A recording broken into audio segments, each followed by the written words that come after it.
At night, yeah. Make all the demons quiet, yeah. We were built to thrive, yeah. I think that we've all had enough. What keeps you up at night, yeah. Make all the demons quiet, yeah. We were built to thrive, yeah. I think that we've all had enough. Oh, yeah, I think that we've all had enough. Sick of dealing with the old plan. They know that we're calling it wrong. You got me like, oh, yeah, I think that we've all had enough. They know that we're calling it wrong. Hey, it's too late to try to go contain it. A generation fueled by creation. We live lives on a small screen nation. We control the airwaves, no negotiation.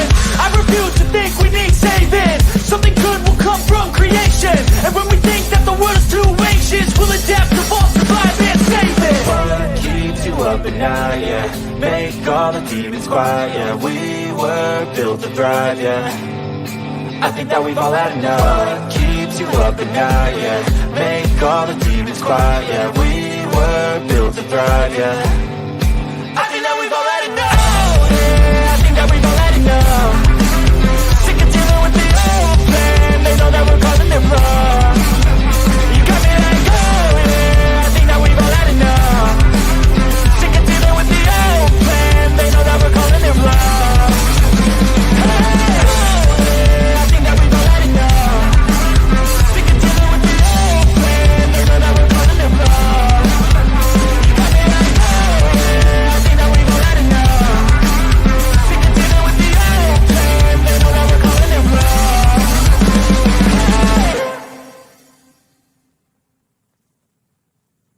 Nobody is coming to save you.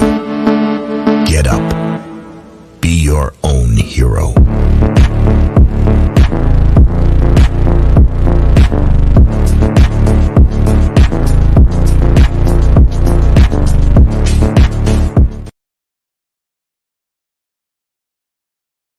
All right, good evening, ladies and gentlemen. Welcome back to Sovereign Soul Unchained Mind, where we preach and try to get people brainwashed into thinking for themselves. What a wonderful thing that is, too.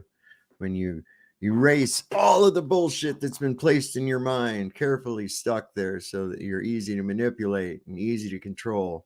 Spent 12 years or better of your life being taught a whole lot about nothing.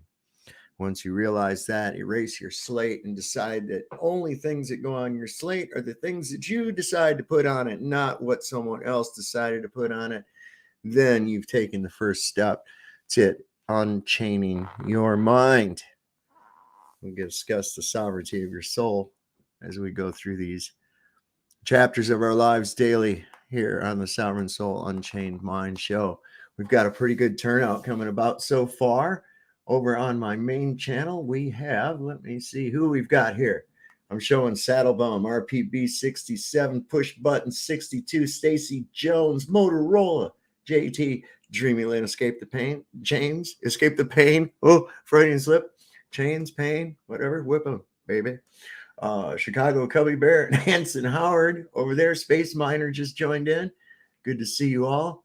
I'm sure we'll have some others along with us. And then it looks like I got Phoenix Nemesis 1111. I like that number.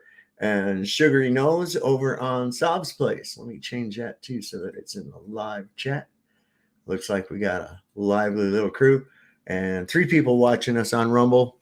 Nobody in the chat, but that's okay. I'm going to put I don't have it anymore.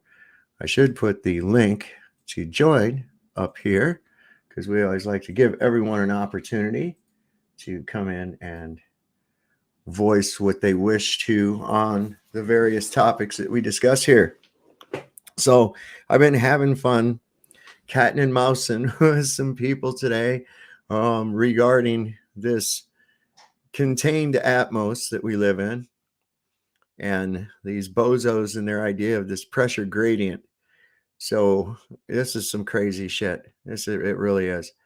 I'm sorry, you people saying that gravity is what's holding gases is, you say that what is gravity, and when we tell you it causes a 9.8 meters per second squared acceleration downward, and in your words, toward the center of the earth, and it affects all mass. Okay, well, air has mass, air has weight, yet it doesn't have a downward acceleration of any speed. It doesn't have any direction acceleration whatsoever unless it's under pressure and it's in the process of equalization. So I don't even know what the hell you people are talking about. That would be like I got all this pressure pushing down on me and I don't have a bunch of pressure pushing. I have pressure pushing in on me from all directions. It's equal. Okay. And it's all due to displacement. The more of the medium that you're displacing, of course, the greater the pressure is going to be. It's the same thing if you go in a swimming pool. Okay. When you take things down deeper that you've inflated, if you can get something that you've inflated and take it down further underwater, it becomes like not as inflated. Why? Because the air inside of it is compressed. Why did it compress? Because the outside pressure. I don't know why people can't understand that. It's like with a bubble. Where is the force? There's pressure inside of a bubble when it's underwater. Okay. So where is the force exerting at? There's pressure inside that. Where's it exerting? It's exerting against the water, which is containing that bubble of air, because the two won't mix. I mean, I don't understand how these fundamental basic shit things don't get past the first level of thinking with most people. And then it brings us right into our favorite little weaselly-haired, wire-haired, crazy German scientist, theoretical scientist known as Albert Einstein, and brought us into this other hoax of the atomic age, of the use of nuclear bombs and atomic weapons. Just stop with that shit, okay?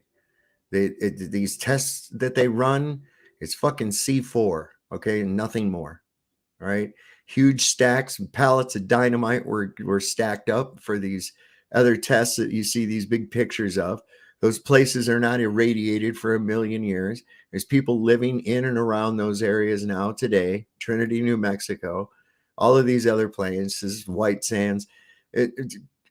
There's no radiation problems. There's no mutations happening. There's no three-headed lizards. There's no wasteland. It was a wasteland before they did the shit there. It was a desert, which isn't really a wasteland. They probably killed a lot of fucking creatures when they set those things off. And for nothing more than to place people into a state of fear at every turn, every day of their lives. Oh, be careful. The fucking Russians are going to send nukes at you. Or be careful, the Cubans are going to send nukes at you, or the Chinese, or Kim Jong-un, or some other fucking guy. And of course, everybody except our leaders are crazy. Everybody else is crazy, you see. I don't even think that their fucking intercontinental ballistic missiles actually work. I'd like to see them test one. Don't even have to have a warhead on it. Just fire one of those fuckers off and have it hit a little tiny sandbar someplace in the middle of the Pacific. Go ahead. I don't think they can fucking do it. I think it's all a fucking hoax. Even with the V2 rocket, that was hit and miss. You have very, very little control surfaces on a rocket. Very little control surfaces. These people are obsessed with long things that are hard. That should worry you right from the get-go.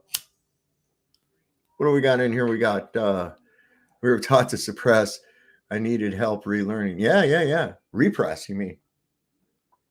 I'm here to watch the ass pounding. Yeah, it's not going to happen. I don't think, what's his name? Harneet. I don't believe old Harneet, a.k.a. Nick Volt, is going to show himself for quite some time. I don't think he's, I would be embarrassed to show my face if I acted like that on a public forum such as this, especially with so many people watching. knowing full well that the people you're doing this with are capable of making hilarious fucking clips from your retarded activity. I mean, come on, y'all. Really? What do you want to come in here and dick with old Saab for? I don't understand that shit, man. Kiribati. Yeah, hit that one. Only have the war. I sure would like to know what's going on with that. What, they got like a Captain Cook hotel there? I mean, who's going there? Where are you going on vacation, Frank? Oh, me and the wife and kids are going to Kiribati. Yeah. Where's that? Oh, it's this little fucking minuscule thing nobody's ever heard of out in the middle of the Pacific Ocean.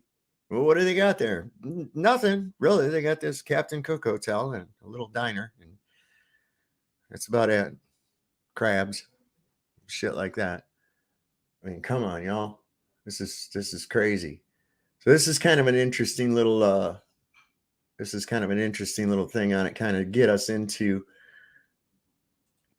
and on this little thing I found today. I'm going to share it with y'all because you're my friends at home. Won't you be my neighbor? It's a beautiful day in the neighborhood. Won't you come and play in my neighborhood? Would you? Could you be my neighbor? All right, here we go. This is about the nuclear hoax. Hey there, welcome to my channel, A Flat Fact. There are some things we believe in or want to believe in, no matter how thin the evidence. Humans as a species are very trusting. We can be sweet and we can be very naive. We're not going to rehash what we talked about on the panel last week. We debated global warming. 2 of the people did not believe in it. Oh, no, 1 person didn't believe in it. 2 of them didn't believe in evolution. The good thing about science is that it's true whether or not you believe in it. You see, that's the, I'm just saying. Very good. I'm not sure what... That's something that pisses me off. And even this guy, he's guilty of it. They're treating science as though it's a fucking entity. You know, like something to be revered. It's not. It's a process. It's a process of thought. It's a process of observation, building a hypothesis, creating experimentation to prove or disprove your hypothesis. You know, that's all. Okay, that's all. It's not like it's some kind of a god, but it is for atheists, which is a non-profit organization. Get it? No, non-profit. I'm here all week. Neil deGrasse Tyson's idea of true or false is, and since much of science is deemed theoretical, meaning not a flat fact, I would consider theoretical a grey area between true and false. This guy, the media's astrophysicist on television, says, the good thing about science is true, whether or not you believe in it. Well, I'm going to show you a flat fact about the atom that you will know to be true. It is an undebunkable flat fact. Scientists are only human too. Everyone has been mind-washed, including Neil deGrasse Tyson. In this video, I will show you the link between the 1940s comic superhero called the Atom and the atom we have been taught. And this evidence may make you question what CERN is actually doing. You may question what is really going on in those buildings called nuclear power plants. You may question what is really being registered on a Geiger counter. And you may understand now why the term atomic weight has been changed to the term atomic mass. And I will show you what the periodic table looks like now. Before nuclear energy and nuclear bombs, there was atomic energy and atomic bombs. I was born in the 60s. In my lifetime, my family, my children, all the humans, all life, has been under constant threat because of the atom. The word atom comes from atomus, which is Greek meaning indivisible or the indivisible piece, meaning the smallest thing there is. Our official history declares the atom was first theorized by Democritus in the official timeline of around 340 BC. Fast forward about 2,000 years and the science of the smallest thing ever, the atom. Scientists with official degrees have published copious amounts of documents and tests. Learned men write about nuclear fission, radioactive decay, neutrons, protons, gamma photons, quantum theory, quarks, etc., etc. If you don't know or remember, you can easily avail yourself to this information via the Earth-wide Internet Library. Our official history, that being published by what is considered authorized sources, tells us people said they split the atom and created fusion in 1938. People from the American military said they dropped an atomic bomb on Hiroshima in 1945 and another atomic bomb was dropped in the air over Nagasaki. Many people died that day, and most of the Japanese people who died probably didn't even know there was a governmental war going on. The media published photographs in newspapers. In April of 1986, the media reported there was a disaster at the nuclear power plant in Chernobyl located in Ukraine, said to be the worst human-made disaster in history. In 2016, the media reported another nuclear disaster, this time at the Fukushima power plant in Japan. Now let's go back to just before the Second World War. In 1938, the German scientific community proved the Greek philosopher wrong by splitting the atom. Fission, the basis of the atomic bomb, was discovered in Germany under the Nazi Party less than a year before the beginning of the Second World War. The news spread of the atomic fission breakthrough surprisingly quick to the United States. The story goes many of the ex-German physicists, including Albert Einstein, were very concerned about the potential danger of this atomic breakthrough. Albert Einstein writes personally to President Franklin Roosevelt, calling his attention to the matter. Official history records that Roosevelt wrote Einstein back on October the 19th, 1939, informing him that he had set up a committee consisting of civilian and military representatives to study uranium. Roosevelt's approval of uranium research in October 1939 was based on his belief under advice from Einstein, as Roosevelt was not a physicist or even a scientist. His belief, I quote, that the United States could not take the risk of allowing Hitler to achieve unilateral possession of extremely powerful bombs. This was merely the first decision among many that ultimately led to the establishment of the secret Manhattan Project. From October 1939, atomic research became a well-kept secret and a matter of national security. Interestingly, just a few months later in early 1940, the fictional superhero, the Atom, first appeared in the All-Star Comics issue number 3 entitled The Atom, also known then as Al Pratt. On his chest, you can see the image of the atom structure we have all come to know. All-Star Comics, who later became the media giant DC Comics after the mergers, obviously didn't. There again, keeping in mind that they're pushing that orbiting shit around a central point theme again. We've got Anson Williams, Anson Howard with us. You know, Anson, my wife did the same thing when she saw you up on stage. She goes, "Isn't that the name of the guy on Happy Days?" Which was an American TV show, right? But it's not. There was a guy named Anson Williams who was on there, and of course, Ron Howard. And so I was like, yeah, I know. I thought that at first too, and then I had to break it down in my head. So how you doing tonight, Anson? We got you? Can you hear me? Yeah, man, got you, bro. 5x5.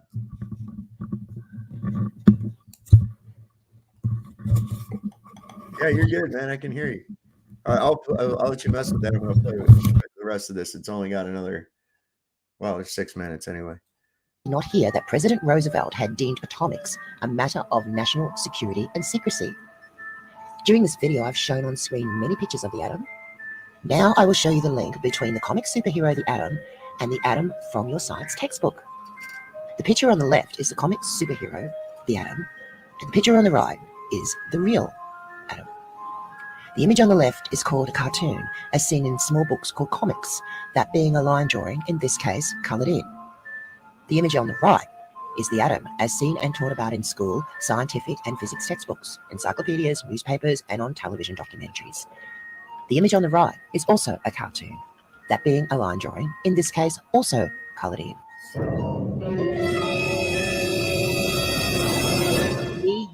You have never, ever, ever, ever seen an atom. You have never. There you go. You have never, ever seen an atom. Hello, Dreamy. Good to see you, my dear.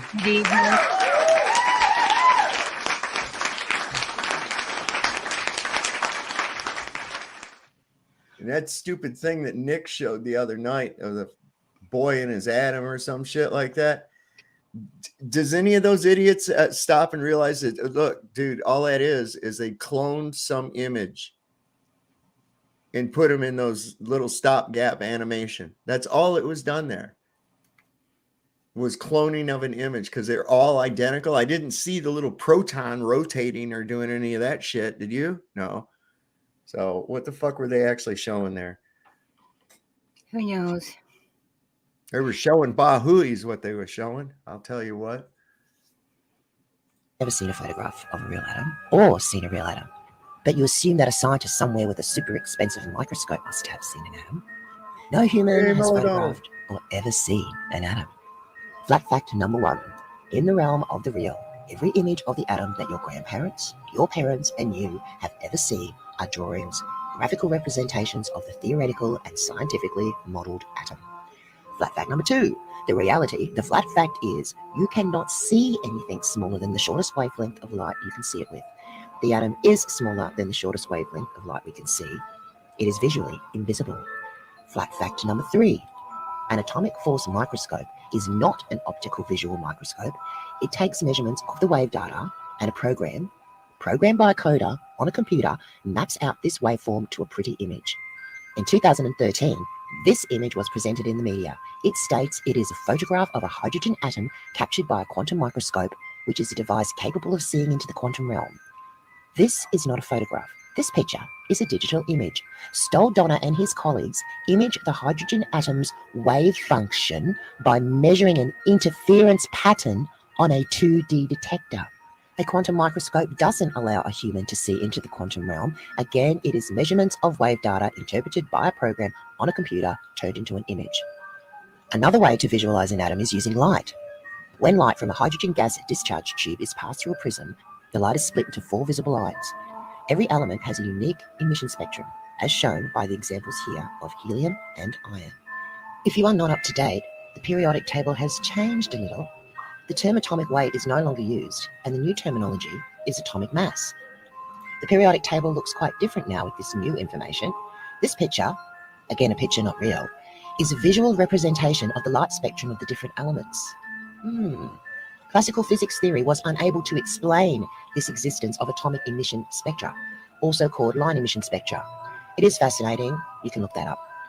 Stoll Donner and his colleagues, and now many of their peers, believe now that the atomic emission light spectra was more proof of the quantized nature of light and has led to a new model of the atom based on quantum theory. Does that sound to you like the new model of quantum theory may be based on light? So this new model, again model not a flat fact, is now visualizing elements' atomic mass as a light spectrum. So do you think quantum computers will be based on an unseeable quantum particle, or maybe the reality is quantum computers will just use light? I'm sure you were taught the speed of light is a universal constant. Well, not too much research and you will find much bodging of figures in the past decades with regard to the speed of light. Which I've said 100 times or better on here, that it's agreed upon consensus.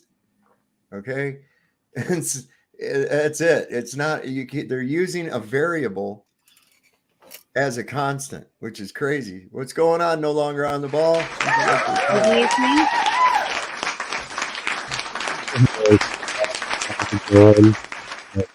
My crazy flat family.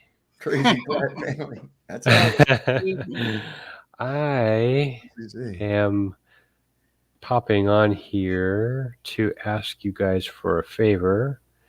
I think that so some kind of shocking news here came about today, and wanted to share and ask for the community to help us if they could.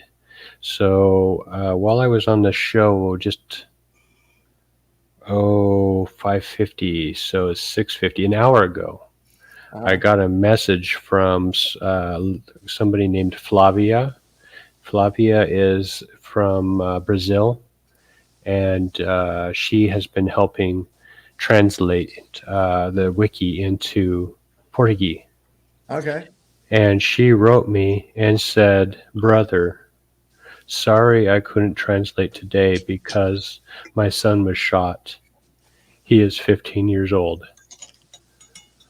So I don't know any other details about this. I don't know if it's critical or anything like that, but was this in Portugal or here in the United States? It was in Brazil. Oh, Brazil. Okay. Where she lives, yeah. So I thought I'd pop in here and share that news because I know that she loves God, and I know she would appreciate our prayers. So if everybody here in the community could send her some love and some thoughts and prayers. I don't know her name. What's her name? I'll send her prayer. What's her name? Flavia. Her last name is Santiago. Is he deceased or is he in the hospital or? I'm not sure yet. Yeah. Oh my word. That's all the information I got. So I was on Iron Road. Have a YouTube channel? Not that I know of. She's on Telegram, and she's been talking to me because she's been working on the wiki in the background. And Gotcha. so I said that I'll be praying, and I'll ask the community to pray also. Sorry, don't worry about not translating. Take care of family. And then I told her lots of prayers are coming her way. There was over 25 people watching the Iron Realm show just a minute ago, and there was tons of prayers and loves and thoughts going her way, and I know that'll help more than anything. So I sent her a link to the show, to the timestamp where we started praying for her. Right on. So hopefully that'll help. I haven't heard from her yet since then. I'm sure she's busy. Definitely. But yes, I just definitely wanted to share that and ask you guys if you could pray for her, or send her your best wishes for her son, 15-year-old boy. No details of who, why, how, or how bad it is, but I just know that it's, prayers from her Flat Earth family would be very much appreciated, since we're all family. I'm non-Flat Earth, and she got my prayers as well. That's right. Right on, Joe. I love your background song. And when my man is done, I come asking a favor too. I want you to help me with something too. So yeah, so I'll leave it with that, guys. I don't have any other details. Maybe I'll be able to share that an update with you if possible. Please keep us informed. Everybody listen, prayers out for Flavia, man. That's got to be devastating. How that hits a mother is profound when it's to their child. I mean, there's a bond between a mother and their child that can never be broken. It's felt across distances. Yeah, it is. And you got to figure you resonated with that woman for 40 weeks, 10 months. Right. And then you were held by her for many, many years prior, after that. And so there's that, you're never going to break that connection. If you're part of it, you're part of her. And so that's got to be really devastating. And wow. I'm hoping for the best that it is something that's superficial or something, right? Yeah. That it's not the worst. But we have this world that's just increasing in violence everywhere. People are just unable to contain their emotions and their rage, and they act out and do regrettable things that they regret right after they do it too, because it's like, I don't know what came over me. Yeah, I don't either. Or they'll regret it. You're missing something. If they don't now, sometimes they'll wake up. And I think some of the emotions that people and hate that people have has been either by design and or being sprayed on us in the skies, literally. So it's tragic. So I appreciate you guys, sending her prayers. I know that'll help because that's something else that can go beyond distances. Is God's help. Absolutely. All you guys are pretty wise at some point. I would like to talk to you all about stuff other than flat Earth, right? At some point, man. Right. Well, I've got we'll keep her in our 2 heart. minutes of this video left on this too, and then get into some shit though. But yeah, prayers for Flavia, absolutely. And we'll get on that. Joe, welcome to the show. Thank you. We'll get into some shit here in just a minute. Like I said, I got less than 2 minutes left on this all video. Right. I'll watch the video with you. A lot of great information in here, and this is some stuff I've been saying. Like, for instance, the speed of light is not a constant. They like to act as though it is, and look, it's encoded in the pyramids and all this other bullshit. And it's like, look, this was agreed upon because there was all these different measurements people were getting. So they came to an average and said, okay, that's what the speed of light's going to be. So now you're dealing with astronomical distances, right? Light years and things. Okay. And if you're using a variable as a constant, you're not getting accurate information. It's garbage in, garbage out. Same thing when you're measuring to the sun or measuring to the moon. Oh, look, we did this calculation and the math works out. Yeah, but your calculation is full of assumed values. Shit that you have no proof of. You just treat shit as fact and stick it in there and then say, oh, look, the mathematics work, so therefore it makes it true. That's not how reality works. Mathematics is not reality, despite what McGoon says. It can describe reality, but it can also describe bullshit. It's garbage in, garbage out. That's why computers are only as good as the information that's put inside of them. Right? The computer is not fallible. It is not. It's infallible to that point where it can only give out what's been put into it. And if you put shit into it, it's going to put shit out. That's just all like there is to us. it. Just like humans. Yep. Those scientists who were getting differing results thought it was their experiments that were faulty. Just a few years ago, scientists started to reconsider, and that from recent experiments, the speed of light may not be a constant. Look it up to verify. All those telecommunications are laid of fiber optics, light carrying information very fast through tubes.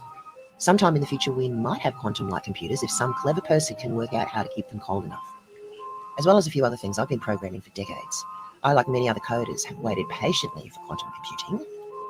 On the 12th of December 2017, Microsoft launched a preview of a new programming language for quantum computing called Q#. Microsoft also released a quantum simulator that developers can use to test and develop quantum algorithms. So yay, coders get to play with the quantum simulator. As quantum computers require cryogenic temperatures, and a cryogenic state is assumed at minus 150 degrees Celsius or minus 120 degrees Fahrenheit, a lot of power is required to keep it cold. A lot of power. I don't think the electricity bill will be affordable for most homes. As you've seen in this video, the atom image anyone has ever seen is a drawing or a graphical representation. It is an undebunkable flat fact. The atom is just one example of how drawings and graphical images have been presented to us as real evidence. Theoretical models shown via the media to people as a flat fact. Now you've seen all the atom images are just drawings. Maybe you'd like to check out the drawings of the theoretical Earth's core? Perhaps the drawings depicting the theoretical continental drift? Perhaps the media published historical documents with words and drawings that have been presented to us as flat facts of our history? And maybe have a relook at those images of Earth from space. Thanks for listening. So that's just a bit of, along with the nuclear bomb hoax. I mean, what is an atom? Really, is there really such a thing? Or are they just basically varying energy fields at different frequencies that either attract or repel based on their polarization? You know, we know that everything that is held together, it's electric. Everything is electric. The whole reason you stay together is it's electric. What do you think happens when you collapse that electrical field? I don't know. I don't think you can collapse it. What would happen? Where would the electricity go? It would have to disperse somewhere. Agreed. That's theoretically how you make an atomic bomb.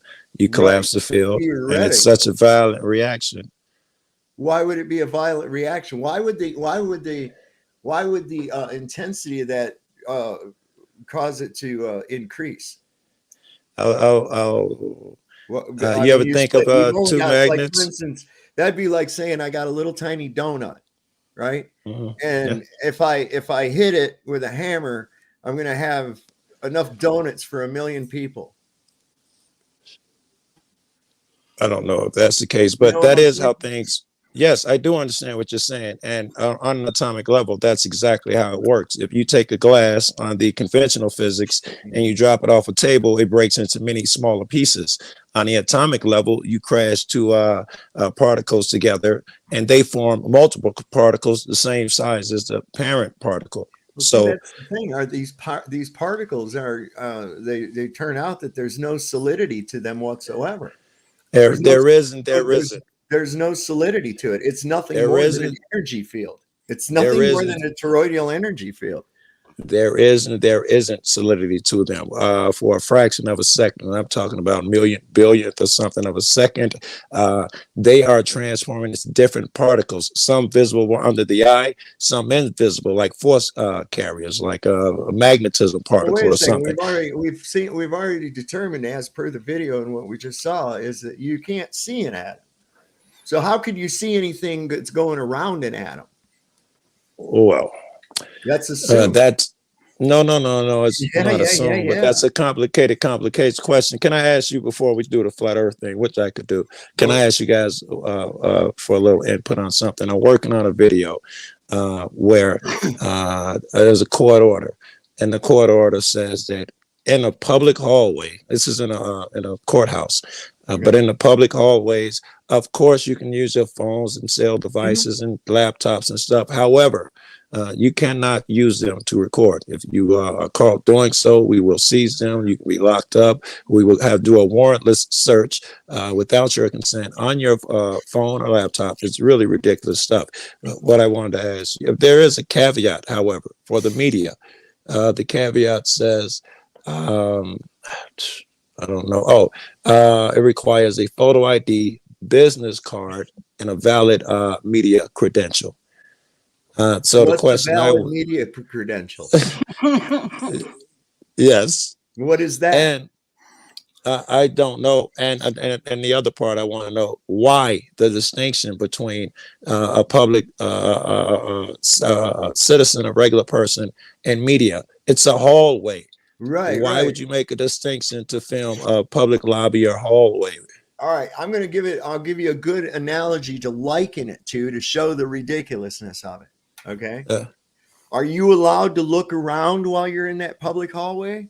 You can look around, right? Are you allowed to remember everything that you see when you look around? Okay. You are. And they don't make you erase your fucking memory or give you amnesia or anything when you leave there, do they? If they could, they would.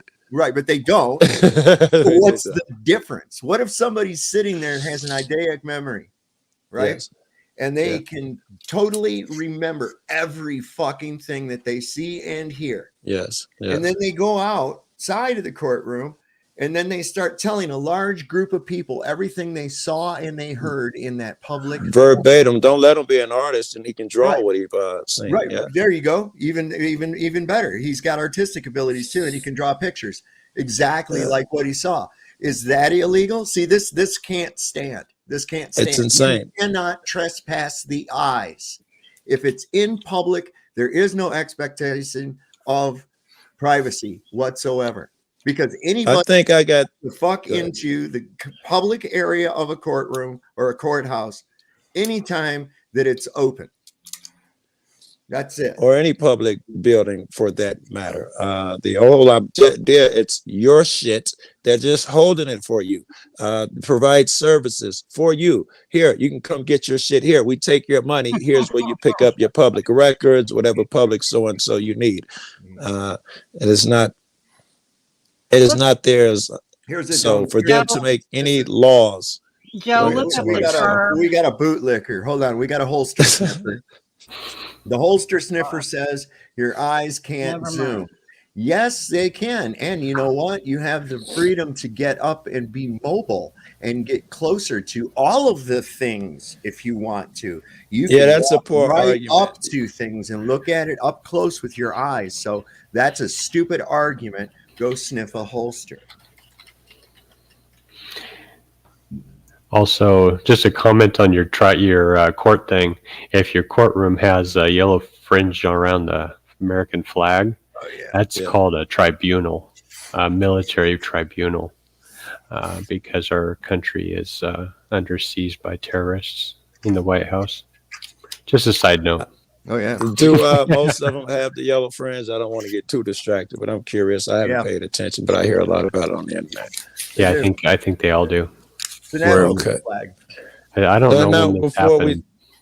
Before we guys stray, if I can get you to use some of your mental, this is what I was looking for. Why the distinction between a press and a regular guy? What type of arguments could they have had in their head? Why it's okay for the press to film this hallway? I mean, is the press considered more responsible than the average person? Is that their logic? Is the press more controllable than the average person? Is that their logic? Although they can't say it. Why a distinction, period? It's more that appeal to authority training that everybody's mind is into, that, oh, you have to be part of an official this, that, or the other. Listen, you are the press. Whenever you're recording or documenting and disseminating with public intention to events. disseminate. Right. That's what makes you That press. is the press. Okay. It Yeah. doesn't mean you have to be some William Randolph Hearst that owns a bunch of fucking newspapers and shit like that. It doesn't mean, because you could maybe just, who knows, you got a newsletter that you send out to 3 fucking people. Okay. You are the press. You are the media. Do you think that Benjamin Franklin was actually a legitimate journalist when he was putting out his Silence Do-Good pamphlets and things? Do you think? No, that's why he used a pseudonym. Exactly. But because there wasn't a freedom of press, that's why he had to use a pseudonym, because it was subversive material. But nevertheless, where was his press credentials? Where were they? What are press credentials? Is there an office of press credentials someplace that you go down and say, yes, I'm here to get, like the DMV? You go down and say, yes, I'm here to get my press credentials. Oh, okay, Mr. Cool. I'm going to get your picture over here in front of this blue screen, and here's your little fucking press credential card now. Check this out. Joe, do you know the difference between public and private? I do. Yes. Do you know the difference between a civilian and a what's the other one? Damn it. Smoking too much weed, dreaming. No. Damn, I hate when my brain does that. It just goes blank. What do they say? People that have constitutional rights. Do you know the difference between constitutional rights and inalienable rights? And inalienable rights? Is that what you said? Unalienable rights. See, what they do with court is they're putting a lien against you. Okay. That's what they're doing in court. It's not unalienable rights. It's unalienable rights, because a lien is what they put on you in court. So you have the civilians and you have, what's the other? Damn it. Why? Sorry, I had a stroke, so sometimes words. Constitutionalists? No. Damn. Government worker. Everybody uses the word. Damn it. Come on, Sovereign, help me. Here's a great quote. Andrew Chavez is correct. In the U.S., news gathering organizations and those who do gathering don't need anyone's permission to do so. Journalism isn't licensed, regulated, or subject to some official stamp of approval in this country. Entities do, however, enjoy the right to regulate certain forms of access. This is where credentialing comes into play, and your question wanders into the area that can be a little touchy. The credential you most commonly find in general assignment or beat reporter's wallet will be issued by or through a law enforcement agency. The process varies. State press associations often partner with an agency and statewide jurisdiction, your state police, or for your instance, to provide credentials to a member newspapers and broadcast outlets. This type of credential does not grant you permission to cover the news. Permission isn't needed. These credentials can best be characterized as courtesy cards, but they do have some practical importance. Unmembered civilian and citizen. Do you know the difference between the two? I think you're going to tell me different. I think I do, but I think you're going to tell me different. Go ahead. All right. Citizen could be and is someone who's a part of government. Like if you've agreed to that contract, you're a citizen. And the other one you said, civilian would be a term for one who is not participating in some type of conflict. Right. So whenever you go out and you do cop watching or whatever, you are free press. You don't need anybody's permission because you're not on the payroll. Agreed. So even in a courthouse, but in a courthouse, they tend to think that there are gods in there. And I Well, think here's the fucking ridiculousness of it too.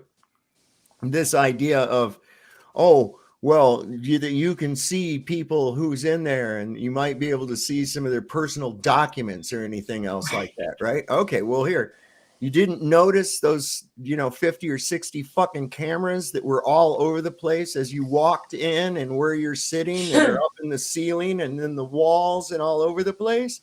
Right. You don't have a problem with those fucking cameras.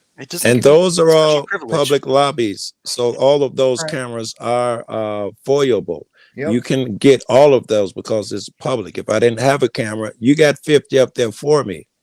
right. And if they're claiming that you don't have the right to video or record them, then you need to point out all the cameras and say, well, you didn't ask my permission to record me. So when I'm in this building, those need to be turned off, right? Yes, agreed. Totally. You just dump it back in their lap, Joe. It's just that easy. Just dump it back in their lap. Every time they throw something at you, throw it right back at them.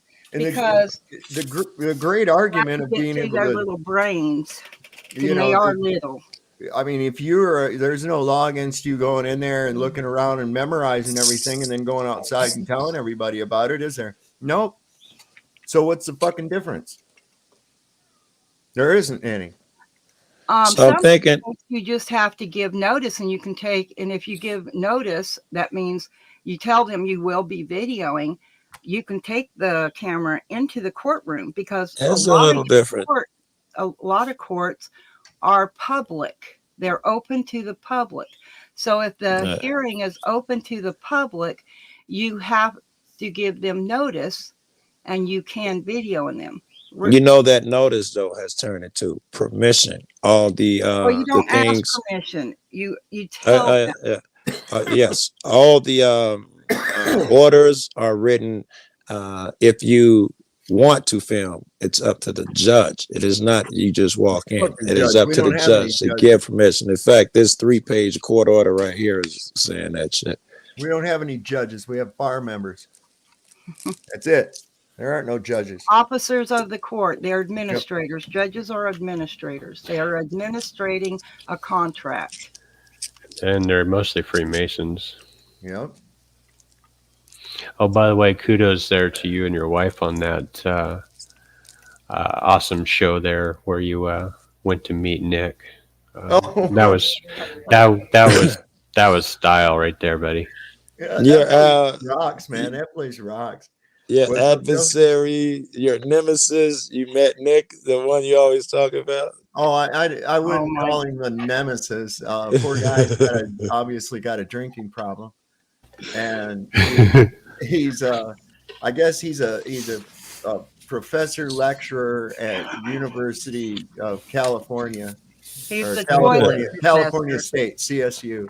At one of the community colleges. His name's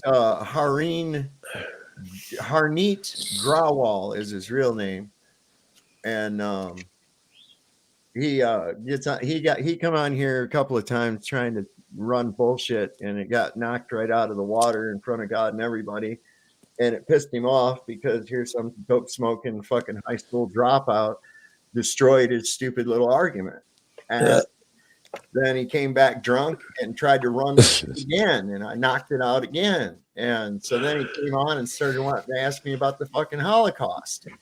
And I said, do you even know what a Holocaust means? And he's like, yeah, it's a mass murder. I was like, no, it's not, Nick. It's a Yiddish word, man. It means burnt offering or sacrifice. And he goes, are you going to deny that 6 million Jews were killed in Europe? And I says, yes. I says, that number, I've run the logistics and the manpower required to do such an operation, and it's physically impossible. Okay. Did you come out with new, fresh numbers? Did you come out with some numbers of your own? Yeah, it was. We can't really talk about it on here because YouTube is primarily of the tribe, and they get upset about it. But the reality of it is, run the logistics yourself. All you have to do is figure out how long it takes to clear a gas chamber of. No. Wait a second. That won't work. Your math. You gotta figure. Wait a second. You got to figure out the amount of time to by hand remove dead bodies. Then figure in the time of how many hours it takes to cremate a human body. Then you have to know how many ovens that they had, how much coal it takes to operate said ovens. You're making a lot of assumptions there, No, man. it's You're not a lot assuming of they can't assumptions. dig a hole. Are these not logistical factors in such an operation? Are you forgetting there are other logistical facts too that you have to consider? For instance, No, how I long? haven't even gotten to Excuse those. me, I haven't even gotten to those. excuse me. Yeah, how Yeah, long? you interrupted me first of all, Joe. I Well, wasn't done. I well, wasn't you done finish, listing the and then impossible. I'll go. Okay. All right. So now you also have to keep into consideration that energy and coal and oil and things like that are a limited resource that you are having to support a massive war effort on two fronts. Okay. So there's that too. So you're diverting manpower and resources, vast amounts, I might add, because when you start figuring out what's involved with the operation, there's a lot of manpower involved with this. Okay. So you start. Well, that would depend. I'm sorry? That would depend. If you are only considering that they're burning and gassing these people, how much manpower does it take to get a tractor and dig a hole? How many bullets does it take to shoot people, which is the way they did it? They fall in there and bury them again. Okay, How much well, here's the manpower does that interesting take? thing, Joe. Here's the interesting thing. Cadaver dogs, nor ground penetrating radar, or nor any of the metal detectors that would inevitably find the bullets that were used in the ground of these graves have never been found anywhere. Well, I don't know about that, but Now, I do some know have about. been found. Now, listen, some have been found. I'm quite aware. In Eastern Europe, but those were done by Russians. Right. Are you not aware of the many that were found documented in Germany? All the stories that accompanied them. Yeah, I know even some of stories. even some of the escaped people who escaped them. They have heard pictures of the. They have fucking documents of the people, the guys who were in charge. This one guy and how many he did. He didn't gas nobody. This is how he did. He shot everybody. I wish I could remember the guy's name, but he killed more than everybody else combined, and that's how he did it. He dug holes, shot them in the head, and buried them. And it's well documented. He had to keep bodies, Joe? He had to keep track of all of them. Where's the bodies? Needless to say, one is more than enough. Agreed. Listen, I'm telling you, I'm telling you that they floated this 6 million story for many years, decades prior to World War II. Okay, they ran it prior to World War I, during World War I. What story are you talking about? They said that 6 million of them were killed in World War II before World War II. Okay, so there was 6 million killed prior to World War I, 6 million killed during World War I, and 6 million killed during World War II. That's 18 million. Oh, I don't know. I assume Google would disagree with you. Do you know why the 6 million number is important? I do 666. It sounds like you're about to tell me. It's because of a prophecy. It's because of prophecy that says that the Israelites will return to their homeland minus 6 million. Okay, give me a second. What they're doing is trying to make it look like, because what happened immediately after World War II? What happened in 1947? The creation of Israel. Interesting. Yeah, it wasn't even on the maps before that, right? Oh, it wasn't. Yeah, that's amazing. That just blows your mind. Well, what happened with the Balfour Agreement, okay? The Balfour Agreement. And Lord Balfour of Great Britain basically just gave Palestine to Lord Rothschild. Did you count? Did you use in your math the number that was allegedly died under Werner von Braun's hand? Yeah, well, see, the whole thing is that there was like a lot of these, what you're seeing in these pictures and shit of some of these camps. The real extermination took place after the war, and that was of the German people. Oh yeah, that was horrible. Eisenhower is a monster. He was a freaking monster. But the reality of it is that there was typhus had set in. There was a typhus epidemic that had run through those camps. directly the Allies were responsible for, because we bombed the rail supply lines that took medicines, fuel, food, all that good shit to these camps, right? Wow. The infrastructure was fucked. So now you got a typhus epidemic. So what they started doing is quarantining these typhus epidemic victims over in a camp called Bergen-Belsen. Mm-hmm. And that was the first camp that was discovered by the Allies as they came through. I'm talking about Western Allies, not talking about the commies. But they came in, and it was, guess who discovered it?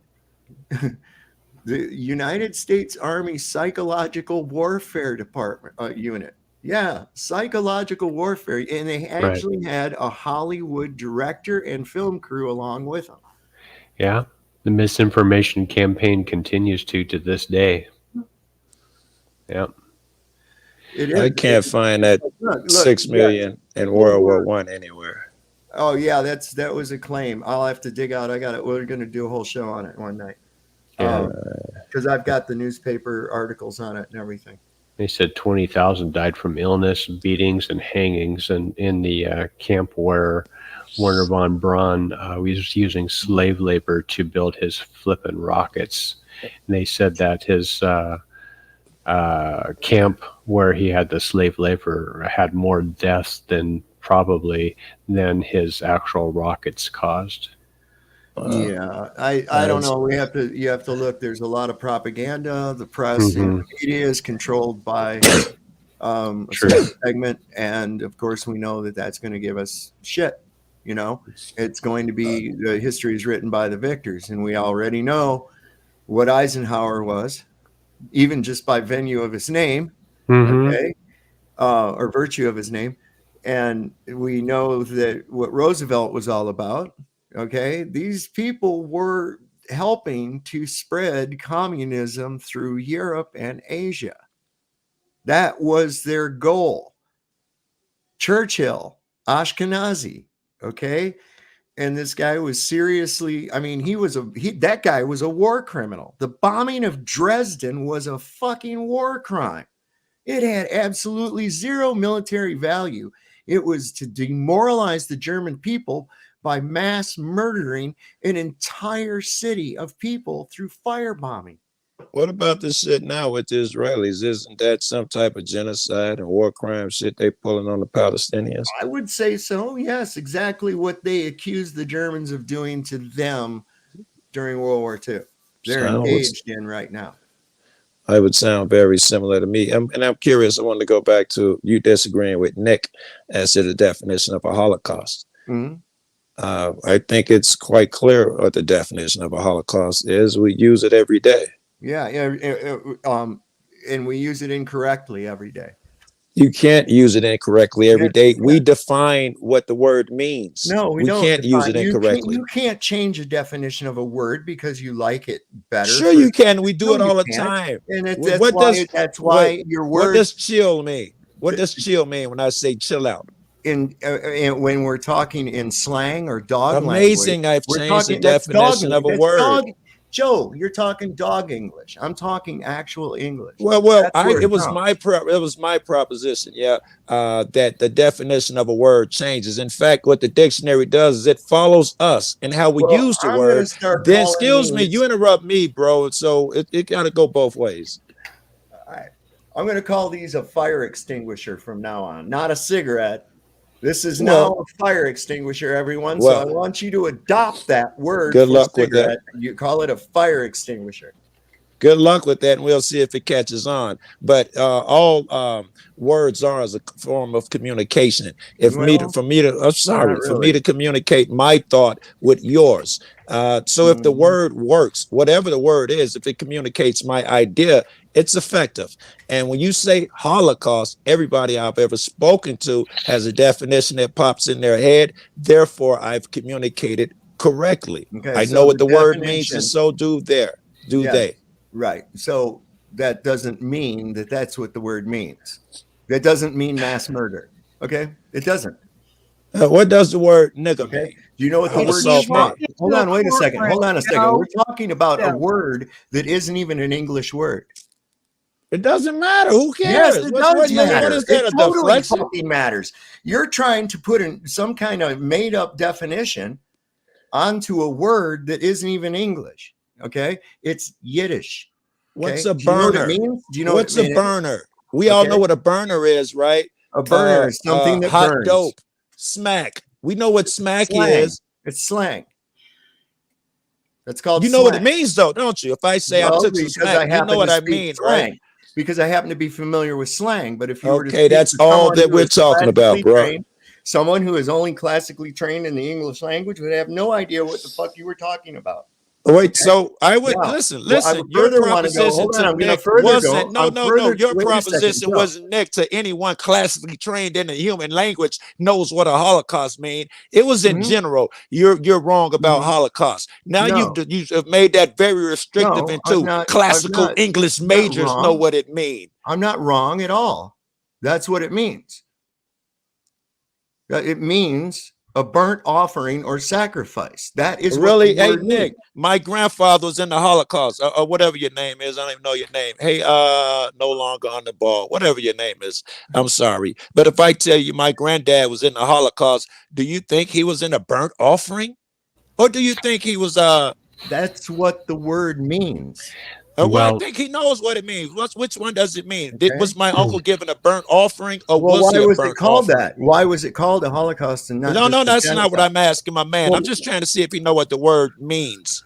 you know, Uh, to be honest with you, Joe Cool, I would think of it as the new definition of the word, which has been propaganded through the I media, appreciate you, honestly. and that being a mass murder of 6 million so odd certain kind of people.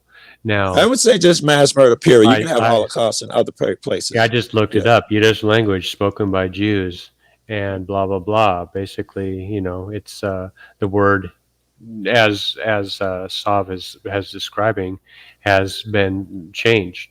Now, just like in 2019, the word horizon Yeah. mhm. used to mean a horizontal line of the difference Of between the course. ground. Now, if you look it up, it says it's the apparent curve. Well, that's So because of now flat wait, earthers, I'm sure. exactly. So what do you think's going to happen to these freaking people in 20 years from now? They're going to see that as the definition. And now they're going to Hopefully, go around and God say willing. horizon is a curve So here's instead of horizontal, somebody like just it said was originally meant to be. that's where they're They fucking up, just Joe. changed the name That's where they're because fucking up, Joe. yeah, And go ahead. Joe, listen, I saw somebody else. I think Lisa just said words are just made up. No, they're not just made up, especially with the English language. People do I not just posted understand. the origin of the word in the YouTube chat. You can look Okay. at it there. Origin of the word Okay. Holocaust, origin Middle English or Old French Holocauste via Latin, Greek from Holocaust and from holos, whole, burnt, right? Yep. Okay. Beautiful. So here's another thing with So this. Holocaust All right. means burnt? Yeah, it refers to a Burn. sacrifice, Joe. Is And that I didn't hear it in her definition. I didn't hear yeah, it's in the sacrifice. It chat just too. I put it in the YouTube chat, Joe. There it all is. right. It's up on the screen right now. All right, let me go back to the So screen. my question being this again originally, then why not refer to it as a quote unquote genocide or a mass murder? Why do we not refer to the killing fields of Pol Pot as a Holocaust? Okay, there were. It just says burnt from burn. It doesn't say anything about a sacrifice. Right. If you type it into the wiki, or not, sorry, No, they're wiki, not. as Greek holocauston from holos whole, exactly what Dreamy wrote. Just grab the word Greek and copy from that to the end of what she wrote and paste that into your search engine, and it writes back to you the answer from Wikipedia. Holocaust, sacrifice. The Holocaust is a ritual animal sacrifice that is completely consumed by fire.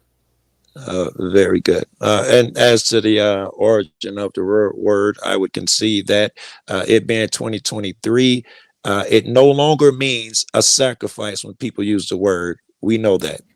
Yeah. Well, And guess what else doesn't the mean what it urbane, used to the mean? urbane, A the bunch of profane. words don't no longer mean. That's why the dictionary keeps Exactly. evolving. This is And why it's a crime.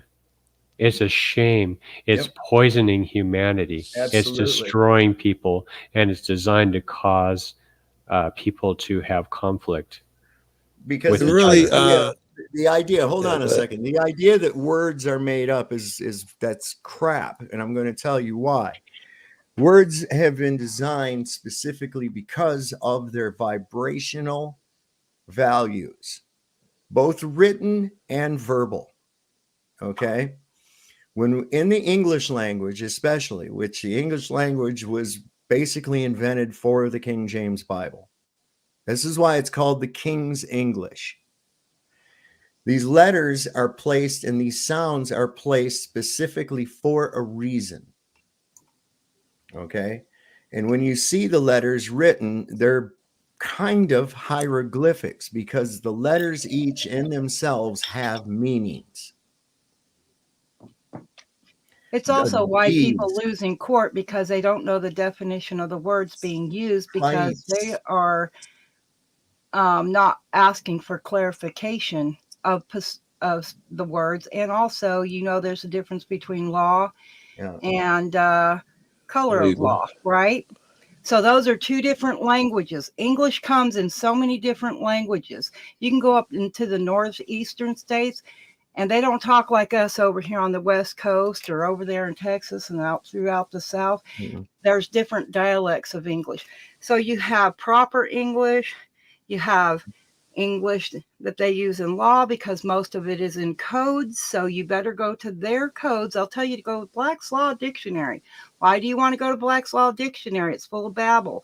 You have to go to the codes, the state codes, and get their definitions for that word because they're a corporation and they encode their words so that it means something totally different. Yeah, so definitions of words change depend on where you are and who you're talking to.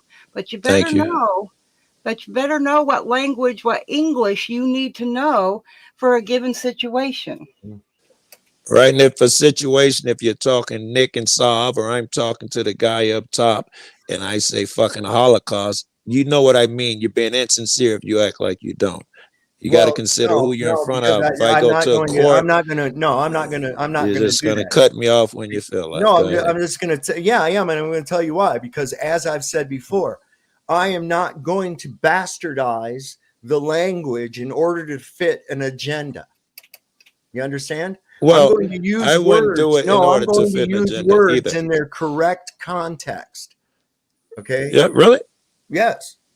Okay. All right. Use them So in their correct context. what is a Nazi? If I say What is a Nazi? There's no such thing. It's a negative connotation that was given to the nationalist socialists and Germans who actually called themselves socialists. They were not political socialists. It was more of an ethnic socialism or a nationalist socialism. all right. So Whereas, some words yeah, we got to get rid of because you don't use them. How about chill? If I say chill out, that's bastardization. That's inappropriate as well. it's slang. It's Slang informal. is It's inappropriate. informal, but if we're going to be conveying ideas, if we're Yeah. going to actually be conveying intelligent ideas, I think it's Yes. important that we try to stay away from the slang aspect of it. Yes. Right. Absolutely. So you don't use slang? I do use slang, but not when I'm Oh, trying to so you convey. do When I'm bastardize the fucking language. You Joe, were making shit up the whole time. Joe, when I'm Take a Thought you conveying, were. pill, pill, Joe. Joe, No, he when I'm I'm just conveying, joking. I'm just joking. I'll bring you back up when you stop talking over me. When I'm conveying important information, then I will use proper language. But if I'm just fucking around talking to you like I am right now, not yet, then I'll do that. But if we're talking about an issue like this, I'm going to use proper English. I'm going to use the proper words when it's appropriate. And when I say that the word has been misused, as I pointed out, the events that took place under the Khmer Rouge, Pol Pot in Cambodia, shortly after the Vietnam War ended, we call that a genocide. We call that a mass murder. Why do we not call it a Holocaust, even though there were more killed in that event than there were in Europe in the 40s? So that's not called a Holocaust. Why only when it refers to a certain group of people? Because of a prophecy that states that the Jews will return to Israel minus 6 million. That's why that number is important. That's all. Okay. And like I said, run the logistics yourself or don't. If you want to go ahead and feel, most people would be glad to find out that it's most likely that 6 million people were not murdered, that would be a good thing, that they would be happy about that. But most people are not, which is sick. That's fucking sick. It shows the programming and all of that, which I don't really care about. I mean, we at least as aware of the programming as you guys are. But do you realize how sick that is, Joe? So wait. So just so I can get this straight, the rules in your room will be when you want to interrupt me, you will do so. And if I interrupt you, I get kicked in the back. I just want to make sure the rules are clear. Correct. Wait, what the fuck? All right. It's his show, man. Yes, but I want to hold him accountable later on down the line and explain to him why he's right all the time and why you win so many arguments. It's easy if you truncate a guy's statement and throw him in the back. It's easy. Right. But if you had your own show, you'd probably want to make sure people were talking a bunch of nonsense over you. I'd probably be tyrannical. Exactly. Power. As I've said, you can believe it or not believe it, whatever you wish to do. I ran logistical information and I compared it to factual data. Okay. You didn't even add in niggas being buried, though. Your math Wait a second. Yes. I have covered all of this avenues, bro. And we're not getting into it a whole lot here tonight because it's going off rails. We were talking about nuclear bombs being. Oh yeah, let's talk about that shit. The nuclear shit. The we got distracted. The bonds between those atoms. You're smart enough. Maybe I don't know. Well, let me just say and stop making assumptions. My skin never touches here. It's an impossibility. You cannot touch your wife and all of those things because of that field in between them. No matter how hard you press, it is incollapsible. So this is where nuclear bomb goes. Certain particles, when they collapse, different things happen. One of them, if you're a radiated particle and you collapse it upon itself, it reacts dramatically. How are we making those? How is that working? How does a nuclear bomb work? Well, what you do is you take the particle, it'd be fucking whatever, something, a neutronium-12 or whatever, the plutonium-19 or whatever they're using these days, and they put it in a little small area and they surround it with basically conventional explosions. However, it's spherical. Right, because the explosion has to blow in simultaneously, so it has nowhere to jet out in order for this to occur. So it'll be encased in some type of circular so-and-so. In the middle, the explosion blows and causing it to compress on itself, and then it violently expands. Wow, that's so freaking awesome.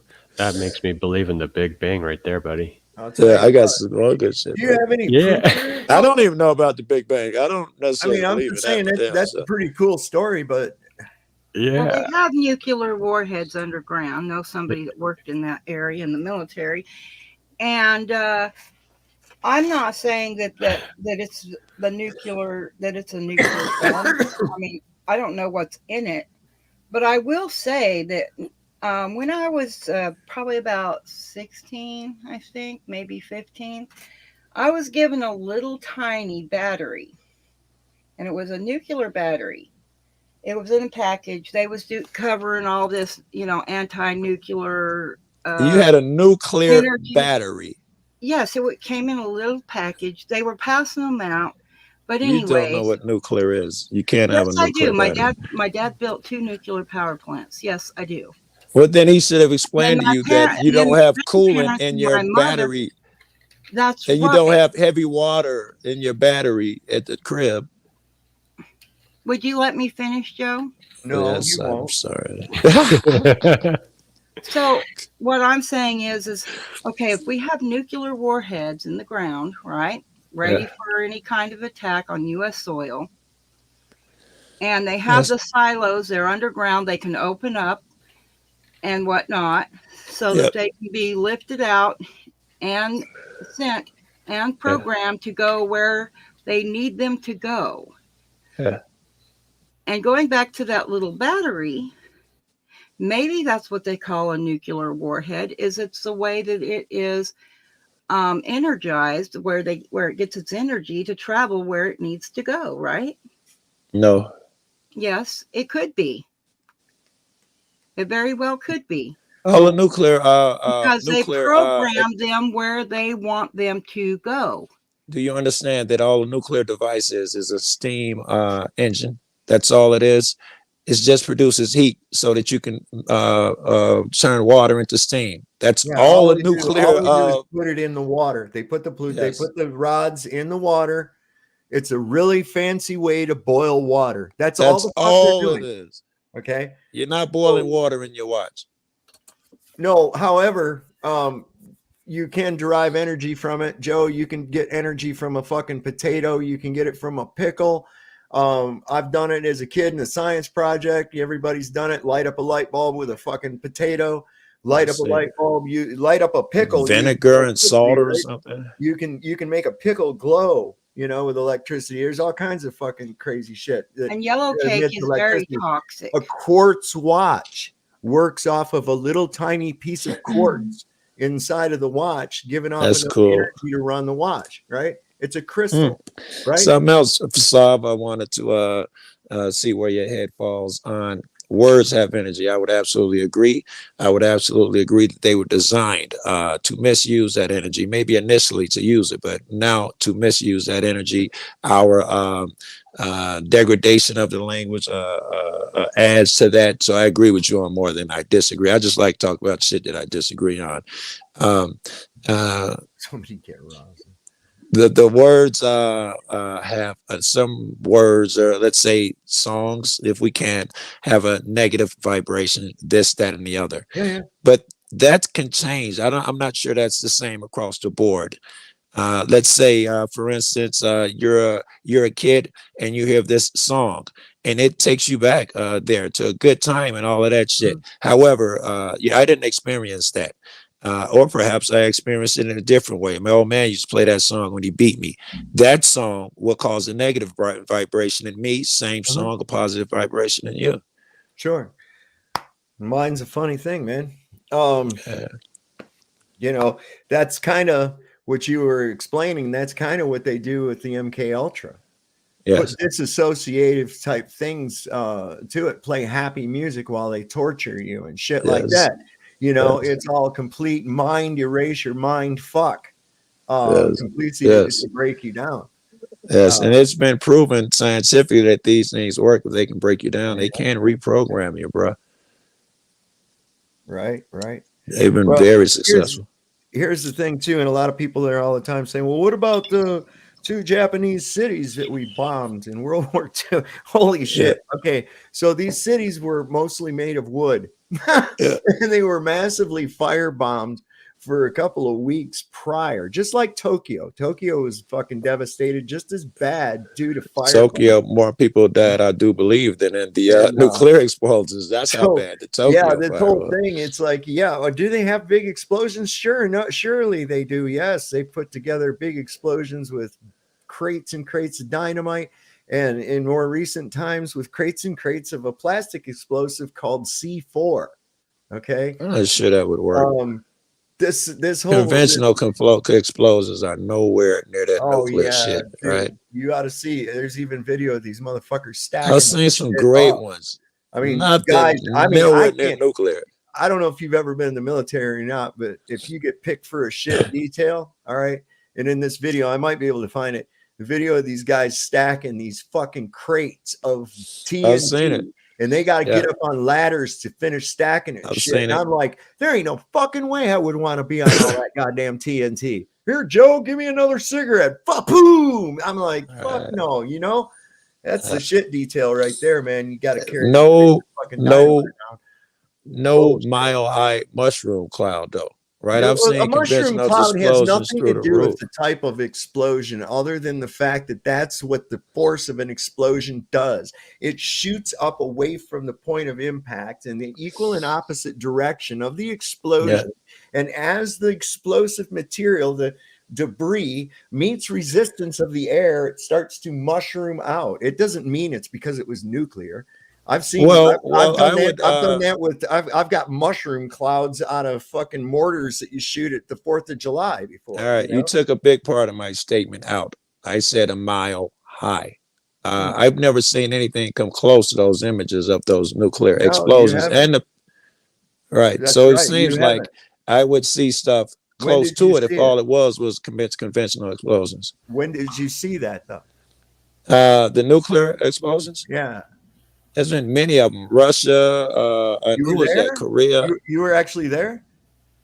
No, but I've never met OJ Simpson, but I should So have. you Prick saw is video. alive. You saw video of it, right? This is your argument. You're gonna get Well, wait a second. destroyed No, down the line. we're gonna let's go down that road. You saw video. Let's of do it. I saw I video did. of it too, right? Yeah. I've seen video of it too. All You right. Yes. have you seen the one where this supposedly just nuke goes off and the camera's just sitting there just fine? Yeah. Just before and the car just disappears about a frame before the explosion goes off too. It's so real that it's so fake that it must be real. Wait, are those the only nuclear explosions you guys have seen, or are Those you are the doing some ones flat from our earth? they're the one from our terrorist country that showed off. Yeah, sure. Have you seen? You're talking about black and white footage, man. You're talking about old shit. Are you aware that many countries have nuclear bombs now, and they've all been on TV? Why would you pick up that old ass footage? It makes me think you're insincere. I don't think anybody's got a fucking nuclear bomb. Listen, if somebody had a nuclear bomb, somebody, Israel, would have let one off by now.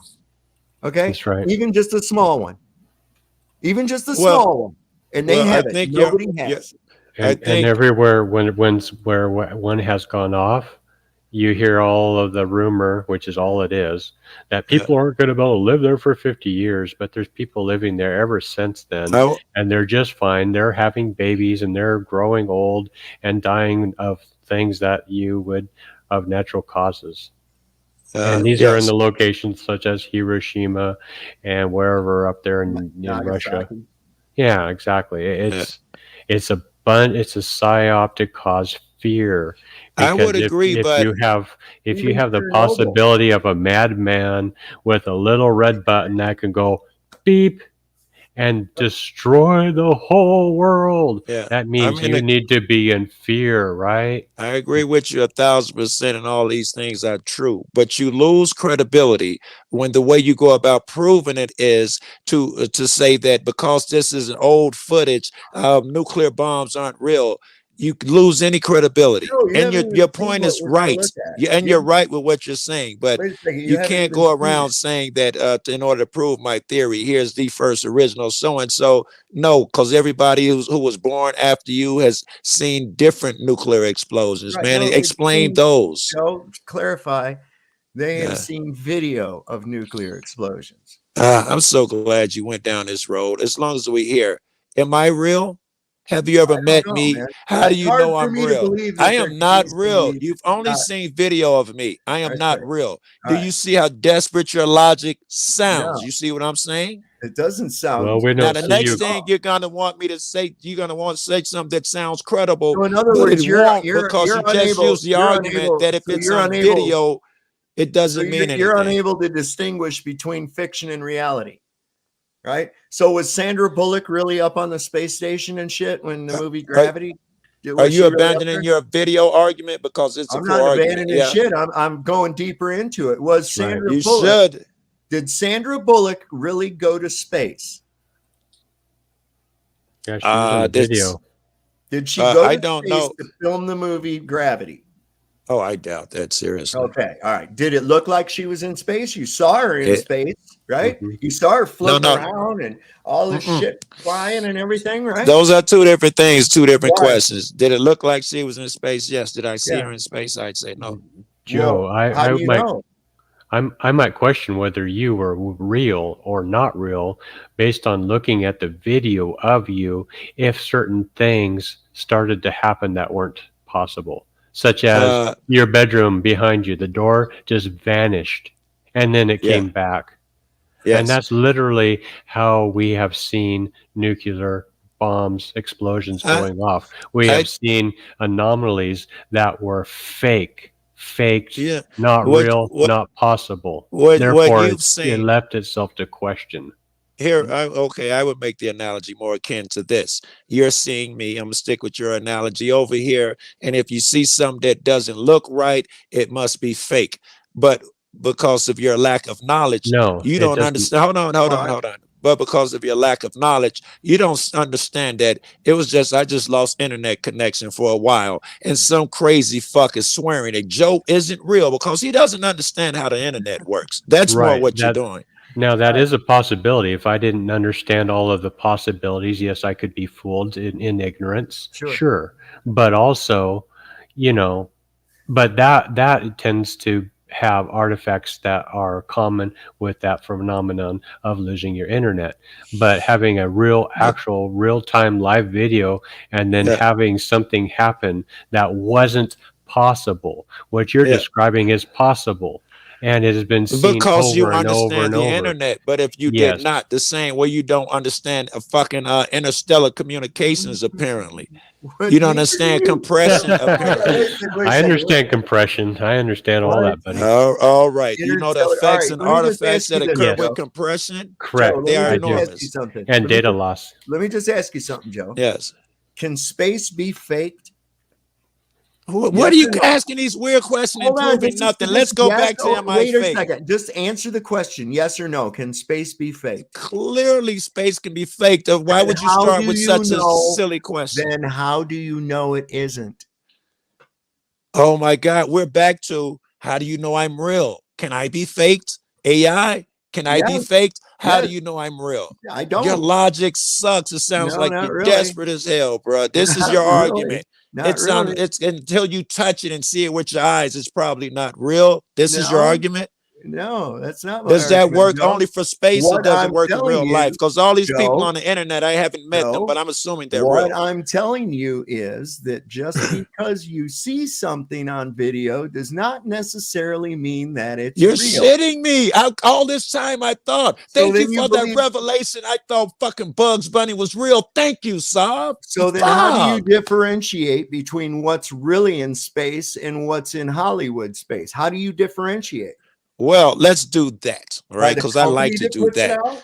I like to do that, right? So what I would do is I would study the techniques that Hollywood uses and see if they're viable in space. Most fail miserably immediately. What do you mean viable in space? How would you verify if they were viable in space? You're begging the question. We're not sure. Well, I'll explain that to you. I'll explain it to you. Most of them are done with harnesses that are later erased out. So I know that method is not done in real time. The same way you have that logic, there are other things. I know how hair moves underwater and air and gel. You know, there are many ways. Not real. And they can remove harnesses real time nowadays with the technology we have. And it's not always. I dig it, but there's so much more shit that they cannot do real time. You want to know another trick that they use too? This is pretty cool.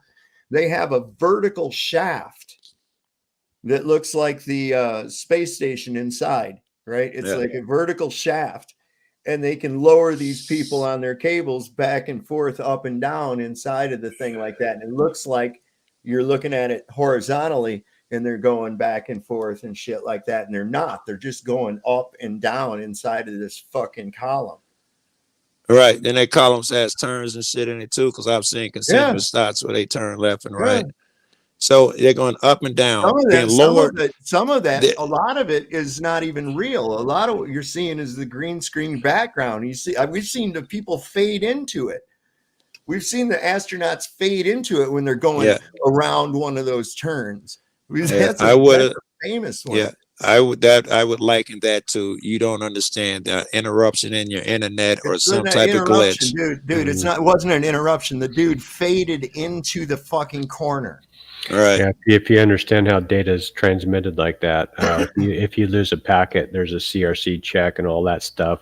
Eventually, there's a timeout limit so that it can't recover it. So basically, you'll get an artifact, and generally speaking, those are in a frame. You're going to see tears and different things like that. Yes. But you're not going to see those tearings happen in things that are motionless because the data packets are optimized to only handle changes from scene to scene.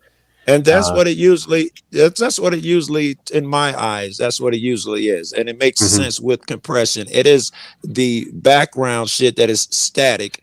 It seems like it handles it the best. And then the one that's in motion, it will take a second to catch up and it'll look like it jumped, disappeared. The background disappeared from it because it moves and the background stays the same. It seems so logical if you understand compression. Right. And that's very true. The dude's curled up and swirled and then came back and shit, and the rest of the fucking thing stayed normal. I mean, come on. That microphone go right into the Hatfield's fucking neck. It went right into his fucking neck. Yep, and having the astronaut's forehead actually just vanish gradiently and then gradiently come back is not a data packet error. All right, and the guy that was chasing the fucking soccer ball or whatever through there, and he went up and his head went right into the ceiling. Let me ask you guys this: the ceiling and came back down. Come on, man. Let me ask you guys this: if some guy, because we like this, we believe highly in that disinformation shit. What if some guy went through the trouble to fake a couple shots? And you take some old footage, put some strings in it, use new technology, vantage a motherfucker head or whatever, and put it out there on the internet. Would you guys running across it, or not you, should anybody running across those, would anybody come to the conclusion, but because this one is faked and it says NASA, everything is fake? Some people would fall for that nonsense, and some people would love to do that. Are you calculating that into these videos you're watching? Because I'm calculating into the ones I watch that many of them are fakes. I calculate that in because I know how to do that kind of stuff. Yeah, very good. So Joe, you always got to. I started in 2010, creating textures and doing all kinds of stuff with GIMP. It's like Photoshop. You can even take a very old picture and heal where it's been bent and it's got a wrinkle in it or white line, because it's been folded up or something. And you can heal that and make it look like it was the original. You can do a lot of things these days. Joe, you claim to have known how people's hair works up in space. I'm going to show you the difference. The girl in the top here is on what they call the 0G. I think what I said was how it works in water, and air, and all of that shit. But go ahead. This is going to show you, all right, how this is sped up 25 speed, right? I want you to notice how it works in the Vomit Comet as opposed to the Aquanet Queen down here with the hairspray. Yeah.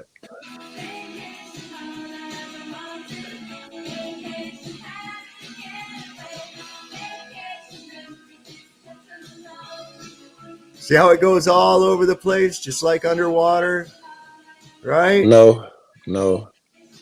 This girl here down on the bottom, her shit's just staying stuck.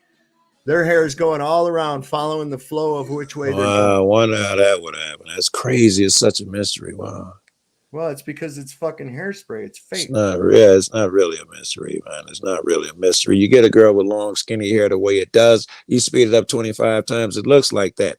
If you had a regular speed, they're both sped up, Joe. I'm sorry. Again, you just jumped in. But if you had that regular speed again, it's easy to win an argument when you jump in when you feel like it. Joe, you don't have an argument. They were both at fucking times 25 speed. Well, you didn't hear the rest of my argument. That's what happens. That's the risk you take when you cut off a guy's statement. The rest of it went. What would it look like at normal speed? How would you justify that? Blah blah blah. You're arguing something I wasn't even saying, like you always why do. would normal speed have anything to do with it at all? This is showing the difference of how the hair reacts in a vomit comet when it's free flowing, as opposed to when it's if you showed me or walking current. at 25 times speed, it would look different. Yeah. So Stop you it. just see, no, Joe, that's just the opinion. Yes, it would. You You don't. know You it want me to would. slow it the fuck down for you? No, Is I that want it what at you regular mean? speed, and I want you to Why explain would how you they need do it that at in even real at time. regular speed, Joe? You can see that the hair, they're both going the same speed. They're both at the same Show speed. me on the vomit comment how they do her hair There it going is on the slow vomit in comment, real Joe. time. I'm sorry, you're too dumb to See, understand. here come the insults. Did No, I I'm do sorry. that? I'm sorry. If you don't see the difference in The those two first things, nigga then there's that go to something the wrong with you. insults is lost, son. There's something wrong with you, bro. The first cat in the insults has lost the argument.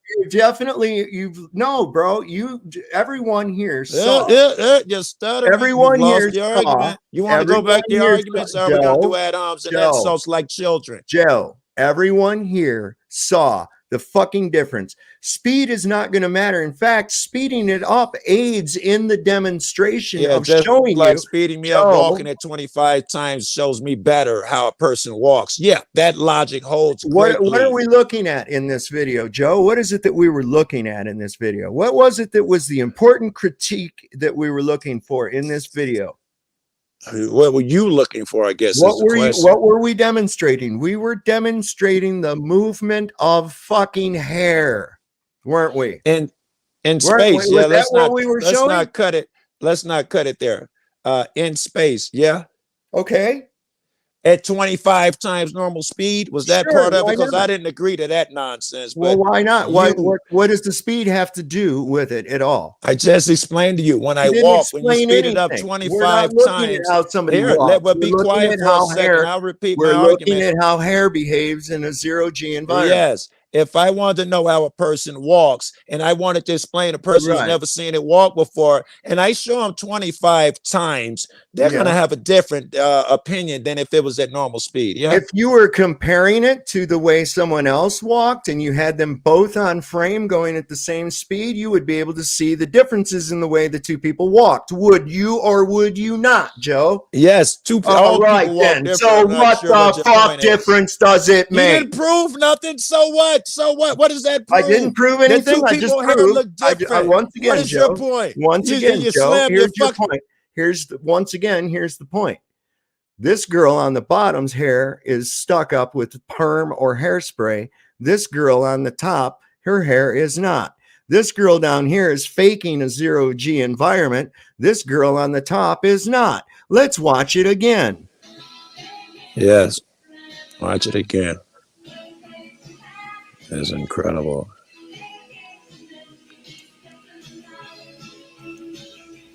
Oh wait, that was real time. There's plenty of them out there. Real time? There's some real time ones out there too. Right there. That's real time. And you can see it just as clear. Somebody explain to me how her hair is bouncing in slow motion in real time. Somebody explain to me why that bitch's hair is sticking up and now moving. While you're jumping subjects, explain to me how her hair just went slow motion in real time. Explain that. She wasn't moving much. She wasn't turning her face. And she was in a no gravity situation because she was on a vomit comet. Exactly. There is such a thing as no gravity. All right. Once again, Joe, watch carefully. There's always no gravity. Okay, watch carefully. I don't know that your man. All right. Okay, maybe he does agree with you. Watch carefully. Okay. All right. You see the girl at the bottom when she turns her head, the whole fucking mass just goes like that. Instead of she turns her head and her hair should go. If she turns her head, her hair should later follow. Because should I explain to him the difference between the way these two things are sped up? Yeah, go ahead. Bottom line is the girl on the bottom's obviously fake. The girl on the top is legit. That's the conclusion. I'm sorry you can't see it, Joe. Sorry you can't see it.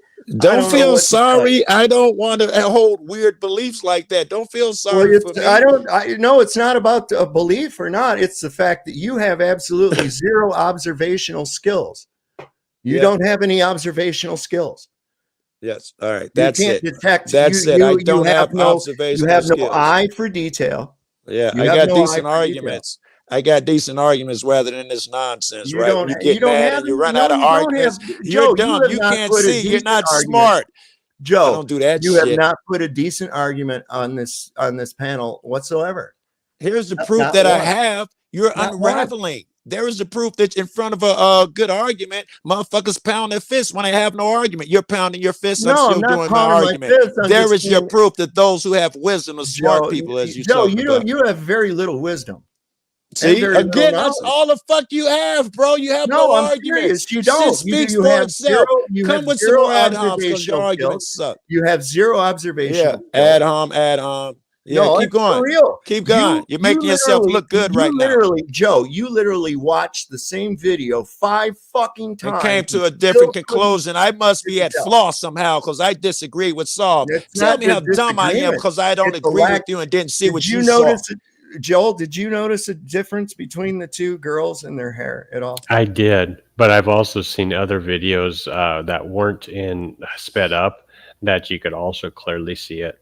So yeah, it does cause some people some angst to see things sped up because then you think they're being deceived. But it's really just to help emphasize the effect, and it's also to help people with low attention span issues. Yeah, I would agree Dreamy? with that. I What hope about I'm you, not one of those Dreamy? Did persons. you And the see? speed up technique was different. The one on the top was sped up. I forgot the fucking word, but the one on the bottom was more sped up as in time lapse fashion, and the That's one not on the the top issue. was more smoother with its speed Not up. the So issue. the one on the bottom with a stopwatches with a, and the one on the top was more. There's a word for it that escapes me right now. As Dreamy, did you analog. notice? The one on the bottom was Dreamy. analog, and the one on the top was, I guess, digital. I guess is the That's a opposite. read. Hey, Dreamy, did you notice a difference in the two girls' hair? Dreamy, are you there? All right, I'll go to Anson. Anson, how about you? Yeah, I mean, in my opinion, that image at the bottom, I just find it ridiculous. It's so blatantly just wasn't, the hair follicles weren't moving at all. And in the one where they're floating around, you can see it's all glossy and flowing. That's the realism and the fakery. To me, it's like, looking at their like totally like plastic acting and all that shit as well. It just all Always adds up. like this. Always like this. You know, there is endless footage of that same exact woman talking to children and stuff in space, and we can see it real time with her hair move. I would accuse Sav of again not having a solid argument, so he speeds some shit up 25 times to fool the uninitiated. He could have showed you at regular speed and let you determine for yourself like you're a real human being with your own fucking discernment. But instead, he chose to trick you by speeding shit up. That's what I said. Somebody else created that video. And he chose that though. That guy didn't put it on Sav's channel. Sav chose a sped up video on purpose to deceive people. That is the same video. It's one that No Longer on the Ball is talking about that was taken by Mike Oxbig and sped up 25 times. I just said it was sped up 25 times. What is your moment? I'm not finished. So that video slowed down to that speed. You're welcome to look, but you won't because I've already have. I just told you there were plenty on there. I've seen them. All right. I probably discussed them with you, which is why you chose one that was 25 times sped up. Whatever, Joe. Put a 1 in the chat if you think that the girl at the bottom looked like her hair was sprayed. That'll make you feel better if the people in your chat agree with you. You're desperate, bro. The one on the bottom probably had something like a spritzer. Put a 2 if you think that was legit. And they had this stuff back in the 80s called Dippity Doo, and it would make your hair stiff as a freaking board. It makes me wonder, what if one girl put some hair stuff in her hair and the other girl has some different like conditioner and you sped them up? They probably do different things. I don't know. Something weird like that might happen. Right, it might. Did you ever watch Pippi Longstockings? Dreamy is saying that it will happen. Yeah, I'm just asking. You never watched Pippi Longstockings? Do you really think pigtails do that in real life? I haven't seen Pippi Longstocking. You remember the little redheaded girl? I've heard the name. I don't know what she does. If she's a cartoon character or something, I don't know. It was a kid. It's supposed to be a kid's movie. Right. But anyways, Pippi Longstockings. Her her pigtails stuck out on both sides of her head. That's not natural. Wait, you don't think I It's know just like that what lady in the fucking bottom. wires and stuff are? Just, You don't think I just know a snap. what is your point? We Did I think watched a Pippi's big. long stockings? We've all seen people when girls when they put their hair upside down, you put your head down, you spray paint it, sticks up like a freaking bat, you know, Yeah, and then they Yeah. get ready for yeah. going to Halloween, right?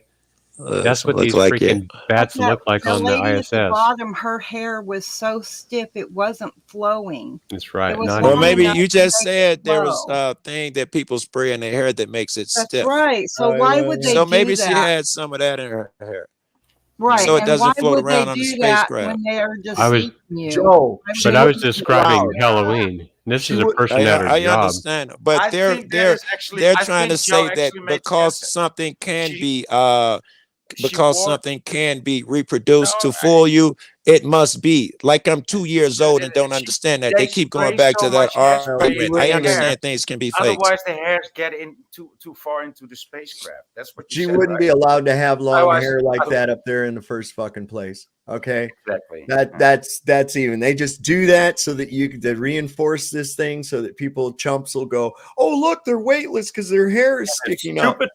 Stupid people fall for it, Joe. They do. Yeah, well, listen, you calling me stupid in my head. I know you I'm think saying it's stupid supposed to people fall for flare it. me or Do you something. fall for it? Yeah, you fall for it. It's So, yeah. supposed to flare me or something like that. But to me, it's just a weakness. I'm a smart guy. And I know it's just a weakness when people do that. They fault in their argument. You don't gain no points by saying, hey, Joe, grabbing my attention and saying something like that, bruh. But you also think when somebody speeds up a video 25 times, you think they're out to deceive you. Actually, I'll be honest. I was jabbing him a little bit with that. I thought he deserved it. I don't think the guy's nefarious and no shit like that. I was jabbing him a little bit. I just mess with you too. So anyway, we're back with the fucking nukes, right? Yeah. That's where we're at. We'll get into this other shit after a bit. All right. We're going to see some modern explosions. No, apparently it's some black and white from the 50s. That's all right. We can look at new ones too. We can watch Those are videos. official. I'll show you another one too. They freaked out everybody back in 1983. Yeah, official. Don't freak. Official videos from the 50s when they had people ducking under their school desks and scaring the shit out of people and making people psychotic. All them baby boomers are all screwed up because of it. Hoping this has got the volume. Yeah, like you get under your desk is going to save you from a nuclear bomb somewhere. Right. Exactly. Duck and cover. That was part of the psyop. Yes, it still works in different forms. The bug, the jab, it still works. War, and it still works. Let me do a sound check on this thing. Okay, here's another conspiracy theory. You've seen all the grainy footage of nuclear test blasts that you've sure with the mushroom clouds, and there are always these grainy things, and there's all these like little houses lined up and little trees lined up, and it blows everything down. Yeah. Okay, so here's the question, right? So what happened? Okay, so this is great. Okay, you'll love this. So what happened to the camera? You son of a bitch. How is that happening yet the camera is like totally stable and fine? Oh my god! And by the way, and the film is fine. The radiation didn't cause any damage to the film. Oh my god! By the way, okay, we'll do the loop one more time here. Let's see the car. The car behind the house. Yeah, the car suddenly appeared. So wait a minute. It wasn't there. First of all, where's the car No car. from?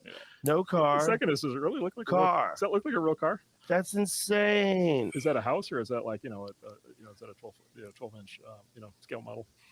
What? Right. That does look fake. Because also the camera didn't move at all either. You know what it looks like? It looks like the smoke is too big. Watch when it hits. Like the volume, like the size of it, it looks small. I mean, you know what I'm saying? I mean, it looks like we're looking at something that's like a few inches tall. If you watch like Making of Star Wars, any of the any movies before CGI, whenever they do anything like that, it's always with these tiny models. Yes. Yeah, this looks fake as shit. Let's get another one. It's like, okay, what the camera's fine. They did pretty good of that. Taking that. Film back. Think about that. Hilarious. Oh, it is a good. Think about that. They had one inside the fucking house, but they got the film back from it somehow. Yeah. What? You guys, I'm curious. You guys don't know how you get explosion footage?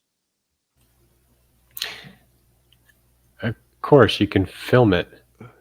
especially if you're broadcasting it, which they couldn't do really back then. No. Yeah, there are ways, which I'm not going to go into, that you film an explosion in very close areas. I don't think you guys have considered it, but I don't want to argue. I don't want Behind to argue. bulletproof glass, under a certain amount of explosion wouldn't damage the film. You know, a safe box. Yeah, basically. they put it in a safe box. They reverse it, and you're looking at the mirror image through plexiglass, and nothing gets damaged. But guess what they say nuclear bombs have? Radiation. Guess what radiation supposedly does to film? Exposes it. Oh, boom. Oh, I don't know, but again, I don't want to argue. I'm accusing him now of grabbing the oldest, grainiest shit in the world. He said, and he does this often, we'll see the updated shit, and we never get to it. Joe, can we see the update explosions? Hold the fucking phone a minute, Joe. The whole point was that this was part of the major propaganda that was pushed forth to put people in fear of this so-called atomic bomb. Of course it was, yeah. And it was designed to put you in fear. The original. Yes, we all agree on that. We all agree on that. All right. So original. The thing is, you got as much chance of that fucking happening as you do of a big giant rock coming from outer space and hitting the earth. Neither one of those things is ever going to fucking happen. Neither one. Yeah. What I'm showing up here on the screen, this is the Trinity test site. Okay. Trinity was supposedly the first nuclear explosion in July 1945. It wasn't. The entire nuclear program was faked. This is a painting of Ground Zero after the Trinity blast. You may note that it is a painting. There are no photographs of Ground Zero. Now that AI art is reaching perfection, we may begin to see so-called actual photographs of Ground Zero produced as proof of the Trinity blast. But know for certain that Trinity did not happen, or it would have been extensively photographed, and we would have seen those photographs over the past 80 years. We have not. Okay. Can we see a conventional modern? I don't know. Are there any? Are there any? Can you? But you the one who said you were gonna fucking show. I don't know. Let's see. Newest fucking. What are we gonna look for? What are we gonna look for? Go ahead. Russian. Find a link. Yeah, let's see some Russian nuclear tests. Let's see what their shit is. So we keep America out of it altogether. Russian nuclear bombs exploding. All right, let's see. Newest nuclear tests. Most of them are probably underground. So yeah. Well, there again, how do you know that that's a nuke? Here's some newly declassified footage. Let me see. This is 57 cents, and it's from a credible source. You'll see here in just a second. It's from a credible. Oh, wait, we got the wrong screen. There we go. As you can see, this is by CNN, right? And I'm sure they have credentials, right? If this is on water, it's not going to work. I hope they're not going to drop it. Look at that newly declassified footage of new U.S. Let's check it out. Yeah, let's check it out. That shoreline sure looks Whoa. a little to me. Oh.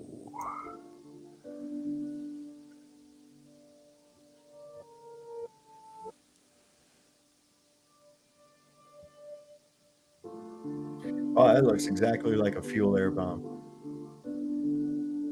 Yeah, that's why they explode them overground. Yeah. Have you ever seen a fuel air bomb? Moab? Yeah. Have you ever seen gasoline or a firecracker in slow motion? Oh, fuck. I forgot. No, I haven't seen any of that because it's on video, apparently. That was an argument from earlier. Look at there. That's crazy. No, I'm sold. All right. Holy hell. So we think that's conventional explosions, but I wanted the mushroom cloud. They didn't show a lot of how Well, high you it get a rose. Joe, I took mortar training, right? And you want to know the damnedest thing would happen when we shot these little mortars. They'd go down range and they'd explode. And you know what they'd do? They left a mushroom cloud. Maybe I'm not explaining myself well. I understand what a mushroom cloud is. I do. And I know you can produce them. My original statement said a mile high in the sky.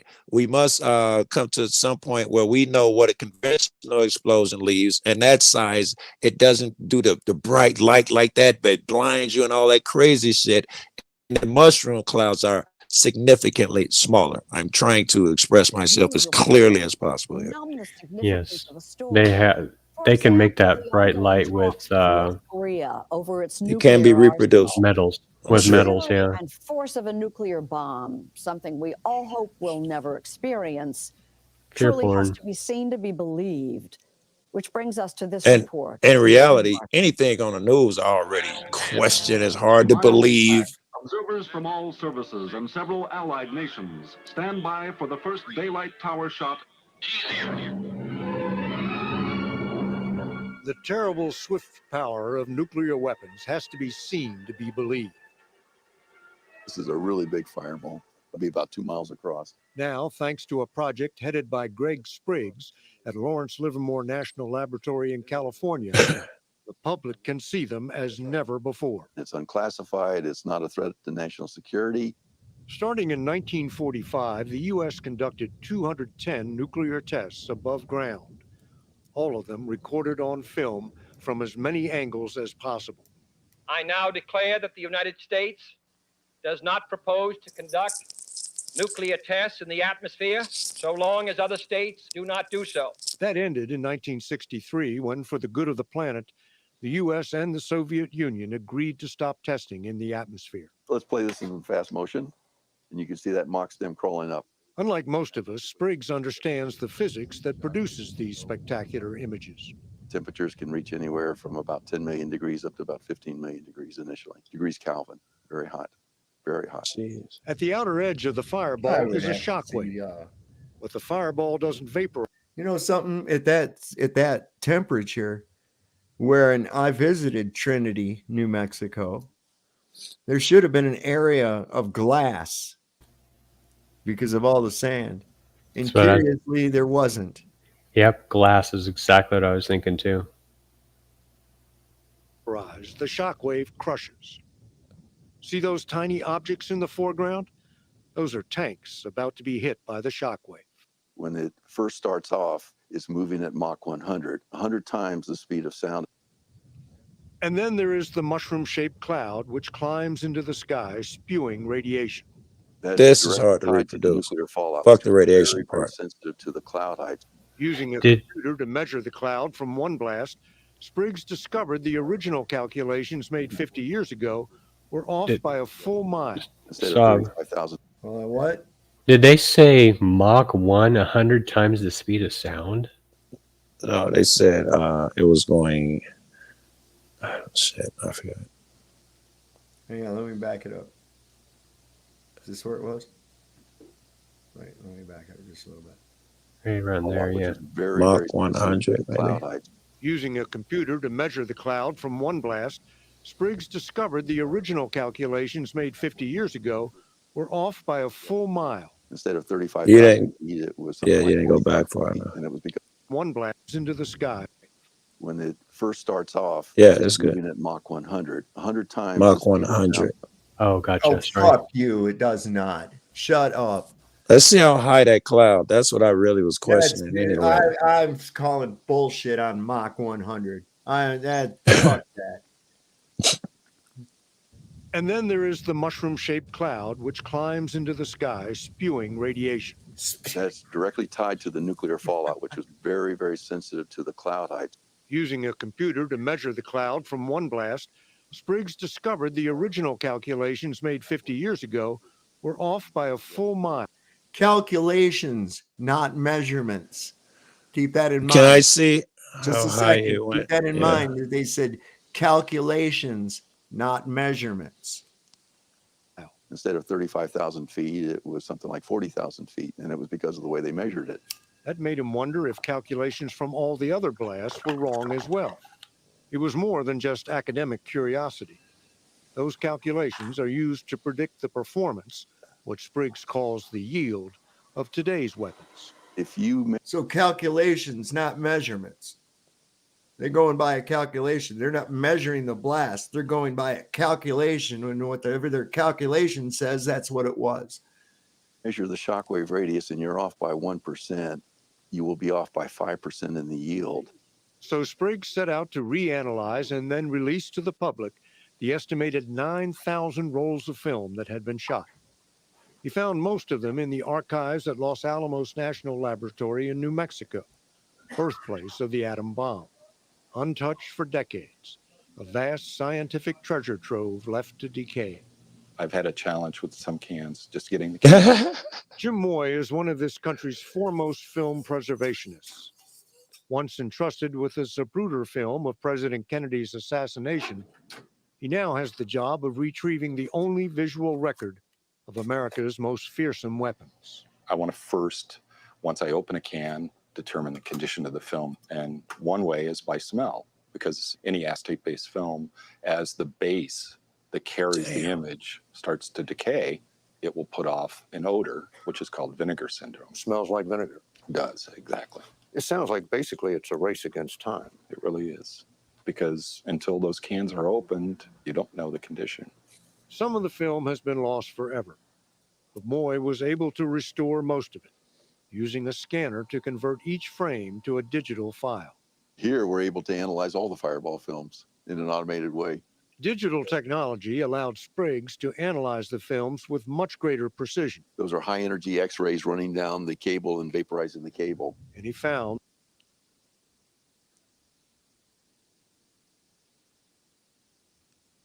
What?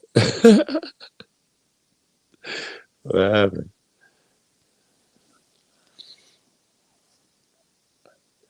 Oh, wait, what's going on? It stopped. Oh, shit. Huh. My bad. Oh, I had another thing going. Fuck. That was freaking me out, man. I was like, where's this coming from? Jesus Christ. that the measurements made decades ago over the Pacific Ocean and Nevada desert were inaccurate. The best they could do in the 50s was on the order about plus or minus 7, maybe 10%. So we're talking maybe plus or minus 100 kilotons for a 1 megaton shot. A kiloton is an explosion equivalent to 1,000 tons of TNT. 100 kilotons is about 6 times bigger than the bomb which leveled Hiroshima. So I want you to take note. These stone structured buildings, these brick buildings that do remain, were the very few brick and mortar buildings that were actually even in the city. This city looked just like this prior to the bombing. You're insane. They have photos, video of No, it they just don't. before it went off. No, they don't. Well, they do, but it's a firebomb, just like Tokyo was. Tokyo was firebombed. Tokyo looked just like this. There were mostly wood and paper fucking structures. Are you aware that there were travelers who went there and saw it and have left with pictures right before it happened? In fact, one guy was famously in both explosions. What traveler? What travelers? Who was traveling to an enemy country? Who was traveling to Japan during a war? Well, have you ever Japanese for one. Well, show me one. Have you ever seen Leave It to Beaver? Show me one of the photos, Joe. Show me one of these photos. It'd be difficult. You just start yelling over me when you No. afraid. Show me one of the photos you're talking about. There is one here. You could find the one. Go ahead, find it. Show it. This guy. Have you ever seen Leave It to Beaver? I have seen Leave It to Beaver. That little sucker, they had him walking down alleys and inside of a town and all that shit was a studio, no? Wait, I'm sorry. Is your argument again that things that can be faked, as if I am not aware of that, even though I've said that 1,000 times? Whoa. It's almost like just a little while ago when you were telling us that we weren't aware of things that could be faked. Which part was I saying things that could be faked? I'm not sure that's my argument. back when we were talking about, well, actually the same topic. It's been a full circle. All right. I'm not sure. I am trying to. My whole thing here is that because it can be faked, I'm trying. Doesn't mean it is. I'm trying to give reasons why it should be obvious. There was one guy who was famously caught in both. He was a fucking businessman. He got caught at the ass end of this explosion, got injured, blah blah blah, and then he went to Nagasaki and got caught in that explosion as well. Which is how I know that there were travelers who had filmed, who were going back and forth, filming it the day before the things happened. Yeah, I'll have to see those pictures. I'm calling bullshit on that. Because those cities were, in its public record, you can find that those were targets for firebombing for weeks prior to this event. And the majority of the structures in these cities were made of wood and paper and bamboo. And so they burned to the ground. And I heard, but I can't just, tell you it's true or not, but I heard that they were packing trucks of TNT into that city for freaking weeks before our supposed bomb went off.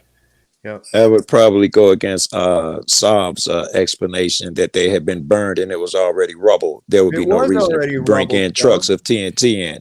Those theories are different. And bombs and TNT between the two, it's kind of like NASA with CGI and wires. They use all kinds of technologies to cause a fakery. All right, give me a second of yelling. I'm gonna be able to hear you guys, but you won't be able to hear me. All right.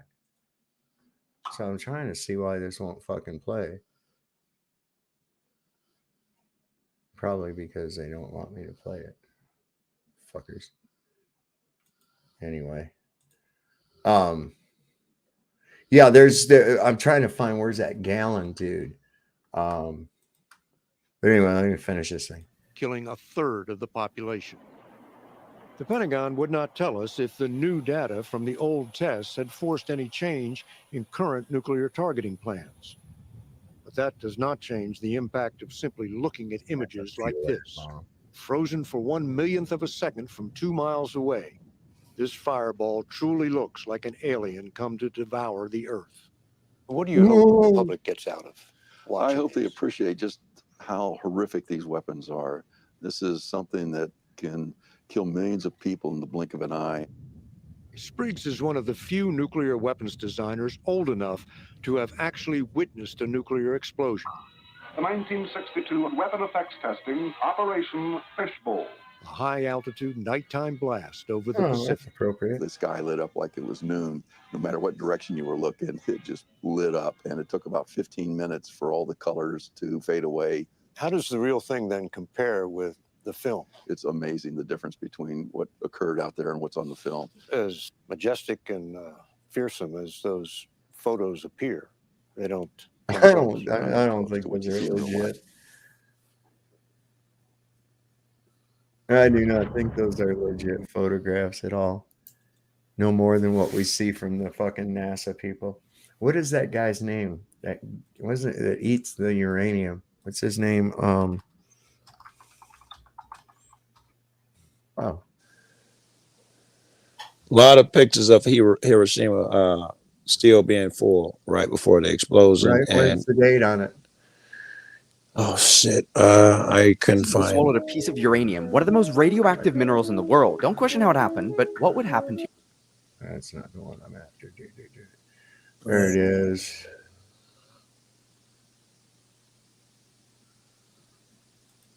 Material. This guy right here. Check this out.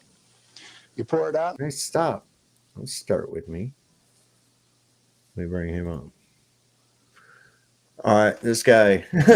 He actually eats uranium and shit. He's went swimming in the cooling pools at the fucking nuclear plants.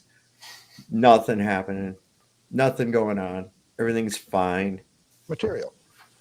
You pour it out in the hand, and that's radioactive contamination.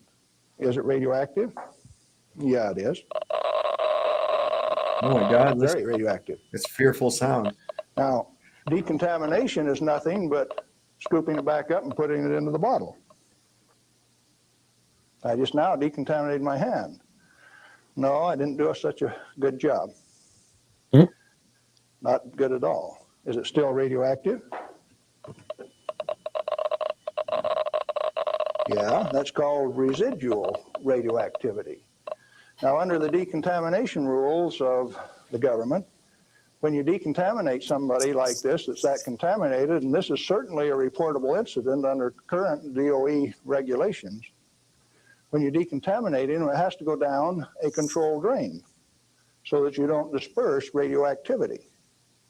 Do I qualify as a controlled drain?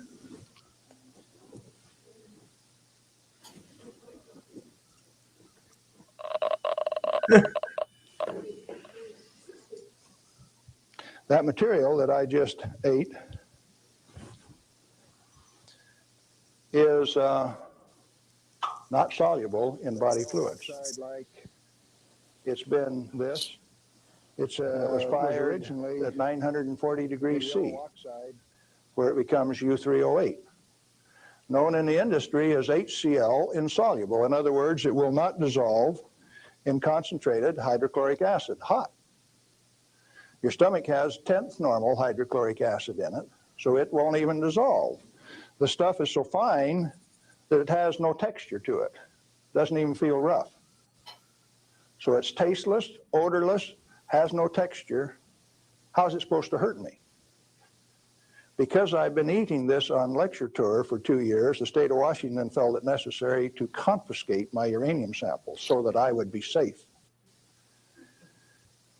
Dr. Fulton from the Hanford Environmental Health Foundation called up and he says, "Hey, I heard one of your guys OD'd on uranium today, Galen." And we talked for a little while and he says, "Oh, that was you." And I says, "Listen, I can eat all that stuff I want." He says, "It'll ruin your kidneys." "How are your kidneys?" "They're fine." "Well, you should have been chelated within 4 hours. And I mean, you guys are going to follow me around the country and give me chelating agents every 4 hours after I eat it on lecture tour?" He says, "We'll give you any medical assistance that you need, Galen. We don't want anything to happen to you." I said, "Did that include turning out the federal SWAT team 4 days ago to get me?" Where are these guys coming from? Well, here's a piece of metal, density of 19.0. If you know your chemistry and physics, you know that there are only two metals that have that density: plutonium and uranium. Radioactive pyrophoric density of 19. Outside of a laboratory, most of you can't tell me whether this is uranium, plutonium, or a mixture of the two. Or anything. Now, I said that it's heavy, and it is. Let's see if it's radioactive. Yeah, it is. Pyrophoric, what does that mean? Pyro, fire. Black on the end. The spark that just came off there is pyro, fire, burn. If it's plutonium, I just contaminated this area of Arizona in excess of the EPA's limit for 1 square mile of surface.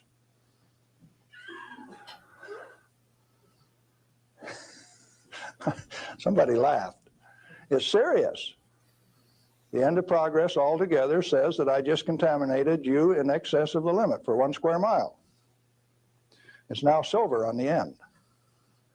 Tomorrow it'll be black because it self-oxidizes, this black color like this, all by itself.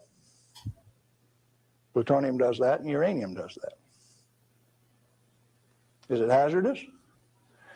Yeah, it is, because they take depleted uranium metal and make it into 50 caliber bullets, fire them from shoulder-held weapons.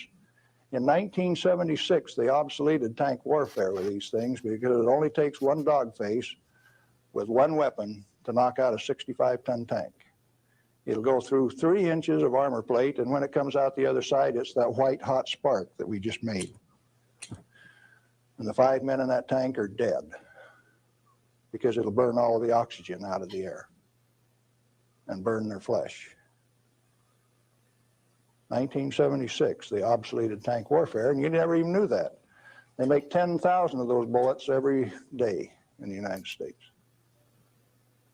We got enough of an arsenal to sink all of Russia's tanks, and our boys in the Defense Department don't even talk about it. Yeah, it's hazardous to your health. Reminds me, lead is hazardous to your health too. Like in the form of a fucking bullet, right? Mm-hmm. That's been fascinating. It is. It is. That guy's there's longer videos with that guy. I'm trying to remember what his name is. Galen Windsor. I'll put a link to that down here in the chat for y'all. Let me copy that and put it down here. I wish you kept going a little bit, actually, a little more detail. Yeah, I think there's even more. Let me see if there's some more on that. Maybe there's part of that lecture. That one's where he showed about that. Let me see. Maybe just do a search for his name. Let me see. Do I got anybody over here in Heather? I'll put a link over in Rumble as well. And let's see. Wait a second. So if we put that guy's name was Galen Windsor, right? So Galen Wind. No, Windsor.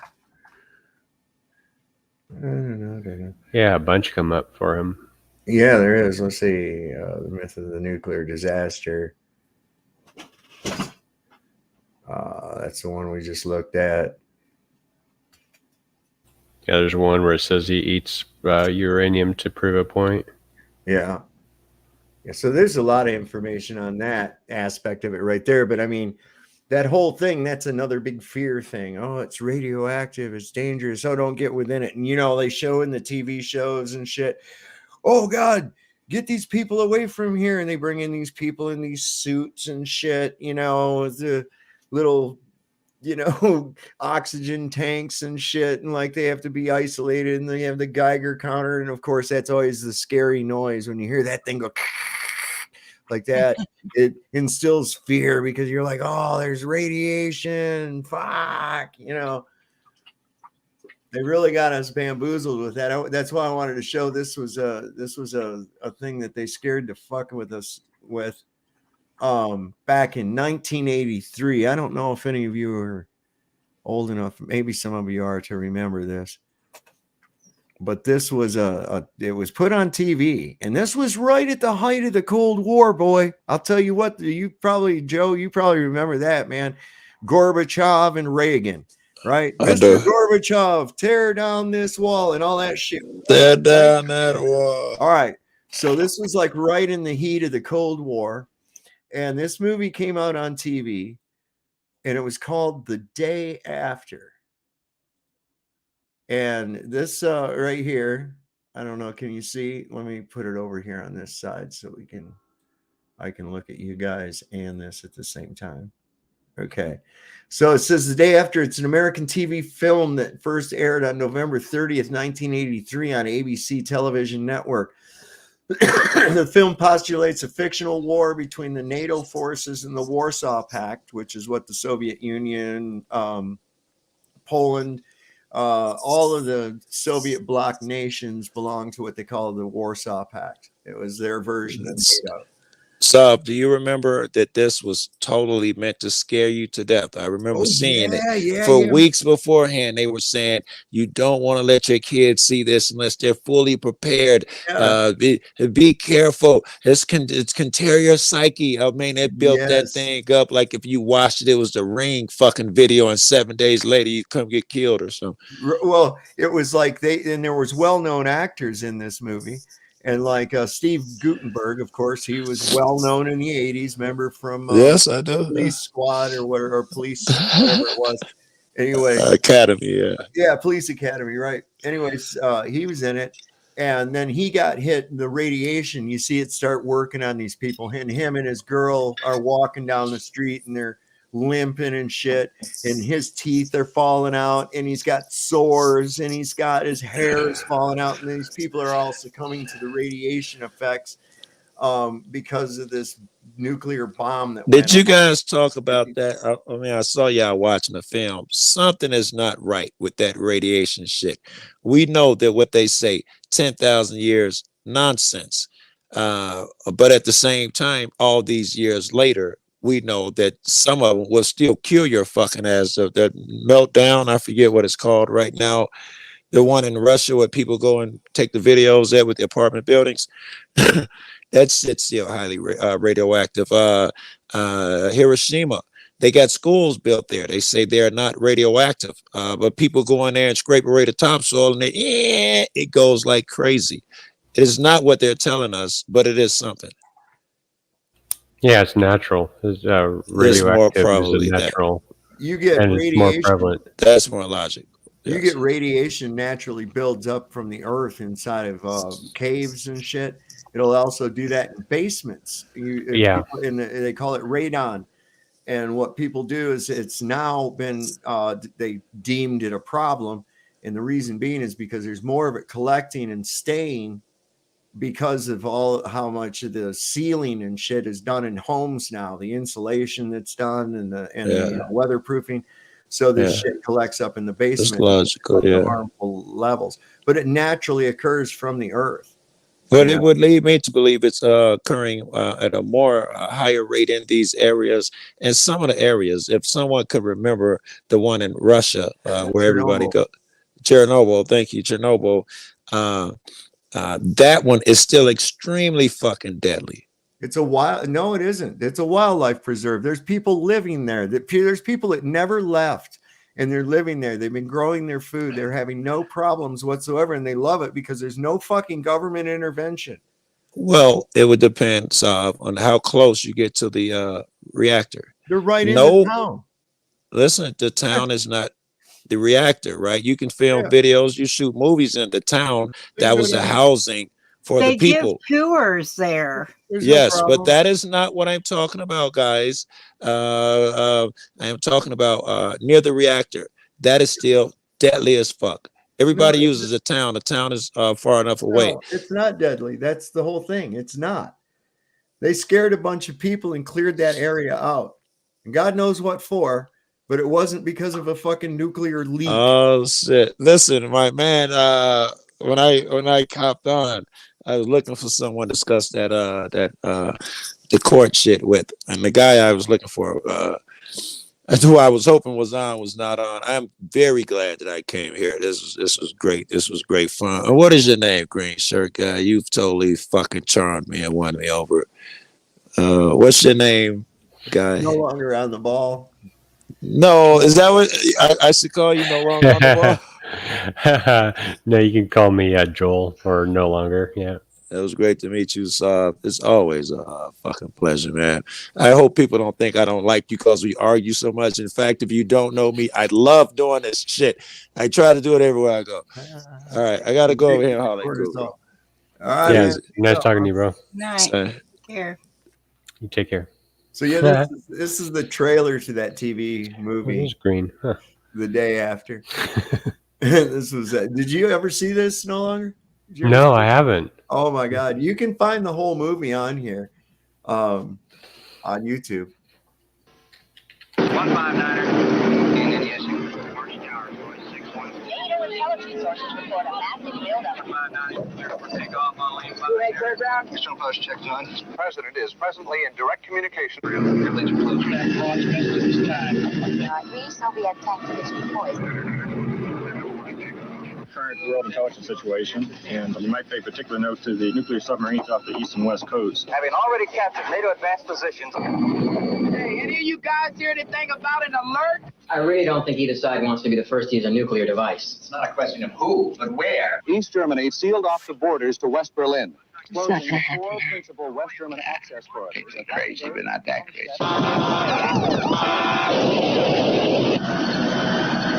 I don't believe this is happening. We have a massive attack against the U.S. at this time. ICBMs. Over 300 missiles inbound now. Either we fired first and they're going to try to hit what's left.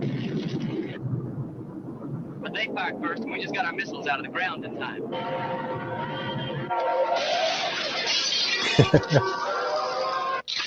This is not an exercise.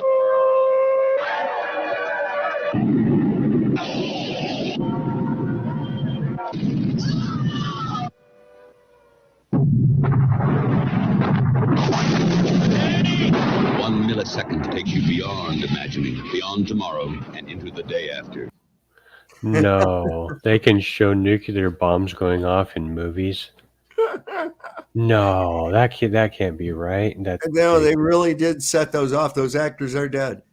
Oh, it's got to be. Yeah, they are. They're done. Yeah, there's no way they could fake that kind of a thing. that And be- rockets too going up. There's no way they could fake it. They probably had to spend billions of dollars to send up a freaking rocket just for that freaking flick. I wonder, is this the same one?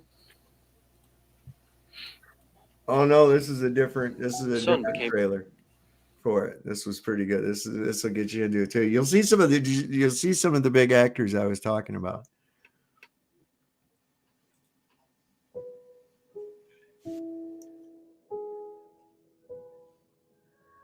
There was a great earthquake.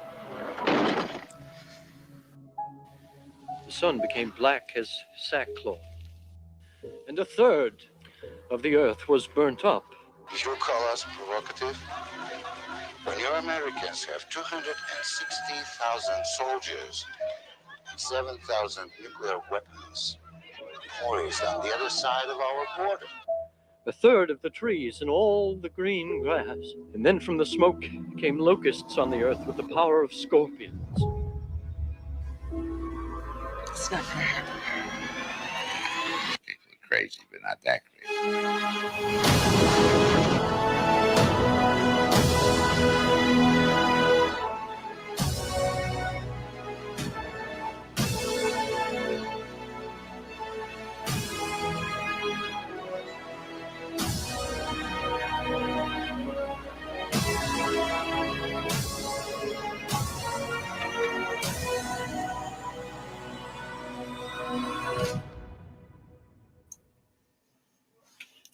First of all, you'd know that's a load of crap because the locusts ain't going to go where there's no food. And they said that everything was burned up, and that there was nothing living. So why would the bugs come along? How stupid. So that was they contradicted themselves. That was a real Oh, that's interesting. In the description, it says to donate to Red Cross. Check this out. Ooh. Donate.redcrossredcrescent.org. Red Crescent. Okay, as for I guess the Muslim aspect of it or whatever. I don't get it. They're into their voices.org and unitedhelpukraine.org. They're into their crimson and their crescents. So that's the modern trailer. So they were using that to maybe fear people into some money for being afraid of the Ukraine. Well, what's really good is going back with some of these movies, even though they kind of creep me out, but because I see too much in them. But you can see that constant fear of all the people that's watched these and kept up with them and just kept taking it in and taking it in. How indoctrinated they are to all of this and keep that fear level way up high, Oh, yeah. Yep. Because it just shows how long it's been going on and none of this shit happened. Look, here's Third Rock.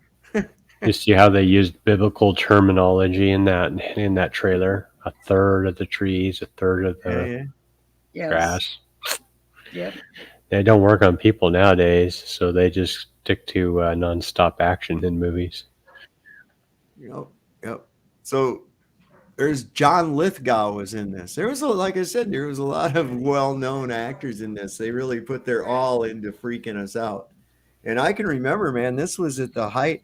It wasn't long after this song that the famous one and only song anybody ever knew by German artist Nina, 99 Red Balloons. Oh, I like that. And it was song. originally in German, 99 Luftballons. And it's like, they were really going with that shit, and of course everybody was having gorbasms because of Gorbachev gonna give freedom to the East and shit. And I says, that's going to be devastating to the West, because it's like doubling your population with a bunch of welfare recipients. That's exactly what they were doing. When Germany integrated with the East, they doubled their population by bringing in a whole welfare mentality, that had been in that for a few generations. So it's kind of fucked up. Anyway, here's some more highlights from that movie. And it just cracks me up, the level of programming that was involved with this shit. It's just nuts. They take about 30 minutes to reach their target. So do theirs, right? Missile warning, this is Beale. Confidence is high. I repeat, confidence is high.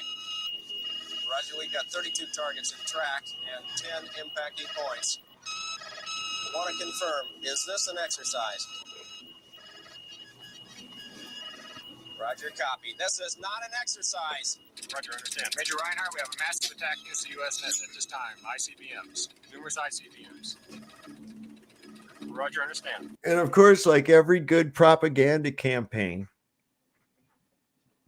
this movie, after it aired, and I believe it was on ABC, was followed up by all of the favorite people's favorite news programs like 60 Minutes, Good Morning America, those kind of things. We're all doing segments about the possibility of nuclear war and referring back to this movie, keeping it fresh in people's heads, getting them really tied into this. You better be afraid. We're on the brink. People could push the button at any time.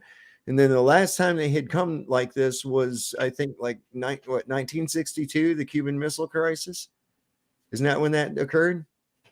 Or was that 63? I think 62.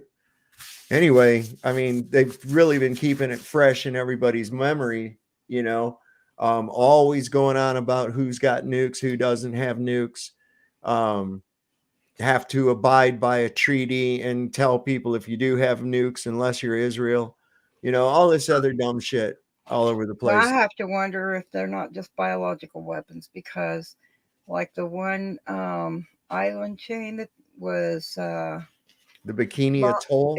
It was it could have been, that was by Reagan, and all those people that refused to leave got really bad cancer. A lot of them died. The ones that left probably got right sprayed with some towards shit. the end were close to the other shoreline. A lot of people along the shore of the other one got very sick and had cancers as well.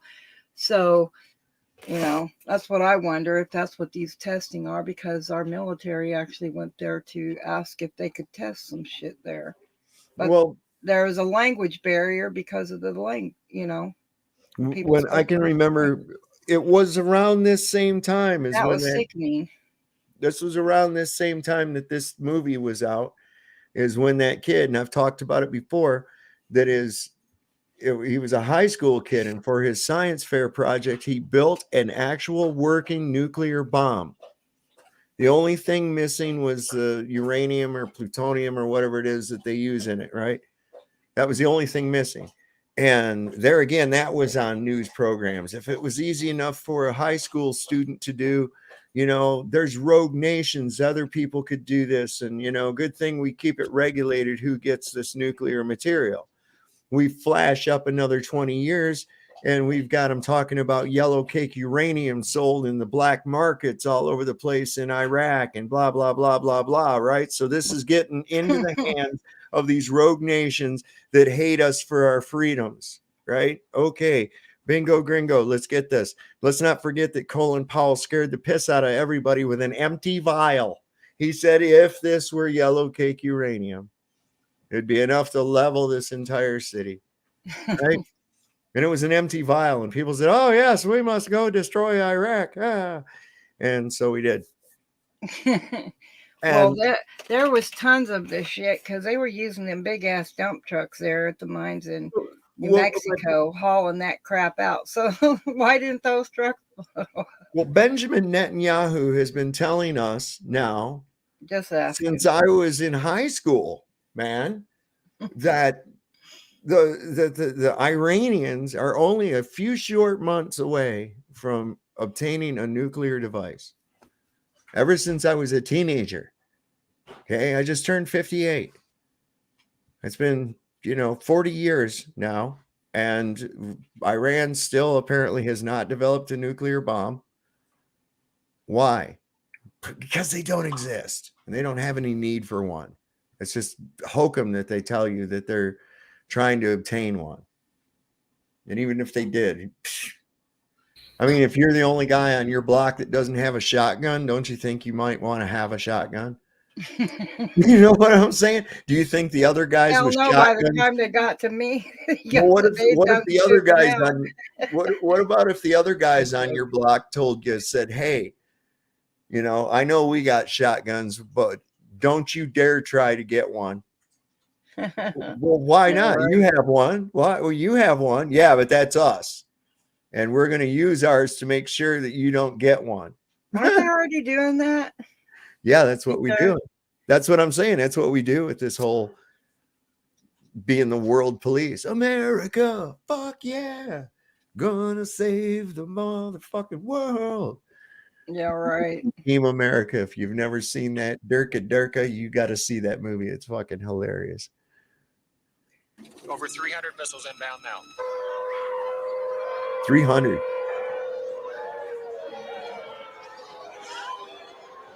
Why not 3,300? Yeah.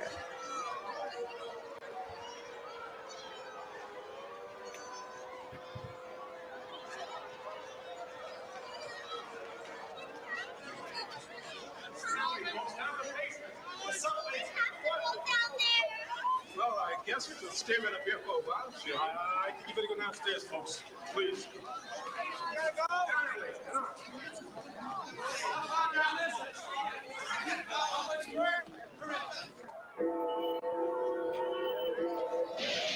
I got to put it to ABC, man. I think that's who put this out. That ABC was, they went all out on this. They really did. They had a lot of well-known faces in it. They used I mean, you look at some of the scenery, they did a hell of a job with this.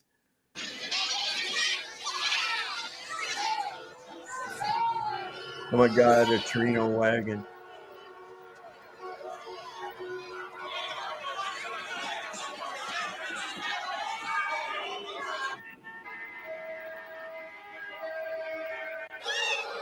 I just want to state that's what cars are supposed to look like. Okay?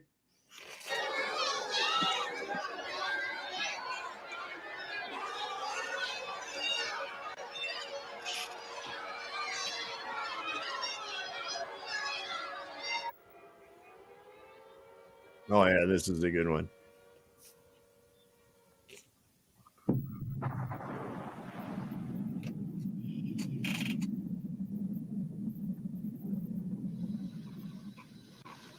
Oh, the infamous EMP, of course, the electromagnetic pulse that shuts off all electricity. Now, did any of the people around Trinity experience a blackout and their cars stop working and shit like that? Their tractors wouldn't run anymore after that test? I wonder. I heard the from up. What's that? I heard from Operation Dominic when they were, trying to pop holes in the firmament. That I saw some documentary on it. Probably it's probably all hogwash, but they were finding out at different altitudes the nuclear bombs would have these different effects, and one of them was that they found that up in higher altitudes it had a wider effect than they anticipated, at least in the EMP relationship.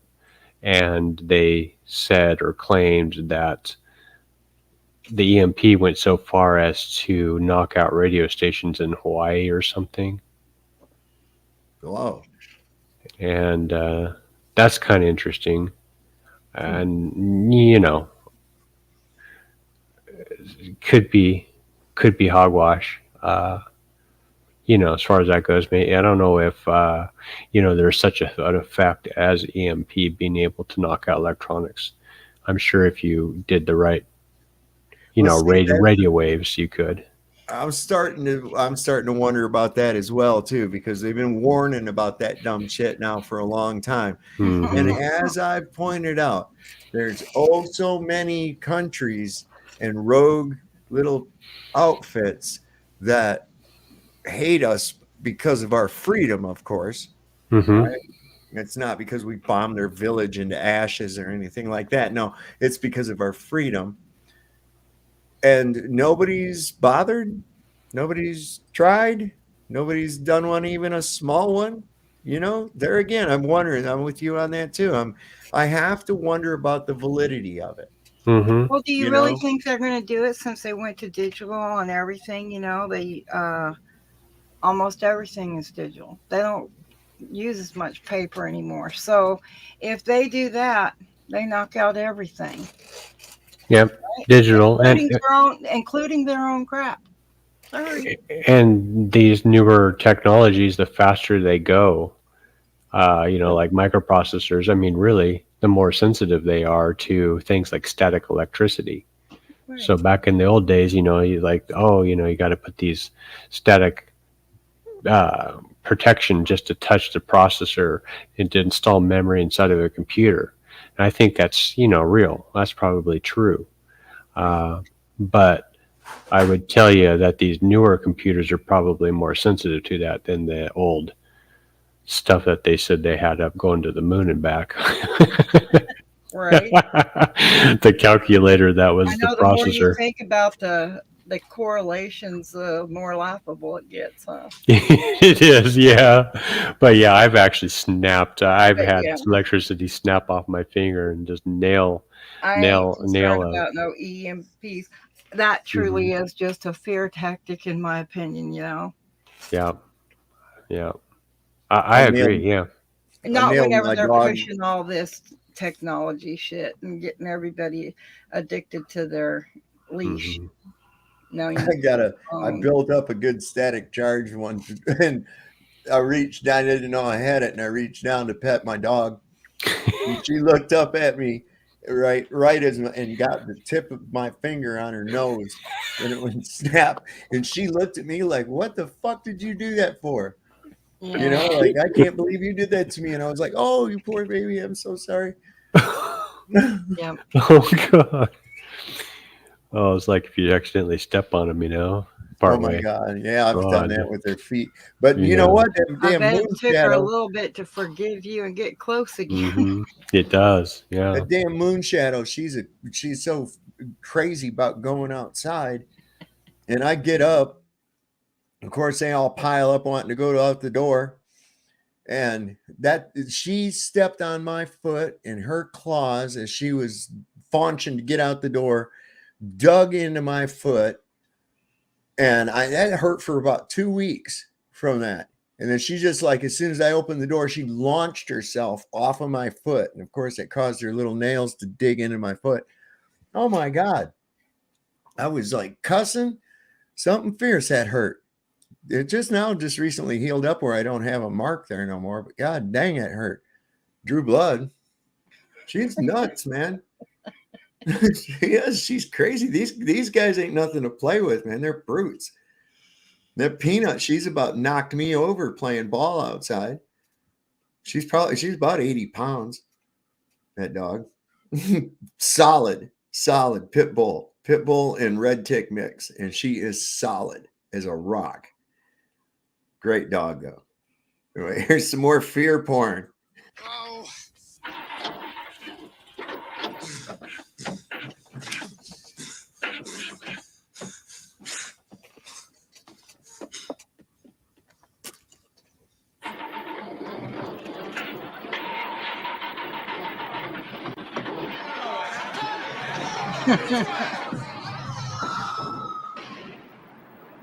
Oh hell.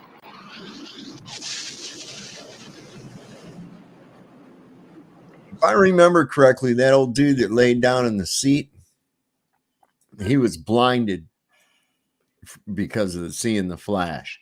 That was another thing they wanted to fear you about. If you look at it, it'll blind you.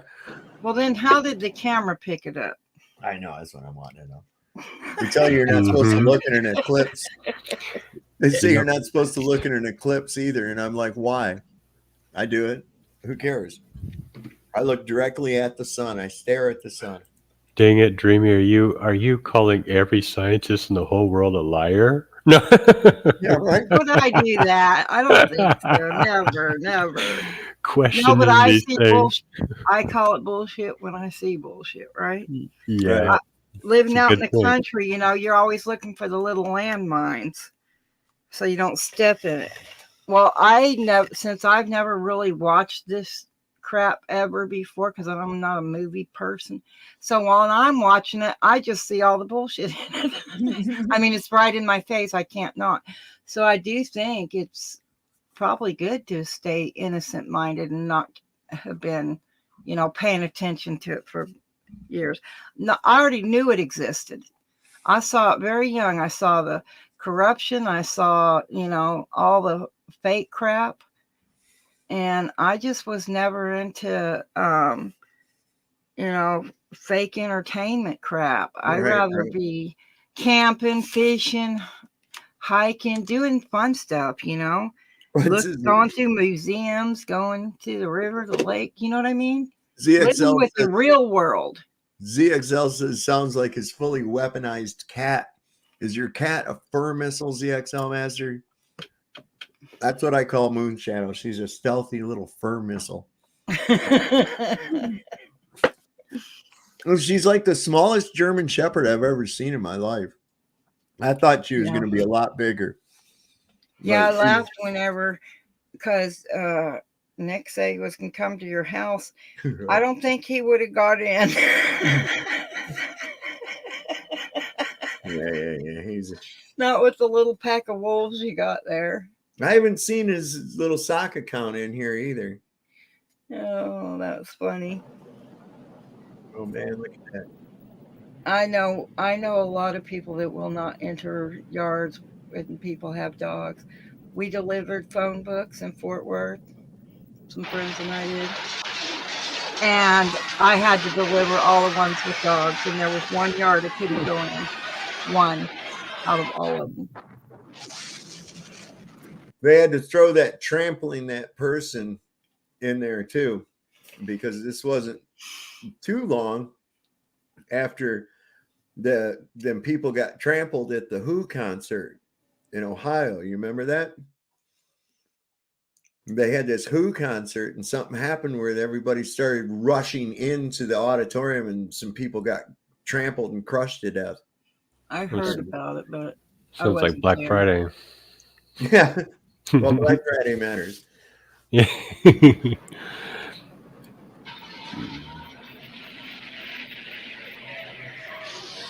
Look at that vaporized right off that. Oh my God. It's like that scene off of T2.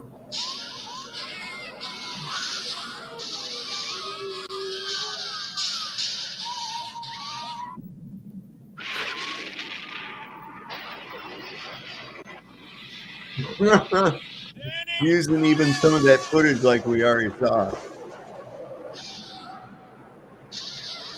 No way that could be faked. No, that's real. The cameraman lived, but those actors are dead now.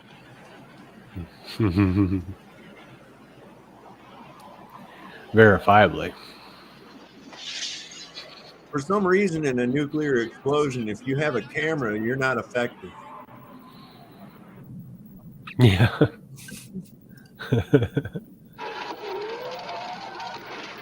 It just takes longer for that to happen.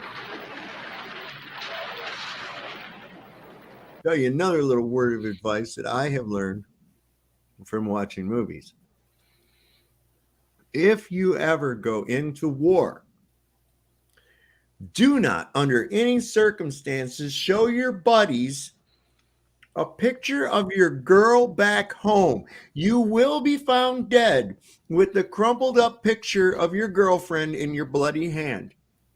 Everybody that shows a picture of their girl back home in a war movie gets greased. Every time. So under no circumstances, just leave your picture of your girlfriend home. Don't even take it with you. Don't even take the chance. Okay? Because that I have found. And if you're ever in space, if you're wearing a red shirt, you're fucked. Okay?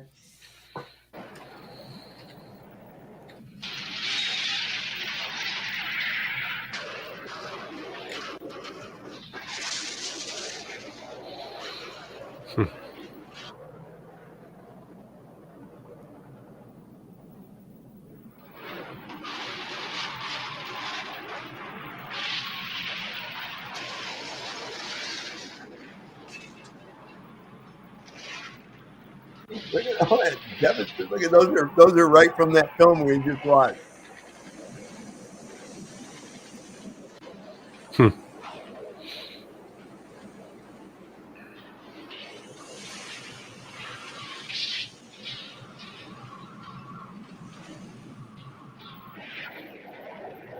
Man. By turning everything into the same shade of colors, they also enhance the effect.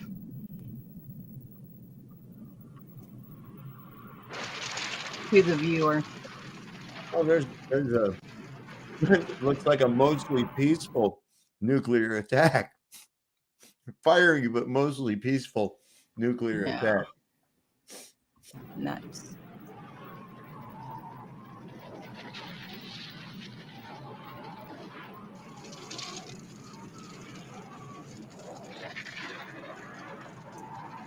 That really reacts more like naphtha. Have you ever been around naphtha and bonfires? What? Oh, that was from the TV. I remember that TV show. Holy shit. Did you hear me? I'm sorry. What'd you say, sweet? I said that stuff reacts more like naphtha. Have you ever been around naphtha? Used it? No. What is it? Okay, Wait, well, wait a minute. naphtha, you stand back and you throw, if you use it on a bonfire, you stand very far back and toss a good lit stick into it, because when it goes up, it just poofs way up in the air. I mean, makes gasoline look tame. Yeah, I've heard of that chemical. Yeah. Naphtha. Yep. Right? Yeah. It's highly flammable. What But that's what what's it that used looked like for? to me when it was in that yellow orangey mode. Yeah. And all the fire, because it starts everything instantly. And it poofs way up. It's volatile. Yeah, they've really been feeding us with shit. And here's some propped up stuff by YouTube I see over here. First 7,301 days after the nuclear apocalypse, World War III time lapse. And I'm like, oh my God. Come on. Stop it, y'all. Hey, Sav, I hate to take off, but I have been streaming and been on stream since 3 o'clock today. So I'm going to head out. But definitely want to, ask, people to definitely keep Flavia in yes, definitely thoughts and prayers, and I'll keep you posted. Absolutely. So everybody, yeah. Oh, that's a shame. See if you can find see if you can find out some more information on that, if you could too, Joel. I'm interested to know. I'm really hoping for the best, that it was just some kind of a, it's always serious, but something more superficial than, a critical wound or something like that. Yeah, I'm hoping so. Lucky. I would just be devastating otherwise. So I sure hope so. Yeah, thank you very much. Thank you all. Yep, thank you. Have a good night. Thank you, you too. All right, have a great night, Joel. We'll talk to you next time. All right, bye. And y'all don't forget to go to the Flat Earth Wiki, or the True Earth Wiki page. Let me see if I can find that for y'all real quick. I have it bookmarked. None of my shit, and I still haven't got it all organized. Hang on, we're almost there. There it is. Ding, ding, ding, ding, ding. Here's the main page.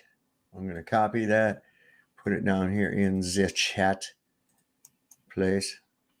Really good resource. I highly suggest y'all go and check that out. I'm going to put it over here in this side as well. It's in the Rumble chat. I don't have anybody over there, it doesn't look like, but it looks like 14 people watching. Be sure and hit that thumbs up, people. It does help get the algorithm out so more and more people can watch our little community. I was in the midst of picking out areas in that night with our friend Nick, and I got it stopped right at a perfect spot too. This is crazy. Surely you remember this. I do, and stop calling me Shirley. 1 times 1 equals 1.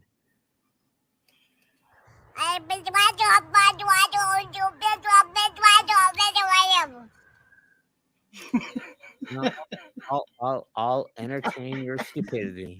Come on, give it to me. Convince me that I'm wrong. I don't need to. You got PhDs proving it. You got degrees that prove it, bitch. You don't even have to. I don't even have to do that. I know, right? That guy, man. Wow. He's got to be embarrassed as shit. You know, and I want him to know, you know, go ahead, come on, you know, I'm not, you did your thing. Maybe you can redeem yourself, right? Maybe you can actually come here with all your physics bullshit and actually demonstrate to me. Well, I think it's A great ball that of he did that gas. to himself. I think it's great. It's a life experience to have to go through something like that. And if he did go back and happen to watch any of that and saw how bad he looked, I don't think he's I probably guarantee you he has every reason to be embarrassed and shamed and everything, and he did it to himself. Nobody did that to him. Look, Sean Hawkins, he's welcome to come up here and demonstrate it as well. I hope he could do better than he did on Flatzoid. Going to show pressure without containment, right? So what's he do? He blows over a piece of paper, right? He blows over a piece of paper. We got Kevin Seeds in there. Good evening. Good afternoon or evening or night or whatever it is. It's that's why you just use salutations, man. I guess. Say salutations, my peeps. Yeah, I was a little late. I had to go to the grocery store, so I didn't make it when you guys started. Right, you probably had to go to the bank, man. Go to the grocery store. Fuck, that place is nuts anymore, man. I'm here to tell you, I just spent $75 and I didn't even get shit. Yeah, I know, right? It's like they need a finance department in there. You know, you get to start getting shit on credit or something.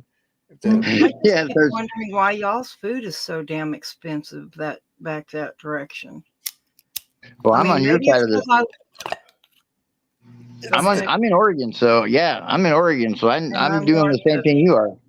So so food is reasonable still, right? In your Nope. area? No? Nope. I mean, it's gone up, but it's not like, well, back then people were paying like $12, $13 for a gallon of milk. We were still just paying like $4 and something. Well, I just bought a thing of Tide Pods or whatever, and it was $21. Yeah. I'll tell you something that works just as well as a little vinegar and baking soda. just so you know, if you're looking for something to clean your clothes. Yeah, no, I like all those chemicals myself. The scent, you know, so that when I'm walking along, I can sniff myself and feel like I'm a fresh spring breeze. Yeah, you know, you could always tell the people that use Gain when you're walking by them down in the grocery store too. Yeah, like their shit stinks like for days. Yeah, I know.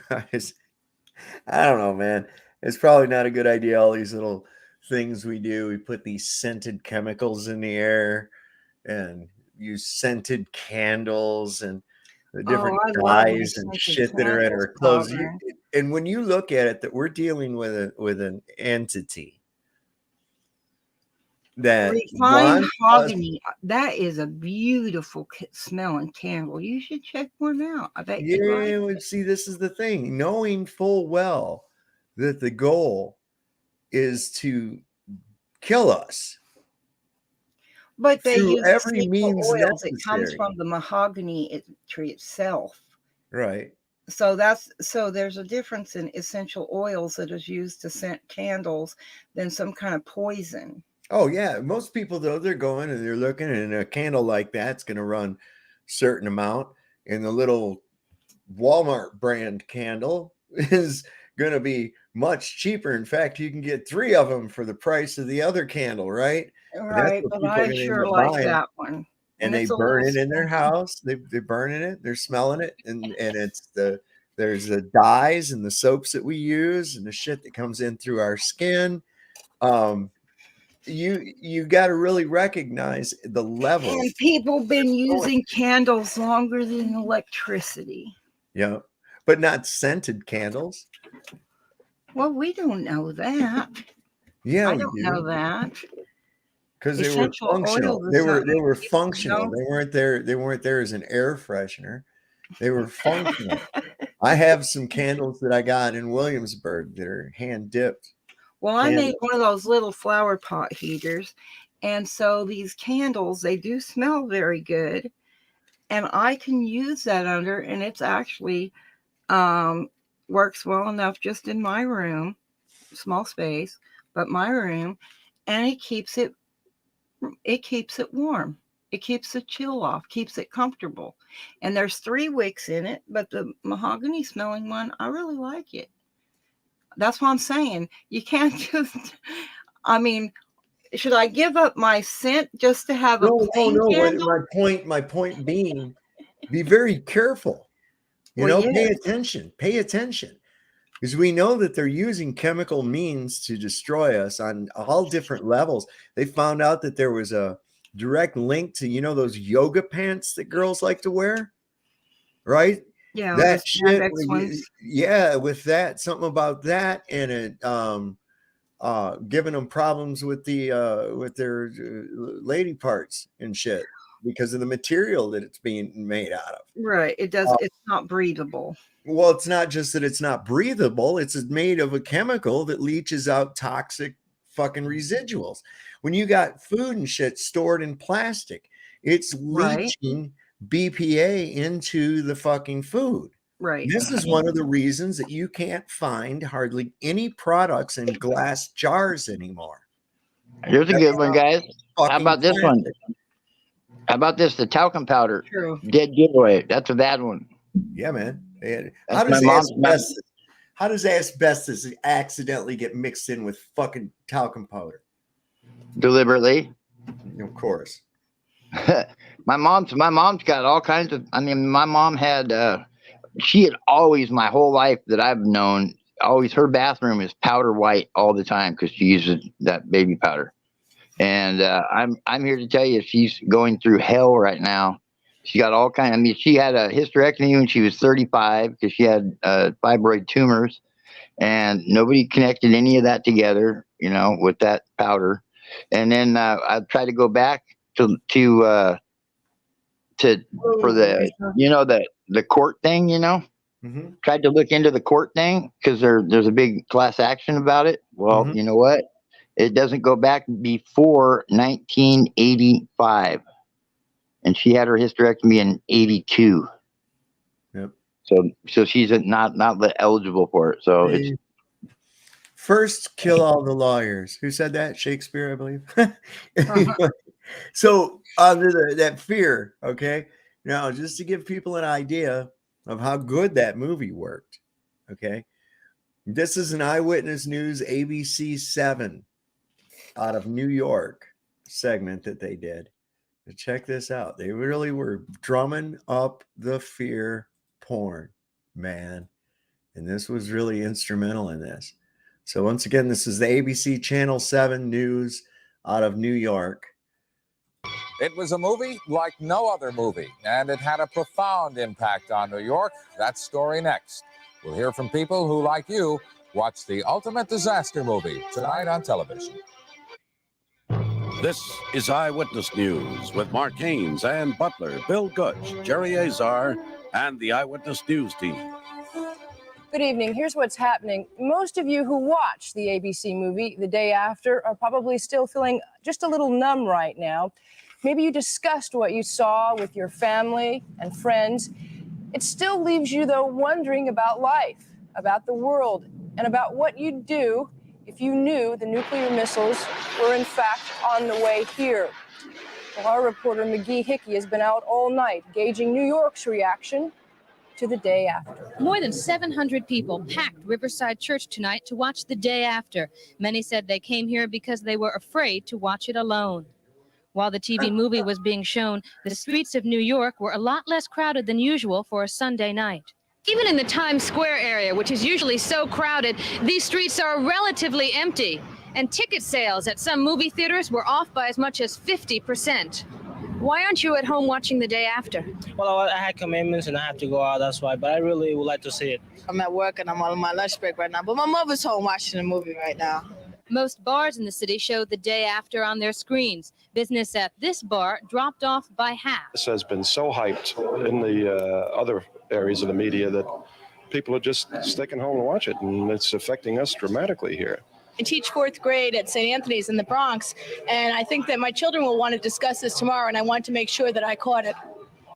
So they had propagated this out before it was shown for weeks in the media, and of course showing this Sunday night on ABC, you know, The Day After, the moment you won't want to miss, blah, blah, blah. And they showed that trailer that we watched earlier. So you can see that people were highly affected. Yes, they were so highly affected. Guess what they did? They went out and started building bomb shelters. That put a lot of people to work because there was more materials needed so they could make more profit. Okay, go ahead. Yep. I'm just seeing the full picture here. Yeah.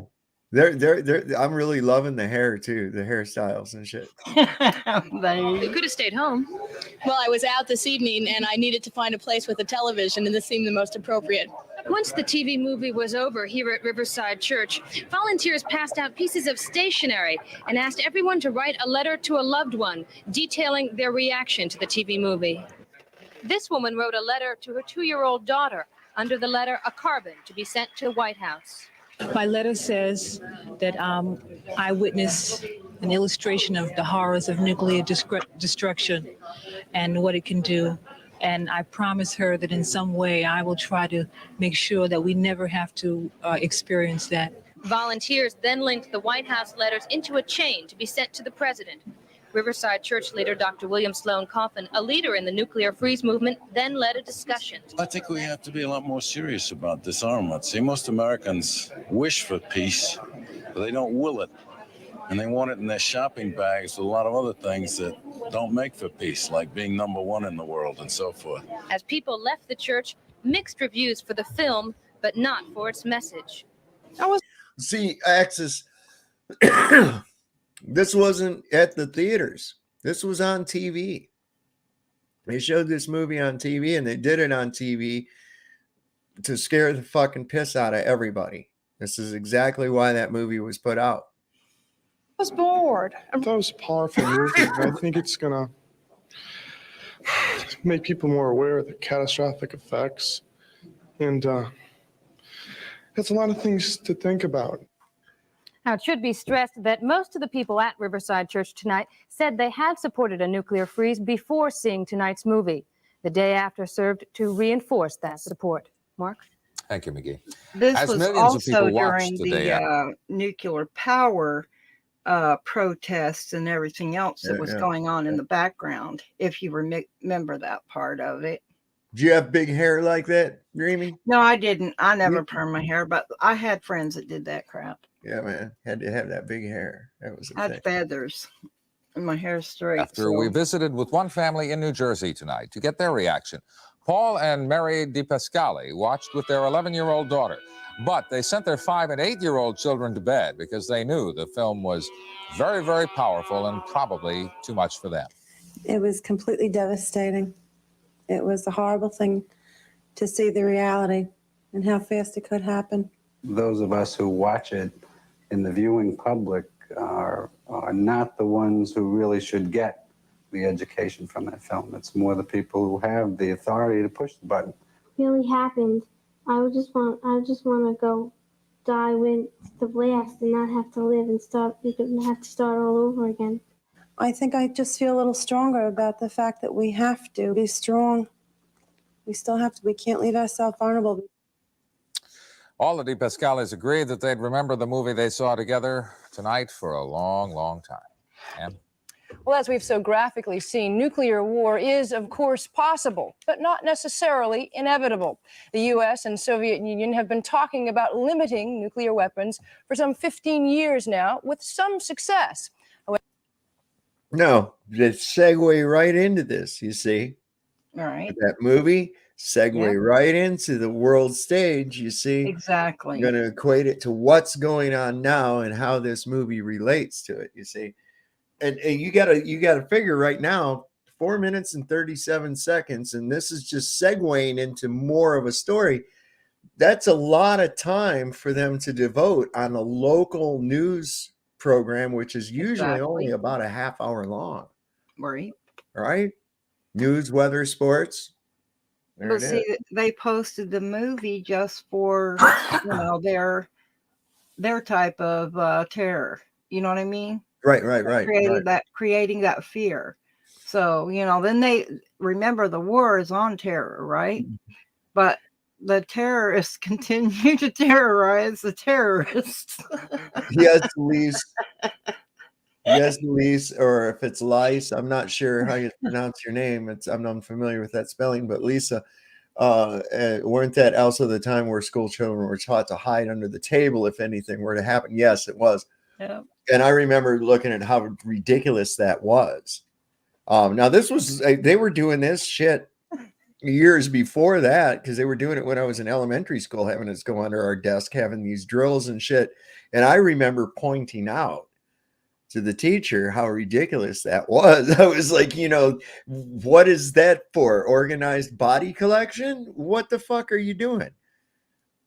It's just, you really think that's going to save you? What do? You get down under your desk and you put your head down between your knees and you kiss your ass goodbye, right? Jesus. However, as John Slattery tells us, the arms race does continue.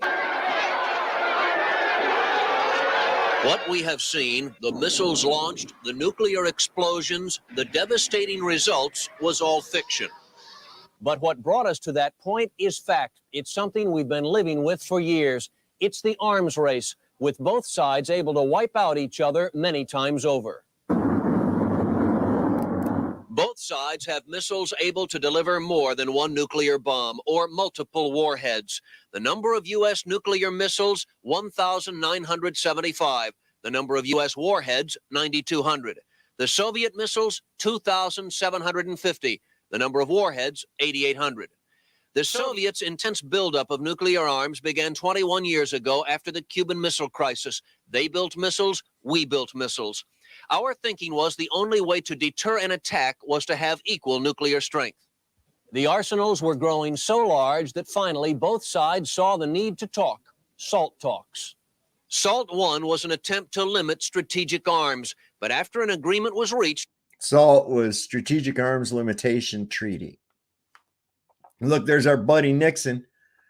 the Soviets still had the lead. Brezhnev. And they not only wanted to maintain the lead, but increase it, which they proceeded to do under SALT I. Next, SALT II, another attempt, but the Soviet... There's Carter, and that's Brezhnev.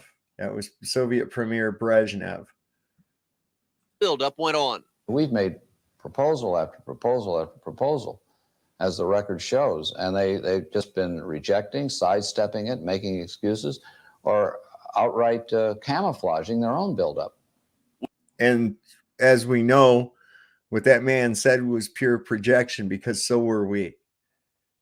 With the Reagan administration, there was a new fervor for building defense and a continued concern about the Soviet threat.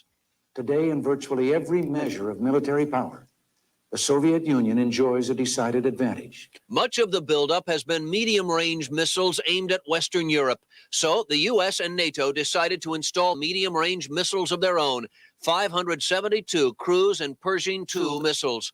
The first of the missiles were delivered to England just last week. It sparked protests all over Europe, and the Soviets walked out of the Geneva talks. The issue is so volatile because of this. Long-range missiles fired between North America and the Soviet Union take 30 minutes to reach their targets. But medium-range missiles fired between the Soviet Union and Western Europe take only 8 minutes to reach their targets. Not nearly enough time to check out whether blips on radar are missiles or just electronic mistakes. Someone could retaliate at a mistake. Currently in Europe, the U.S. is pushing for both sides to reduce the arsenals, but those who negotiate with the Soviets say what they want is clear. They would prefer superiority. Ambassador Lewis Fields, who negotiates arms reductions with the Soviets, says he believes the Soviets do want to deal. I assume because they're involved in the negotiation that they want to reach an accommodation. They will drive the hardest bargain that they can. But they still want to maintain the edge. It is my view that they want to maintain the edge. Whether or not they can is another issue. They might be. Well, this whole idea of having, they have enough to kill everybody 18 times. Well, how many fucking times do you have to kill somebody? That's just dumb. I guess he got 18 lives. Holy shit, you know. What, I mean, God. And people go, oh, yeah, so we need to learn to be able to kill 20 of them 20 times. Well, I like that no matter what they say, they always use a fictitious name like the Soviets. That's not somebody you can confront and talk to. That's a multitude of people, right? Well, they put a front guy up, just like we Same do. bullshit every time. They put a front guy up there, just like we do. In this time period, it was Brezhnev, you know. But they're not responsible. They're not held responsible for anything. We think that, well, there's the illusion, see. Watch. That's Forced right. into equal arms. That is the position that we intend to drive them into. American negotiators are optimistic that arms on both sides can be reduced, and people concerned about the size of the arsenals say reduction is now or never. John Slattery, Channel 7 Eyewitness News.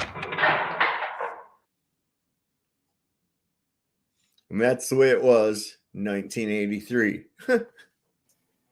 Yep. I miss that time, though. I mean, there was a lot of this crazy shit going on, of course, you know. Yes, there was. There always is. We just didn't realize it was bullshit then. I mean, I realized that some of it was bullshit, but I had no idea the extent of how deep this rabbit hole actually goes with this crap. Yeah, we've learned a lot more over the years. But I started seeing that, you know, do as I say, not as I do. And there's one rule for me and another rule for you. I started seeing that very young. I guess that's why law interests me the way that it does. Oh, yeah. Here's another thing they did with Ted Koppel. I'm not going to show it. I mean, I can show it. I remember that old geezer. Yeah, Ted Koppel. He looked kind of like Alfred E. Newman from the Mad magazine. But this was the day after, and this was put out again by ABC News, and they did a deterrence discussion panel, right? And I think they had good old Hank Kissinger on there. I'm just going to play the beginning of it so we can just kind of get an idea as to what they were setting it up for. This is an ABC News special edition of Viewpoint. Here now, reporting from Washington, Ted Koppel. There is, and you probably need it about now, there is some good news. If you can, take a quick look out the window. It's all still there. Your neighborhood is still there, so is Kansas City, and Lawrence, and Chicago, and Moscow, and San Diego, and Vladivostok. What we have all just seen, and this was my third viewing of the movie, what we've seen is sort of a nuclear version of Charles Dickens' Christmas Carol. Remember Scrooge's nightmare journey into the future with the spirit of Christmas yet to come? When they finally return to the relative comfort of Scrooge's bedroom, the old man asks the spirit the very question that many of us may be asking ourselves right now. Whether, in other words, the vision that we've just seen is the future as it will be or only as it may be. Is there still time? To discuss, and I do mean Another key element, put some sense of urgency into it. Right. Right. Discuss, not debate. That and related questions tonight. We are joined here in Washington by a live audience and a distinguished panel of guests. Let's see who Former they had. Secretary of State, Henry Kissinger. Hello, thank you very much. What we must do in the Middle East is to give everything that Israel wants to them. Wiesel, philosopher, theologian, and author on the subject of the Holocaust. William F. Buckley, Jr., publisher of the National Review, author, and columnist. William F. Carl Buckley. Sagan. Carl astronomer Sagan. and Billions and billions of tiny little nuclear bombs. author who most recently played a leading role in a major scientific study on the effects of nuclear war. Lieutenant General Brent Scowcroft, National Security Advisor to President Ford, Chairman of President Reagan's Bipartisan Commission on the MX Missile, and former Secretary of Defense Robert McNamara, who wrote in the current edition of Foreign Affairs that nuclear weapons are totally useless except only to deter one's opponent from using them. That McNamara fucker was instrumental in any of you that lost people in Vietnam. You can thank that motherfucker right there. I'll tell you that now. The Dresden Holocaust, right on. Absolutely. So yeah, they were, as you can see, they were really trying to hammer that fear. Yeah. You know, and they're all serious. Notice how quiet of a backdrop and how serious they are in this little news report. That's all part of it, man. That's all It's like, part see of it. how many Hello, of the Elise. you can jump up and down on the trampoline, right? What is it? I'm sorry, Dreamy. I was I coughing. said it's like how many monkeys can they get up to jump up and down on the trampoline? Oh my God! Yeah. Looked like most of us. They had most of us a jumping, boy. I You know, know. they even came out with songs about it, right? Right. Even the 99 red balloons, blah blah blah blah blah, right? And that was all about. There was other movies. That was about around the time that they had these Mad Max movies come out, right?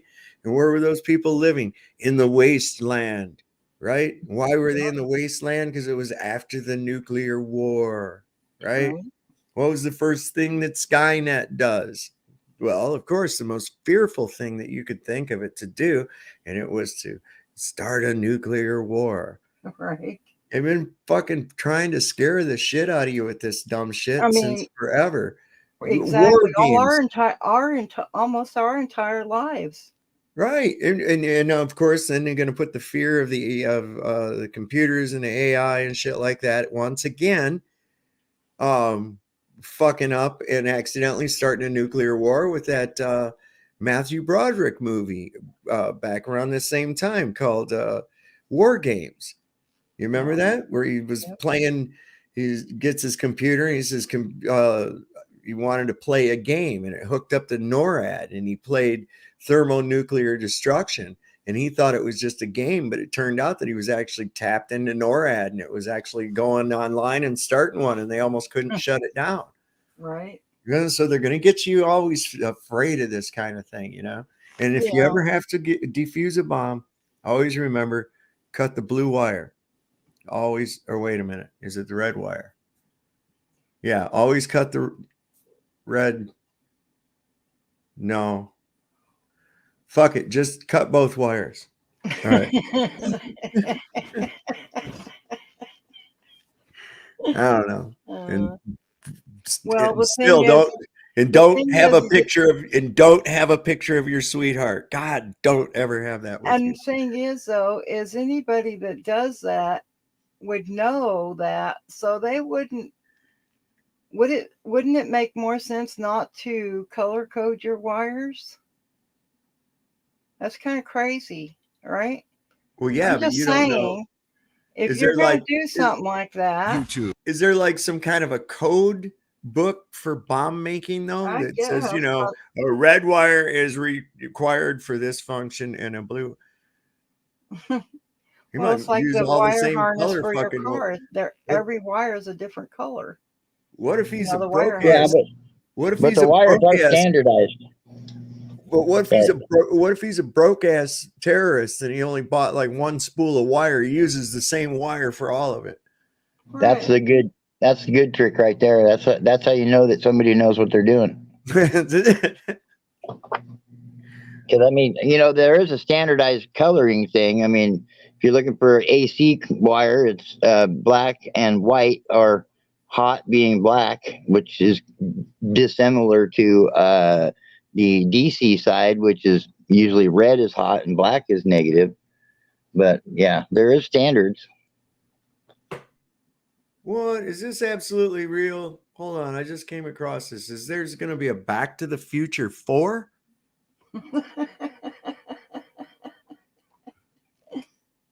Why shit? Look at this. I just found this, man. It says Back to the Future. This went up 12 days ago. Back to the Future 4 2024 first trailer. I don't know. Let's see. That'd be really cool. I'd see it. Why not? I like the Back to the Future movies. I love time travel movies anyways, man.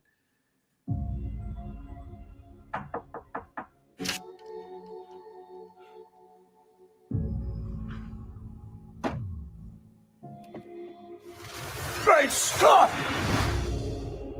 This isn't over, Marty. There's one more adventure waiting for us. If time travel were possible, what would you do? What would you change? What if not only the past changes, but also the future? We're the same age. That's impossible. It's so cool here. Time is our ally, Doc, but also our enemy. We must make the right choice. I have to save you, Dad. Yesterday would have been a good time to start. Whoa, this is heavy. Oh, God. There's flying cars here. I knew it. Gotta travel. Great Scott.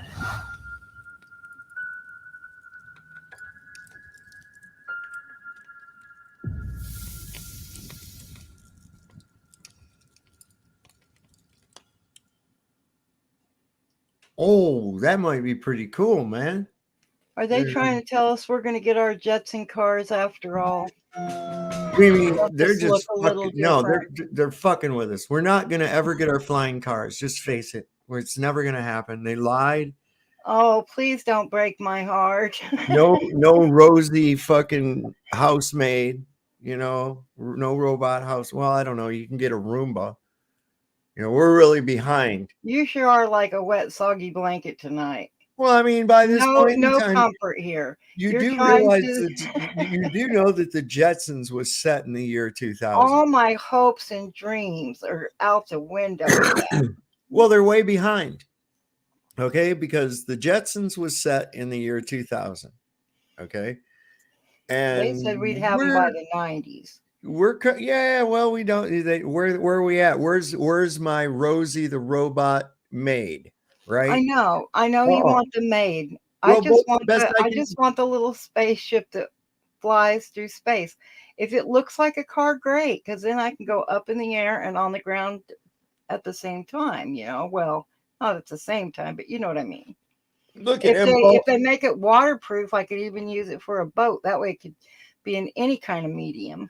M. Ball says that Alexa talks to me every day and listens to you all the time too. Yeah, I wouldn't have one of them fucking things in my house. Oh, me neither. I shit Bad you enough not. I have a phone, and that son bitch tried to talk to me, but it doesn't like that. It doesn't like me to tell him to fucking shut up and leave me alone. My phone phone talk to me no more. My Because it phone. tells me, please do not use that kind of language. Yes, did yours do that? Mine did too. Mine said, Now, "Please I don't just talk kept to me cussing like it that." out, and I'm like, geez, I'm cussing at a freaking object, My I had phone laughed actually, too, but Dreamy, my phone actually said that to me. It said, "Please don't talk to me that way." yep. Mine did too. I was like, you got to shit. Yeah, I know. Well, That's well, why I then said, fucking Lisa, shut up it's and leave me. It scared the hell out of me. I was here. Everybody's sleeping. I'm up late, doing my own thing, chilling. It's quiet. yeah, I'm Lisa, I enjoying know myself. we have the phone and everything. Why would well, I'm just gonna go ahead and bring in more fucking Bluetooth goddamn radioactive spy shit into my house. Why not? Well, it had Holy been very fuck. quiet because I was reading something, online. I was reading something. So I didn't have no music, no videos, nothing playing. Then I turned on a video, and then my phone freaking scared the hell out of me because somebody just started talking to me. It was behind me. And so, I'm very jumpy anyways at times. And whenever somebody's talking behind you, scared the holy crap out of me to hear this thing. Right? How may I help you? And I'm like, what the? I know I don't want my shit talking. So, about it. yeah. Not good. And the fact that it turns off while it still has 15% battery left so that it can track your ass. Right? Keep that up. Fuck yes. That's what it's Exactly. for. That's why it closed. Even if you turn off GPS, that is still activated. It's separate. Holy And so shit. it will turn off to reserve 15% of your battery in case it needs to locate you. They're gonna have a 7th Terminator movie too, man. End of War. What's this gonna be? This looks like it might be good too. Oh, the end of war. That'll be the day. I like how they keep that consistent of where they come back to that time, to that same place right there. With that garbage truck. Right. Always the same. Humanity is on the brink of extinction. More than 30 years ago, machines started a war. It's time to end it. We don't have time. Machines are closing in, and we're on the brink of defeat. This war will last until the last machine is destroyed. We have a weapon that can change the tide of war. The future is in our hands now. We can't let Skynet win. The fate of all humanity depends on us. We can't afford to lose. We have an advantage. Let's do it together. Ooh, Sarah Connor's old. He said we can't let Skynet in. Did you hear that? Can't let Skynet win, yeah. Yeah, whatever. Yeah, that's and there it is, like the AI and shit. But let's just see how Right. old Sarah Connor has gotten, but she's still kicking ass. She's still a badass. They what was the one I just saw where her younger self is played by the same girl that was in Game of Thrones, played Khaleesi. Look, here's Nick's back. See him spamming?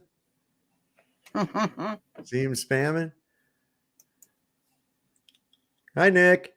Let's click the link and come on up, bub. Don't spam or we'll put you in timeout. Right? Right. How do I know it's you, Harneet? How do I know it's you? How is it that I'm able to detect that? Why is it that I know these things? Doesn't it irritate the shit out of you that I know these things? Yep. Yeah, I know. Super is Dick Volt. It's good old Harneet. See Nick everywhere.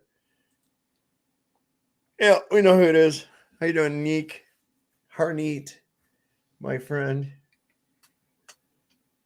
How come you didn't show up to the Mimsland like you said you were going to, big boy? Big boy. Maybe someone pretending to be him. Who knows? Yeah, man. I wouldn't. It could be. I don't know. Who really cares? Yeah. I don't know what all they do. I've heard different things from different people, but mostly it's people that's, like, I know I've met and talked to and just heard things, you know, talked to them about things, whatever.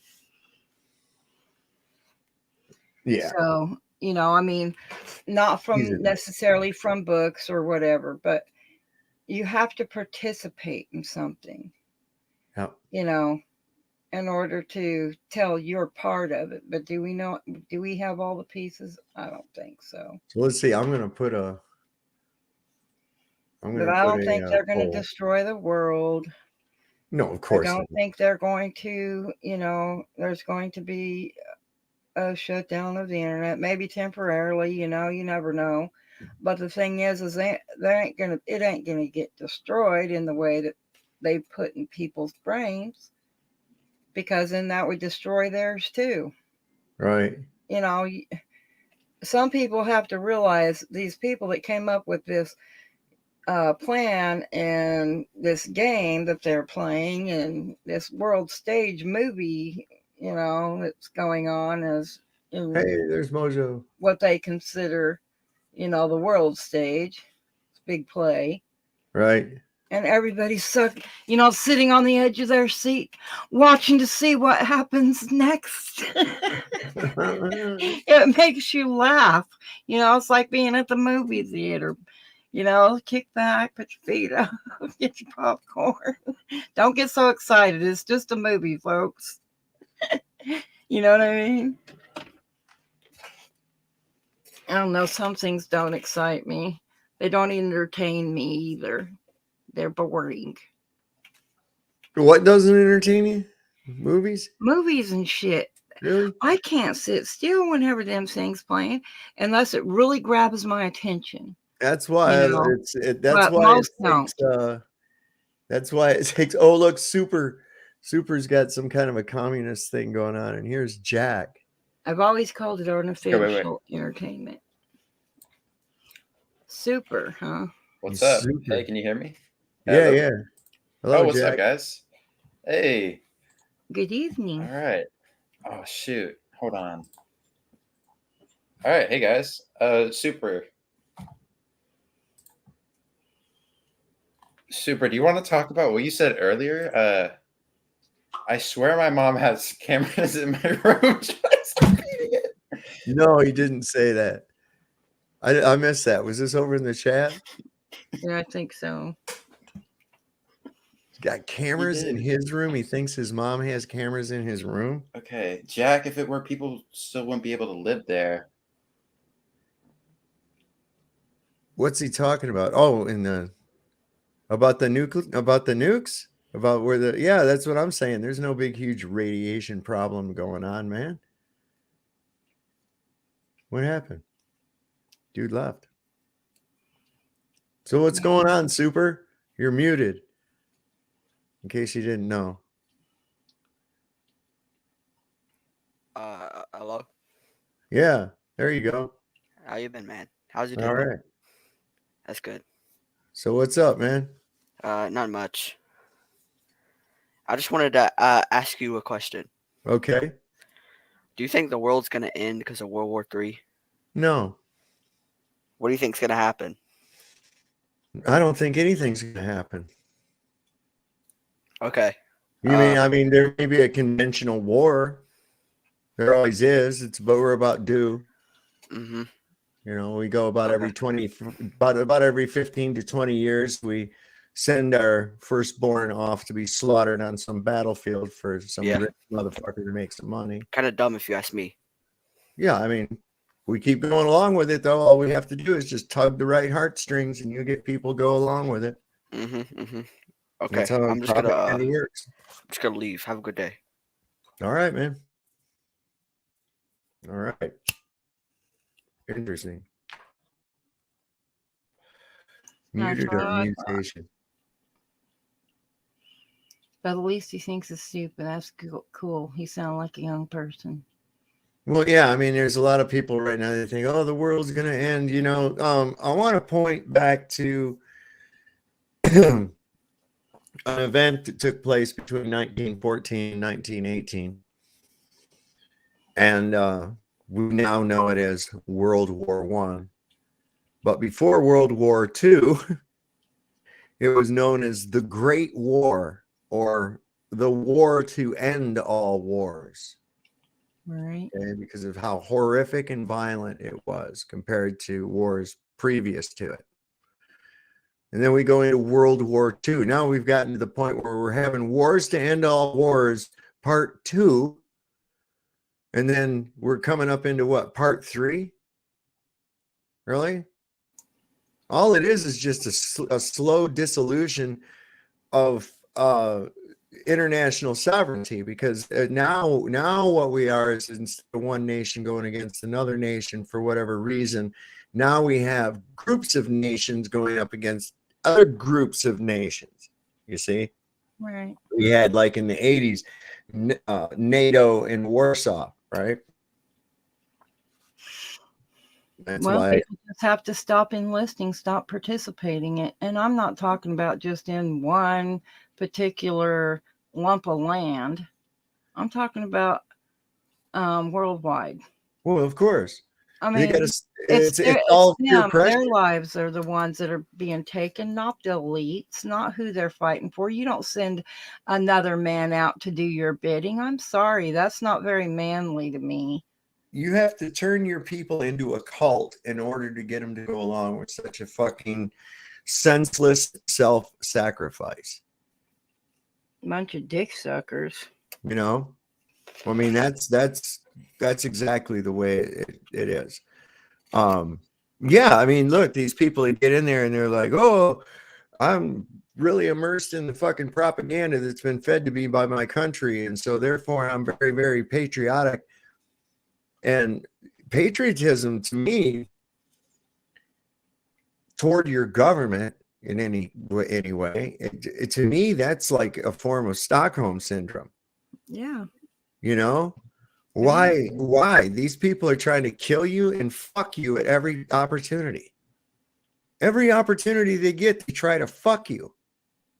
Yeah, they charge you at your office, and then they charge you everywhere you go, and you know, they just keep whittling away at that paycheck. And by the time you're done, what is it up to? The 80 something cents on the dollar ends up in the government's hands. Well, you know, the thing that's funny about that whole scenario is I was just looking at the Powerball thing was like 570 million or something like that. Oh, I should go get me a ticket, dang it. And the damn payout, the damn annuity payout is annuity. So that means over time, it's only 237 million. So where in the fuck is that 55% going? It goes to the taxes. It's called a winning tax. It's called the whole lottery. The lottery is called the idiot tax. Well, the bad thing about that whole scenario is that, like, let's say you get the 237 million, right? You get the payout, right? And if you use any of that money to buy a business and make any money from that, they'll tax you twice on the same money. Well, like if you were to go, if you were to spend 100 grand, like if you're spending 100 grand, you go out and say you do a hostile takeover company like Elon does, and you go out there and grab a company and you get it for 100 million, and then you sell it for 200 million. They're going to charge you. They're going to tax you on the 200 million. So they're theoretically going to tax you on that original 100 million that you've already won and paid taxes on. Then tax you for using it, then tax you for having it. Yeah, fuck these people. We need to stop. We need a great stop. It's called the usury system. Yep. What the hell here? You know, I call it the buggery system because that's what really happens. You just get buggered whenever you're looking at it. Well, here's the thing. Right now, we've got a bunch of people freaking out because apparently a staffer of a congressman got in trouble here because he took pictures of him having anal sex with another man in the Senate chambers and shit, right? And posted them. And I said, how is that any different? Him taking a picture in that room of him fucking some guy in the ass when we have pictures of all of them in there fucking us in the ass every day. So what's the difference? That's what they've been doing. And people just say, oh, yeah, well, I'm going to vote for this guy over here because he won't fuck me in the ass as hard as this other guy did. Oh, okay, then. Jesus Christ. Oh, this might be pretty good. One of the most important videos you could ever watch and understand, Agenda 2030 and why humanity's future is at stake. 179 countries signed on to this plan to develop the world into a totalitarian state. The goal is a one world. Let me bring this up so y'all can read along. It's not there. Hold on.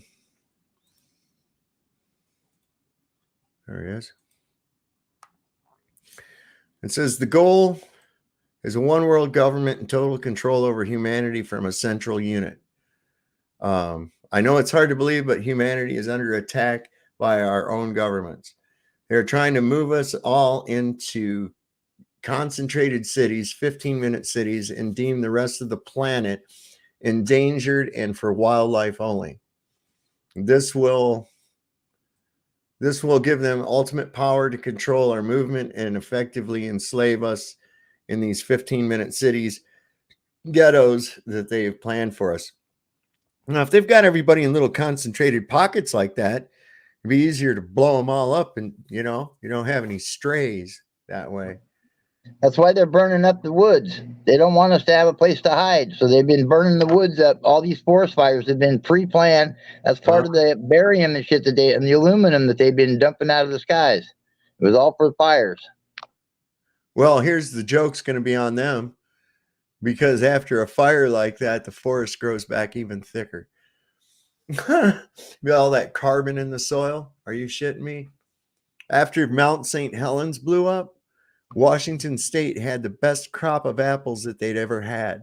Yeah, but the only problem with that is the fact that it's a fire, so there's no place to hide. It's all cut to the ground. You're only looking at bushes. It's a lot easier to find somebody that way. Just a little bit of tidbit knowledge for people. Conifers, pine trees, will naturally shield you from infrared detection from the air. You can also line your clothing with Mylar emergency blanket material, and that will reduce, if not eliminate, your infrared signature from infrared detection too. So, well, hopefully we're not having to be hiding from anybody. Yeah, that's why I see people talking about, oh, I'm going to hide my guns and shit. And I'm like, motherfucker, if you got to hide them, it's time to use them. That's the way I'm looking at it. I ain't hiding my shit. Fuck you. I Come hear get it. you. So some people say funny shit. That's why I said I don't think there's very many people within the United States that even knows what the Second Amendment actually says, because they're always wanting to hide shit, and you know what I mean. It's one simple sentence. It's one simple sentence. Right? A well-regulated militia being necessary for the security of a free state, the people's right to keep and bear arms shall not be infringed. But That's they it. don't know how to use it. That's it. What are arms? What is keeping we and have a bearing? well-regulated militia. It's called the police department, the sheriff's department, the state patrol. Well-regulated means freely supplied, well supplied, right? This is why when you're not able to go to the bathroom and shit, you're irregular. Your system's not regulated the way that it should be, free flowing. Well, they are organized, that's for sure. So yeah, it says, are you up to date with your vaccines? If not, no UBI payment for you, universal basic income. This is why they're crashing the economies everywhere. They're going ahead and just going down with it. They're going to come up with a new Ponzi scheme, and it's going to be even worse than the Federal Reserve note and the fiat currency that we're using now. Now it's going to be fiat digital currency. It just sounds like a big, huge propaganda for commercial crap to sell more shit. That's what it sounds like to me. It sounds like Christmas. You know, it sounds like Christmas. Hey, you need this. You need that. You know, we're going to do this. So you're going to have to do that. You know what I mean? And it's all about the damn freaking get out there and do some more effing shopping. I hate shopping because I know how they hold on, wait a second. Lisa just really asked, the economy is crashing? No, Lisa, it's sound. It's perfectly sound right now. Your dollar has a shitload of value to it. This is why you're saving so much at the supermarket and at the gas pump. And inflation is surely not happening in hyperinflationary rates. Not a bit. Where have you been? Fuel and gas have been cheaper, like in Texas and stuff. It was $2.70 something. Up here, it was $4 something, almost $5. So come on, they pick and choose where they raise their prices. Mm-hmm. When you're paying $23 for a steak back east, and we're over here paying four something a pound for prime rib roast. Come on, it depends on where you live. What's your pocket? It's your little world. Pay attention to your supermarket shelves. Just watch what's happening with them. Just watch what's happening with them. And if you haven't noticed the quantities and the varieties diminishing, then you have not been paying attention. But they're doing that on purpose. That's strategic. Of course they're doing it on purpose. They want you dependent on them. They're also telling people with their own chickens what the fuck they can feed their chickens and shit. It's like, where do you get off telling me what I can fucking do and what I can't? Who gave you this dominion on me? Where did that come from? I didn't agree to it. That's bullshit, man. This is a plan that was agreed to by 179 nations. It's called the Agenda for the 21st Century. It's a totalitarian state being developed right now all over the world. It is the inventory and control plan. Inventory and control of all land, all water, all minerals, all plants, all animals, all construction, all means of production, all food, all energy, all information, and all human beings in the world. And this is a plan that was agreed to by 179 nations back in 1992. It's a United Nations plan. It's called the Agenda for the 21st Century. And so many of us around the world think that sustainable development, it just sounds so great. Isn't it about recycling and creative reuse and creating energy and food resources for everyone? And the answer is no, it really is not. It's about moving populations into city centers, concentrated city centers, and clearing them out of the rural areas. All systems have to be brought into harmony in order to control them all. Because when systems don't meet, when they're out of balance or not in sync with one another, they can't be controlled centrally. And the goal of Agenda 21 is one world government and total control from a central unit. Every nation that signed on to Agenda 21 has its local Agenda 21 plan. People in the United States are completely unaware of this. If I go out and talk about this, the United States press will attacks me and calls me, it's totally ridiculous. But it's not a theory, it's a fact. The three pillars of United Nations Agenda 21 are economy, ecology, and equity, the 3 E's. And everyone sort of thinks that they know what that means, the idea of social equity. It must mean that, everyone's going to have access to clean water and clean air, and no one's property is going to be used as a dumping ground because they are at a poverty level. But really what social equity is about impoverishing huge portions of the population and bringing down the developed nations. The trees were all kept equal by hatchet, axe, and saw. Everything that we're looking at now is destined to collapse our economies. It's a totalitarian state. The trees thought that the axe was their friend because, after all, his handle was made of wood. Being developed right now all over the world.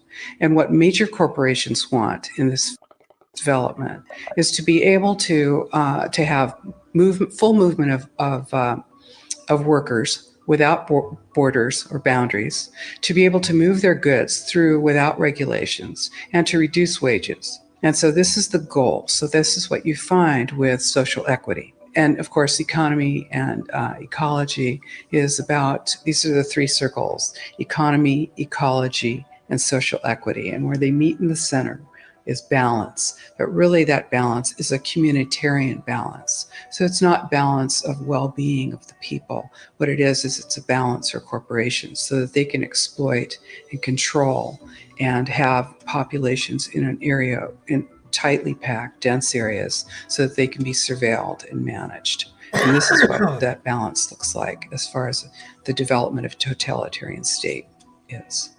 The mainstream media is owned by 5 major corporations, and you're not going to get this information from the mainstream press. So you need to be your own press. You need to educate yourself. You need to get out there and educate your neighbors, your community, your real community. You need to help your children understand that they're being indoctrinated from pre-kindergarten to postgraduate school. They will only raise the prices of products we can't make ourselves. No, what they'll do is they'll make those products that you can make yourselves illegal to make yourselves. This is why they've passed ordinances and laws about collecting rainwater. They're trying to stick their nose into what private people can do and can't do with chickens and shit like that. It's getting out of hand. That's how they're going to do it. Illegal for you to get your own water, that kind of shit. All of us have a responsibility to ourselves and to others. This is true community, to work for personal freedom. And always remember that even though we work as a group, if we do work as a group, we're all individuals in those groups, and we answer only to ourselves. And this is essential. It's essential as free human beings. This is what we are. We are free, and we need to continue to be free. And I do believe that we will win, but we have to become aware that there is a fight, and then make our friends and our neighbors and our community aware as well, and work together. And when you vote, they'll tell you, be careful and don't vote for the people that are on board for the 21st agenda of shit. The thing is, if you vote, even if they get in and you didn't vote for them, you still consented to go by what happens because you agreed to it by voting. This is why it's a slippery shit you're getting into. This is a plan that was... It really is. The Jones plantation, right, Dreamy? At the damn Jones plantation. Is this, oh yeah, to control and subjugate the family. I mean, this is really some bad shit. You know, and people don't really understand. It was Agenda 21 and it's moved over to Agenda 2030. Their goal is to have this all in place by 2030. It gives us 6 years, if that long. I think that they're rushing headlong, devil may care attitude, literally, and pushing forward come hell or high water with everything that they've got. I think it'll be as likely as, you know, us getting our jets and cars and houses. Sorry, but that's just where I stand. I've been watching them talk about this crap. Oh yeah, talk. That's what we get, right? Right. But Well, yeah, we don't see none of it coming to fruition, and it depends on us for it to come to fruition in the first damn place. Well, we're the ones that back it. Their bullshit isn't jiving with the grand rising. There's too many people waking up, man, going, fuck this. You people are nuts. There's too many people are waking up to that right now. And it's just what's that, Kevin? The problem is that, you know, even the people that are awake, they don't know what to do, like myself even. You know, I don't know what, you know, what the fuck is my voice going to do to anybody else when the shit's already been going on for 20 years. Right. Longer than that, but you're right. No, I mean, you look, know, that I'm just here to guide you along as you awaken. right. You know? But I'm just saying, you know, now, I mean, I've been awake to this shit for quite a few years, and you know, I don't talk about it, and you know, but I be about it. I'm being about it, but I ain't talking about it, you know? Right. You know, because right now you stick your head up, you're going to get it shot off. Yeah. Well, you know, I'll take that. Shoot at me. Fuck it. I'll take it. I'll take it. I'll take it. I don't care. I don't mind. am thick-skinned, man. I don't mind dying. I don't mind dying a martyr. That's not a bad way to go. You know, I mean, that's the thing. I'll go on my feet before I get on my knees for anybody, and that's just how it is. I've always been that way. Sometimes to my own detriment, you would think, but to my spirit, it was nurturing. You understand? Right. Because I persevered through it anyways. I still fucking won because I still defied. You understand? Yep, I didn't give a fuck at the consequences of it. I mean, I've been down and out, man. I've been down and out. I went off grid. I was like, fuck this bullshit. You know, I mean, I've been hammered on by the government. Believe that. You know, 20s of thousands and thousands and hundreds of thousands of dollars. I've been raped, you know, with child support and things like that, man. And it's like, you know, I mean, I could be bitter, but you know what?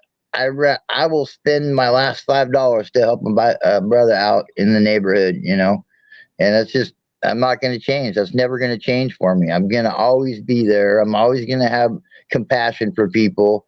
And, you know, it's just going to suck when they're going to be able to remove that aspect of our life. We're screwed. What is this? Is this guy doing this again? Yeah, here's another one. I got to send this. There's these people with these fake ass fucking shit. Mandela effects. Let me see what this guy says. Proof of a parallel universe. You already know when they're looking at it like that, they like, we already know it's a parallel universe, but this is a Mandela effect thing. Check this out. Which I believe comes from a parallel universe. If you are not familiar with the Mandela effect, Empire Strikes Back, you need to Google it or you're not going to understand what's on this tape.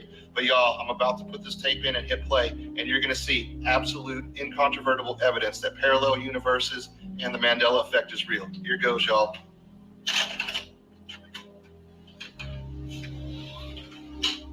What's with the hat?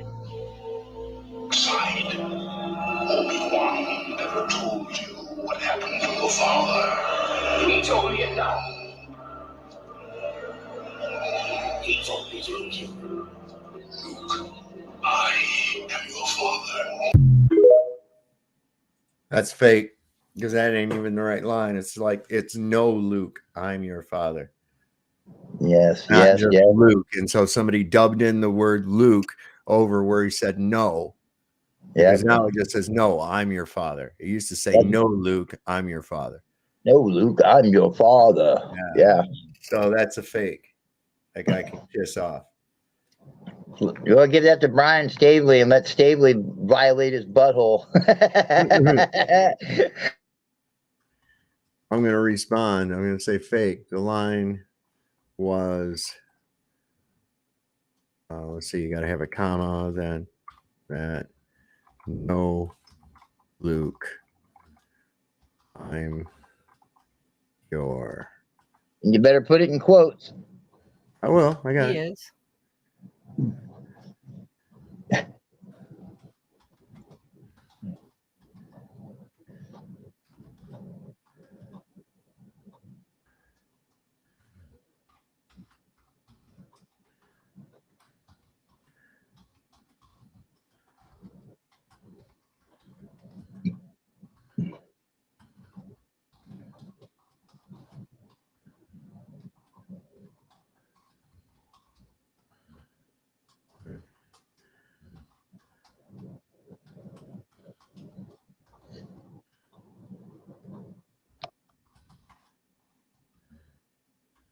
There, I said fake. The line was, no, Luke, I'm your father. The change is that Luke is now gone. This goofus just dubbed the word Luke over the word no. Now, here's another thing I'm going to do about that too. Or just cut out the word no. What is it? I said, or he just clipped that out. I'm going to copy this whole fucking thing and I'm going to repost it so it can be seen. Quote. Put this in here. Paste. And then I'm going to also put and yes, Steve. I think that's his thing. There he is. Hard to find. He's hard to find on here. Anyways, now he's tagged in it. Brian Staveley's tagged in it, so he'll see it. Cool. Fake. We busted that down, didn't we? Quickly, efficiently. Yeah. That didn't take but a second. That was too easy. Yeah. I mean, it sounded like he had it all together, like he knew what he was talking about with his neat little hat and glasses on. But no, it's a toilet flush right there. That's a dingleberry. That's what that is. How did all these other VHS tapes get affected and one escape? That's another thing somebody needs to ask, right? Now, that's a good question right there, because I don't even understand how, your Bible could change. Right. From, you know what I mean? You go to your Bible and it's like, holy shit, it's changed. How do they change documents? That's what I want to know. Yeah. So yeah, this is pretty good. This is a guy on here, Matthew. He said that this is the best video I've ever seen to show to people who are completely new to flat Earth. It's less than 5 minutes long and instantly lends credibility to FE. There's a very popular movement in the scientific community that Earth is a flat plane. Let's check it out. Y'all want to check it out? Of course you do. That's why you're here, because we look at neat shit, right? We are like the coolest people on the whole internet right now. All of these people here in the chat, except for Nick, and on my panel are like the coolest fucking people on the whole internet. This is the place to be. Well, good. Thank you for the compliment. That's a compliment. I'll accept that. This is where the cool kids hang out. This is the cool kids' lunch table, babe. All right. Yeah. Gotta have a DA to sit here, baby. And sometimes we're the only ones in it, but goddamn it, we're there every day. That's right. That's right. Well said. Here, here, here, here. Huzzah. Geocentrism is that the Earth is stationary and that the heavenly bodies are revolving around the Earth. No. Wait, it's a little loud, isn't it? Is that a little loud? Yes, I thought it was loud. I turned down my speakers a bit. Yeah, I had to turn mine down too, and it's on my phone, damn it. Even suggest something like that, you'll be crucified, basically. Not only that, there's a growing movement nowadays, and this is not just amongst Christians, this is in the scientific community, that the Earth is actually a plane. It's a flat plane. It's not globular, and it's stationary. It's a very popular movement now. But all the astronauts who have gone up to space station and all that, they say it's round. Oh yeah, that's what they say. We haven't seen a picture. I mean, they have these images of astronauts working on a space station with the Earth in the background. But you look at the Earth, there's no satellites, which is supposed to be 20,000 satellites. You don't see a single one. You don't see any planes anywhere. And every so often, in one of their videos, you'll see like bubbles come up, which means they're in a pool in front of a green screen. And you can find these videos. Somebody flushed. How does water convex itself? So if the Earth is round, water is bending itself. Can I do that? Can I conduct that experiment? I can certainly pour water into a container, and the water will take the shape of the container, but I'm not talking about that. I'm talking about pouring water out and then making it into a convex sculpture without it, because water always finds a level. But it's the gravity which is keeping it. That's the whole answer. It's a big catch-all. It's gravity. It's gravity.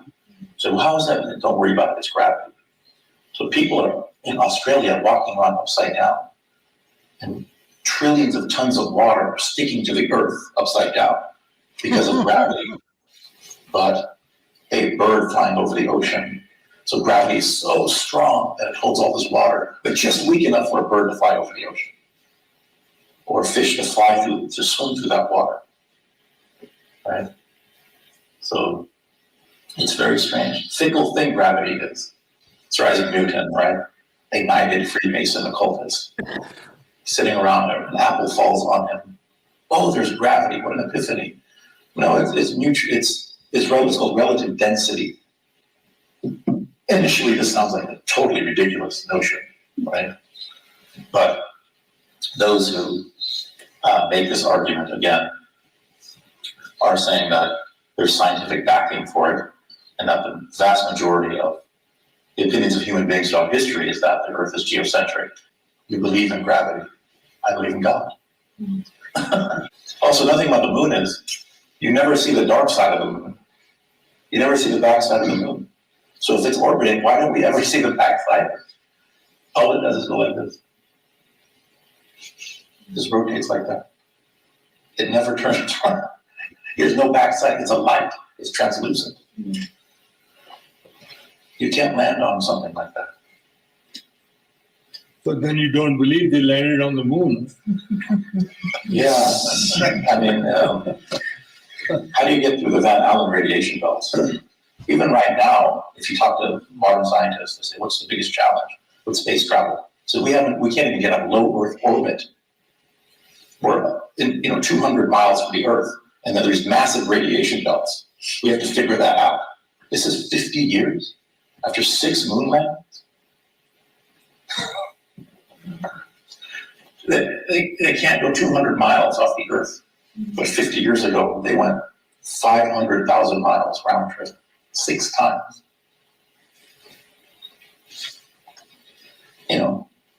$19 billion they fleeced from the American public. 550 astronauts have been in space. 94% or something Freemasons. It's a secret society. It's a fact. Buzz Aldrin, Neil Armstrong, Michael Collins, the first men on the moon. 33-degree Masons. This is a fact. And a secret society keeps secrets. NASA just said, we found 7 new planets. They're just like Earth. Sure they did. I don't think so. And you got that Van Halen radiation belt, All right. The Van Halen radiation belt. You get up there, you get stuck in a whole riff from Hot for Teacher. It just keeps playing over and over until your eardrums bleed. It's a terrible thing. Yeah, well, the Van Allen radiation belt really isn't a radiation belt. That's just something they came up with because they couldn't beat the firmament. Yeah, that's what I think. It's the firmament that you're talking about. Yeah. Right. Well, look, this is what I'm saying, and I saw some people in the chat reiterating the same thing too, that this is going to be overwhelming. This is going to be a game changer, huge, because as he stated, there's a very popular movement. It is.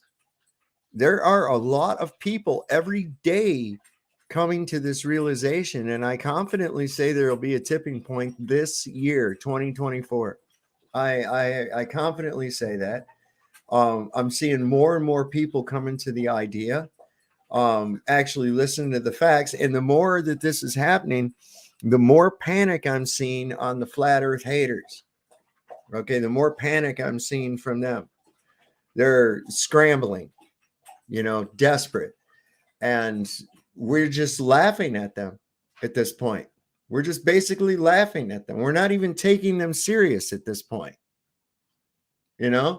I think a lot of people are coming to the realization these people are propped up by this platform and by the establishment in order to try to combat the growth of this idea, of this movement, of people coming to the truth. And they're failing because nothing can stop this. The veil is ripping.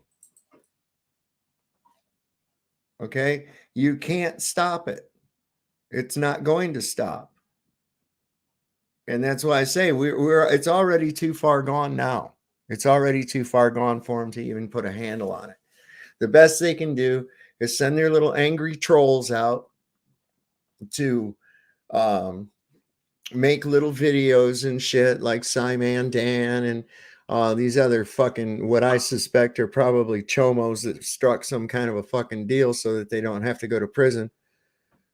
Some kind of shit, because it's awful damn funny. There's an obvious pattern of central control amongst them, that there's somebody calling the shots on what they're to be doing their videos on.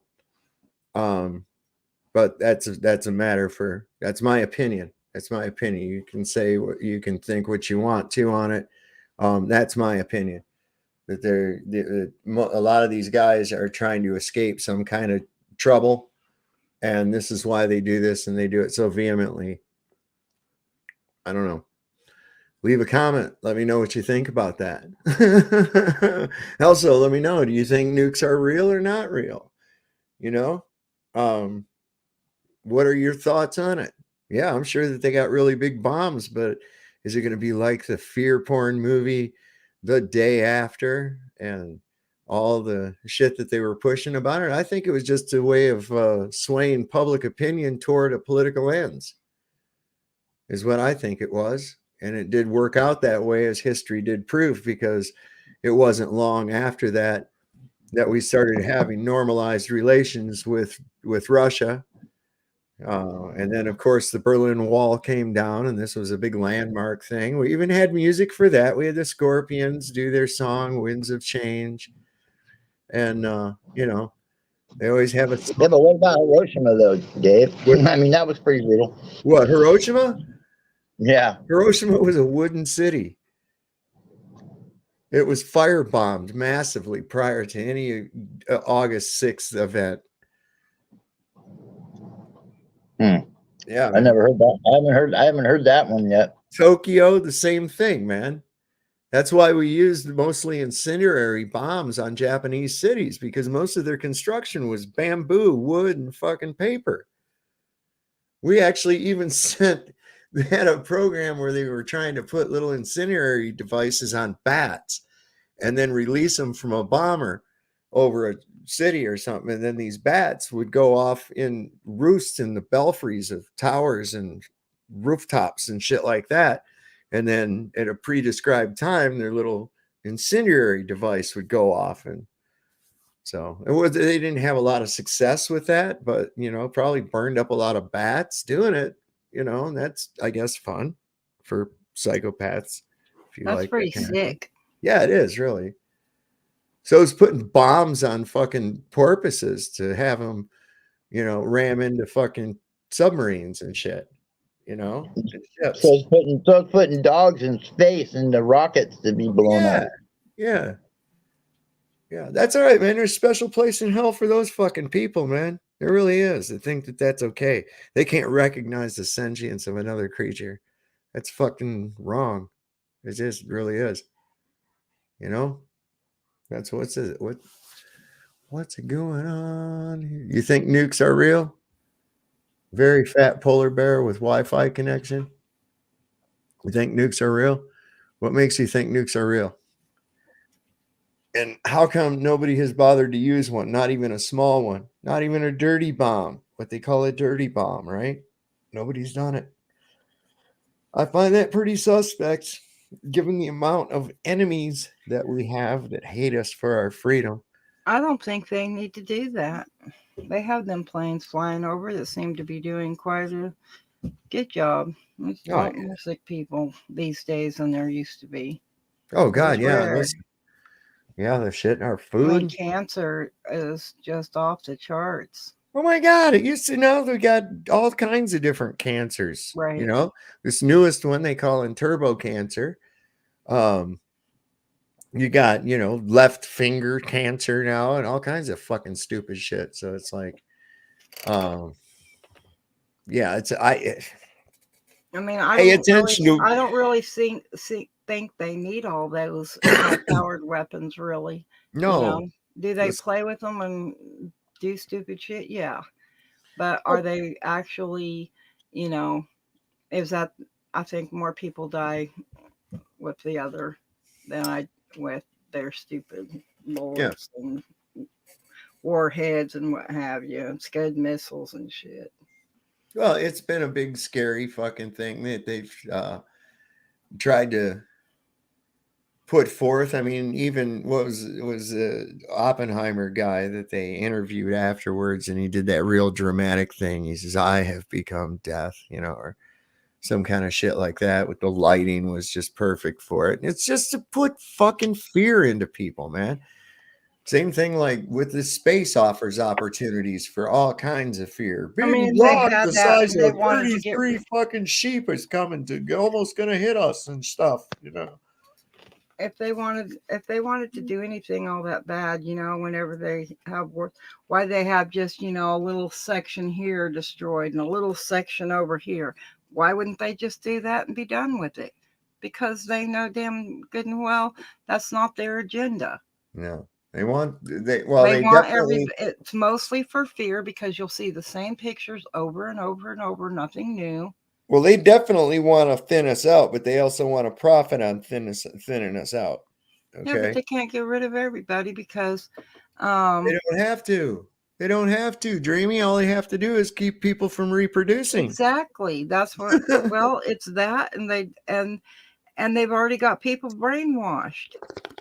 I mean, I'm not saying people aren't starting to wake up, but geez, come on, this shit's been going on for as long as I've been alive, and even when my but grandparents were alive. it took the cracks in the veil. It took this new vibration to start stumbling people out of it, because after all, people that did take notice of it and did say things about it were ridiculed, mocked, censored, put in the back room, told to shut up. You're a tinfoil hat conspiracy theorist. And here we are, 100% right on everything so far. We're batting 1,000 with this shit, and people still want to give you fucking shit. Well, you'd figure at this point in time, they'd be going, you guys seem to be know what the fuck's going on. So what's next? Right? They don't. It's like a lot of them are, but I mean, there's still these bitter clingers that want this fucking bullshit that they think the world is to actually be true. And you can show them all day long demonstrably that it's not. Get off this idea that you live in the United States of America that broke away from the fucking British and all that other shit. You've been a fucking British colony for your whole life. Okay? And all you have to do is just go back and look at when this fucking thing was registered in London as a corporation on July the 3rd, 1776, and then declare independence the next day. What? Come on. Y'all. Thing is, it ain't about a piece of paper in Washington, D.C.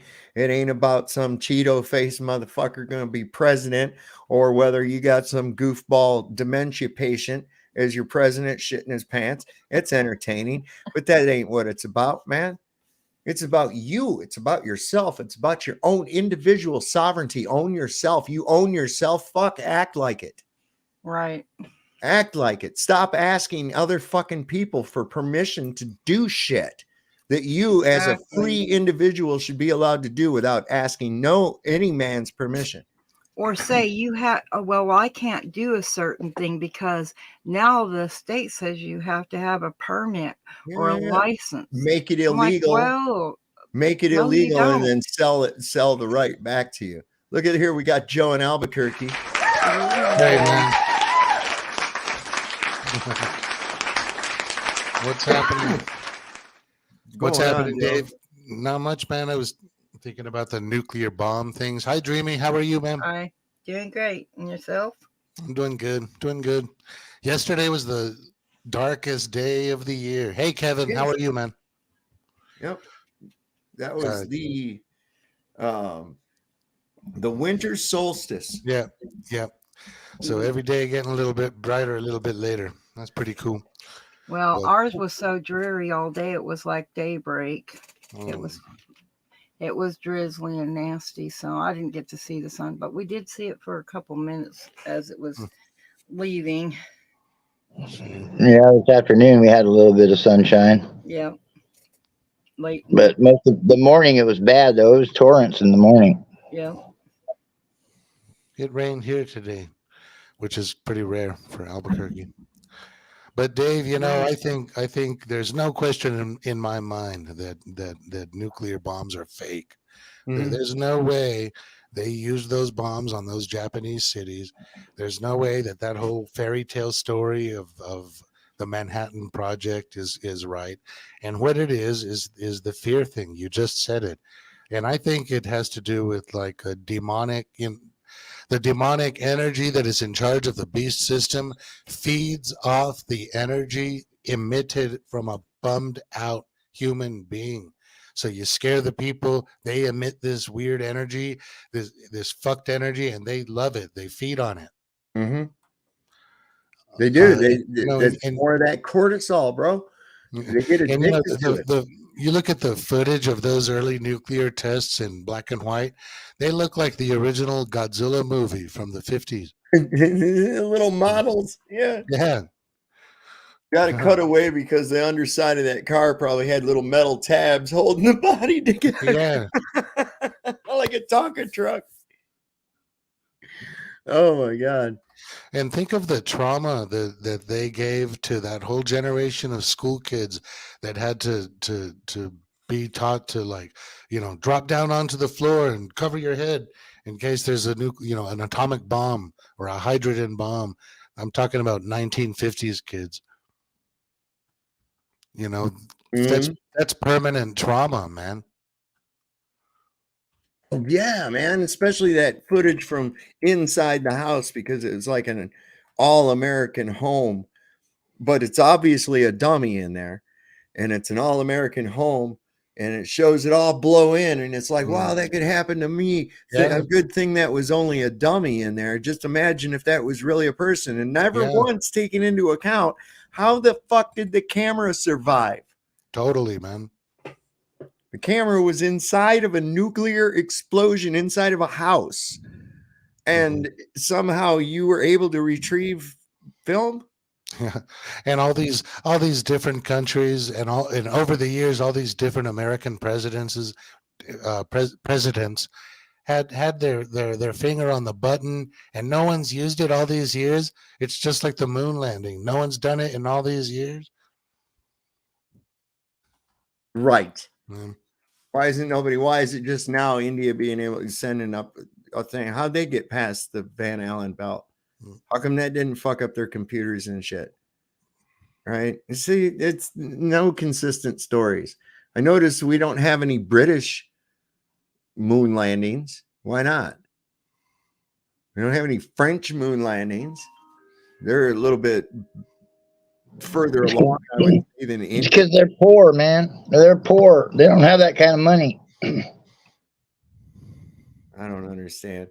I'm in between. I'm listening and keeping up with this conversation, but I'm answering this question really quickly for this guy. Wow. And I'm going to show it to you in just a second.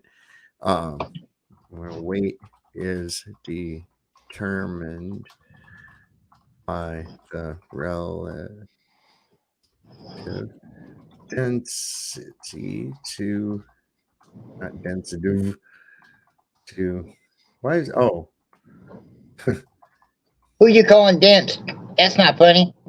That's racist. No, and this is the thing, okay? And I'll show you what my reply was. And I'm going to show you what he said here on screen real quick. This is this guy named Jones P77. I've never run across him before, so I'll go ahead and give him the benefit of the doubt. He says, can someone explain in detail why buoyancy alone can explain the force of matter getting attracted to other matter? Well, first off, wait a second. That's an assumption that matter is attracted to other matter. Okay, we don't see that. Matter is not attracted to matter. If I set two objects next to each other, they're never going to come together, right? If it's the greater amount of mass, then I've got dust particles flying around in my house, right? That means that the biggest piece of furniture will attract the majority of the dust. Right? because it has more gravity than the other pieces of furniture.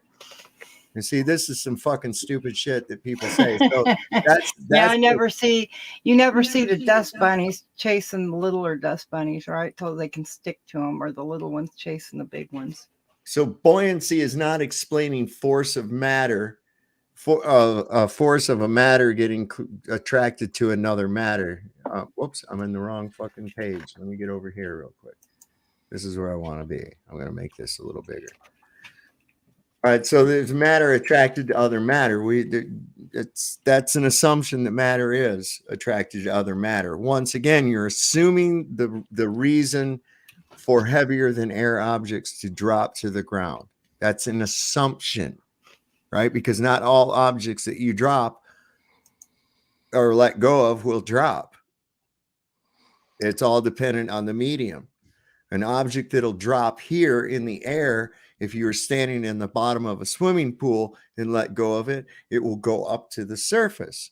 Because what is there gravity up on the surface of the pool? No, it's buoyancy. So in the buoyancy formula, he said it's not a fundamental force on its own. No, you're right. Displacement, it causes a force. It causes a force, that force being displacement of the medium. Okay. It's a consequence of mass. Sort of. The different density of mass and the gravity that acts on the mass. So here, I hope this helps a bit. So this isn't a genuine question.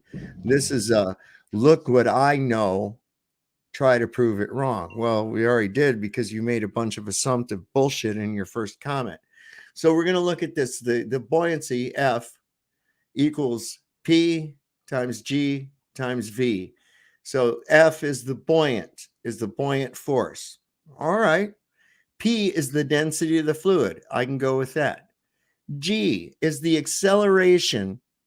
You can stop right there. G is the acceleration. How do you know it's due to gravity? That's an assumptive phrase, right? So we'll go down here to V. V is the volume of the fluid displaced by the object. I can go with that too. This is Archimedes, right? Cool shit. So this G could just as easily be an A, right? Because what is G? The acceleration due to gravity. It's the weight of the object. That's what it is. That's all. It's a fancy way. So you could change that to A, or you could have it be weight if you want to, a W. That's just a way to trick you. You put a G in there. The acceleration, that's the weight due to gravity. Get the fuck out of here. See, this is how they trick you. They try, at least, every time. Let's see, did I keep that? I think I did. Yeah. You know, when they go on these shows, like a National Geographic show or a Discovery Channel show, and they say these stupid these math equations and stuff like that. They sound boring. They're presenting math. People just tune it out and take their word for it. Yeah. Yep. Smarter because, people than the balloons, they float, right? The hot air balloons. They're in Albuquerque. Don't they have the big festival every year still? Yeah. So, yeah. Heat the air, and the gravity's figment of somebody's imagination. Yeah.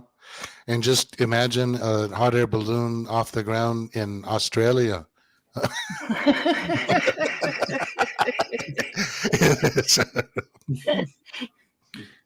We're out, right? It is laughable, ain't it? It really is. Right, because that painted a picture in everybody's head. There's the ball, and yeah, right. So you know how the SR-71 can? I think it does like what, Mach 2, Mach 3. Fast. Right. Okay. So here's the thing about that aircraft, and it's kind of just proves that the Earth is actually flat. It cannot do any maneuvers, dive, or climb, or turn while it's doing those speeds, or the plane will come apart. So you want to tell me how the fuck it follows the contour of the Earth? At that speed. Oh, cool. Here's the thing about an SR-71. Kick ass.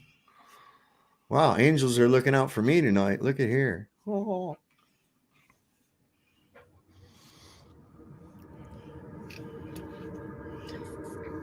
SR-71 Blackbird, America's old super spy plane, is still the world's fastest jet.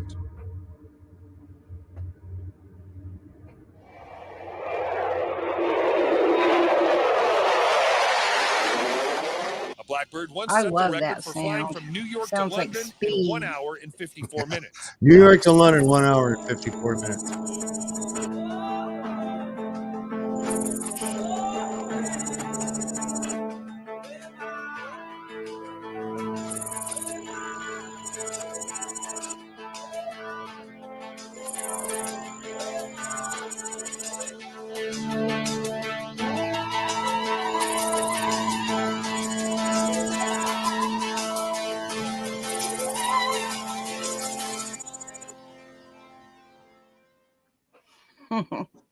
The thing Well is, too, is done. that if you put any stress on the control surfaces at those breakneck speeds, it'll rip the fucking thing apart.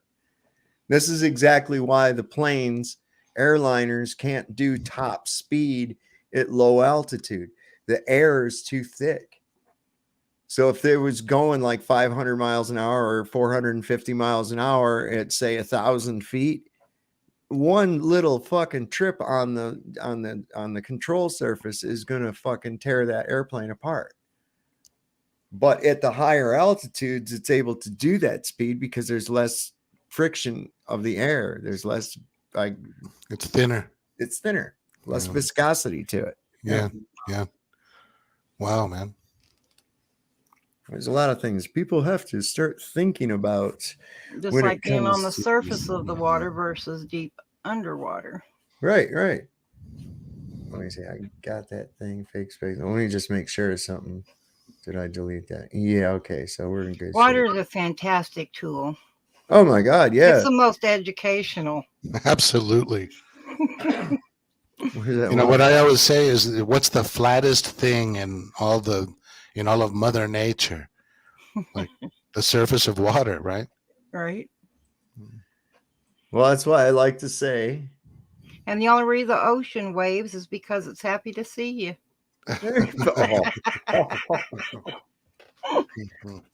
You know, I like to say that water does lie. But when it does lie, it lies level. Level. And that's why I love this video. This is great, just to give you an idea. And I don't know, just think about maybe a dome, maybe liquid on the other side of it, maybe things in that, like stars and shit. Just keep that in mind when you're looking at this.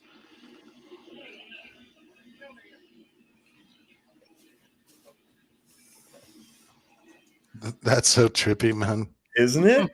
You're not united. No, you're still not connected. Here we go. There we go. There we go.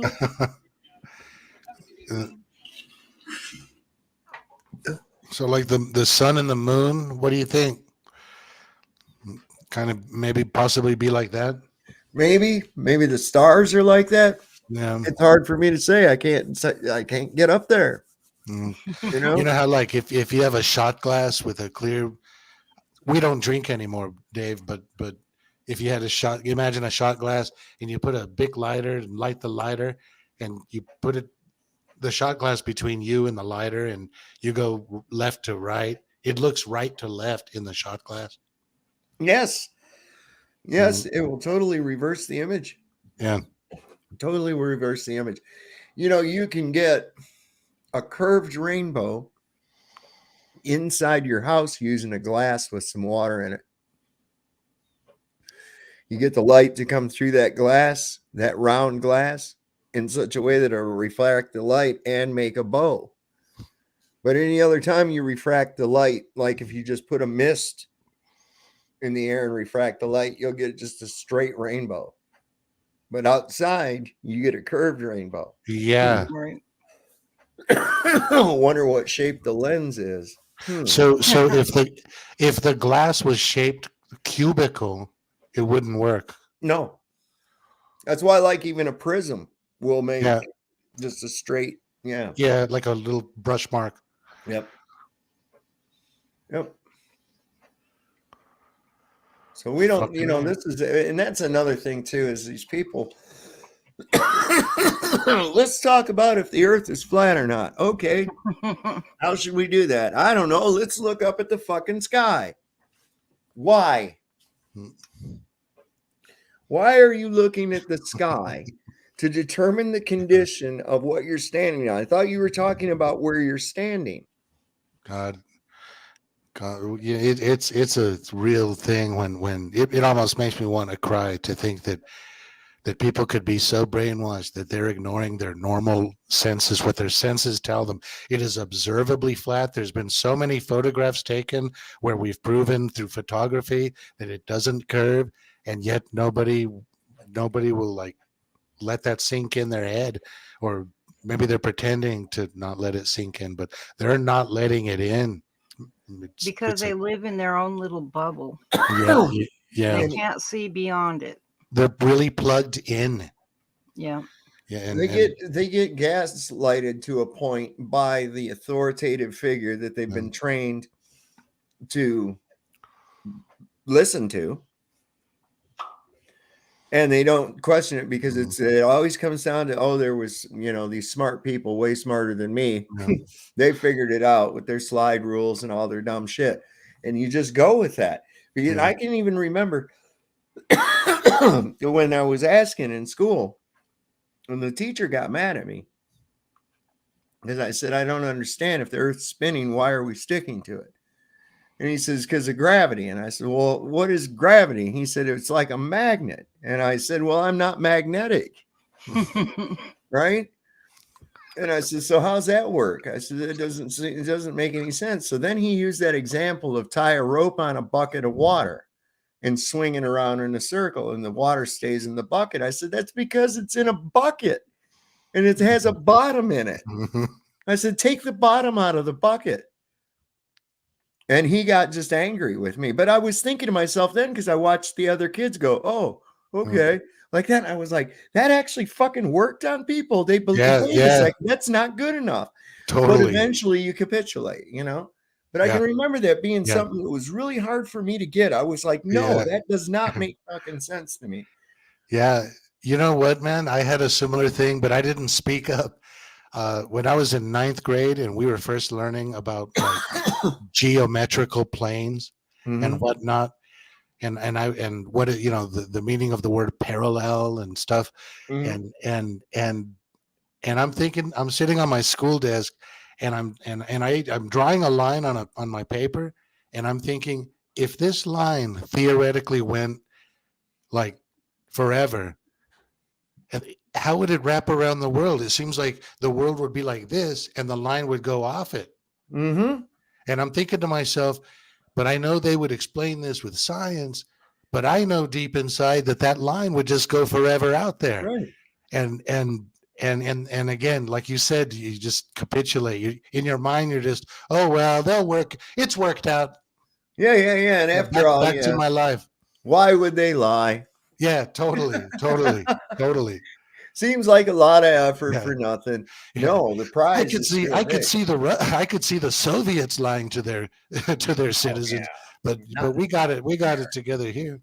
Not Americans. We would never do that. Those dirty, filthy Russian communist bastards. The way they control their media. Yeah.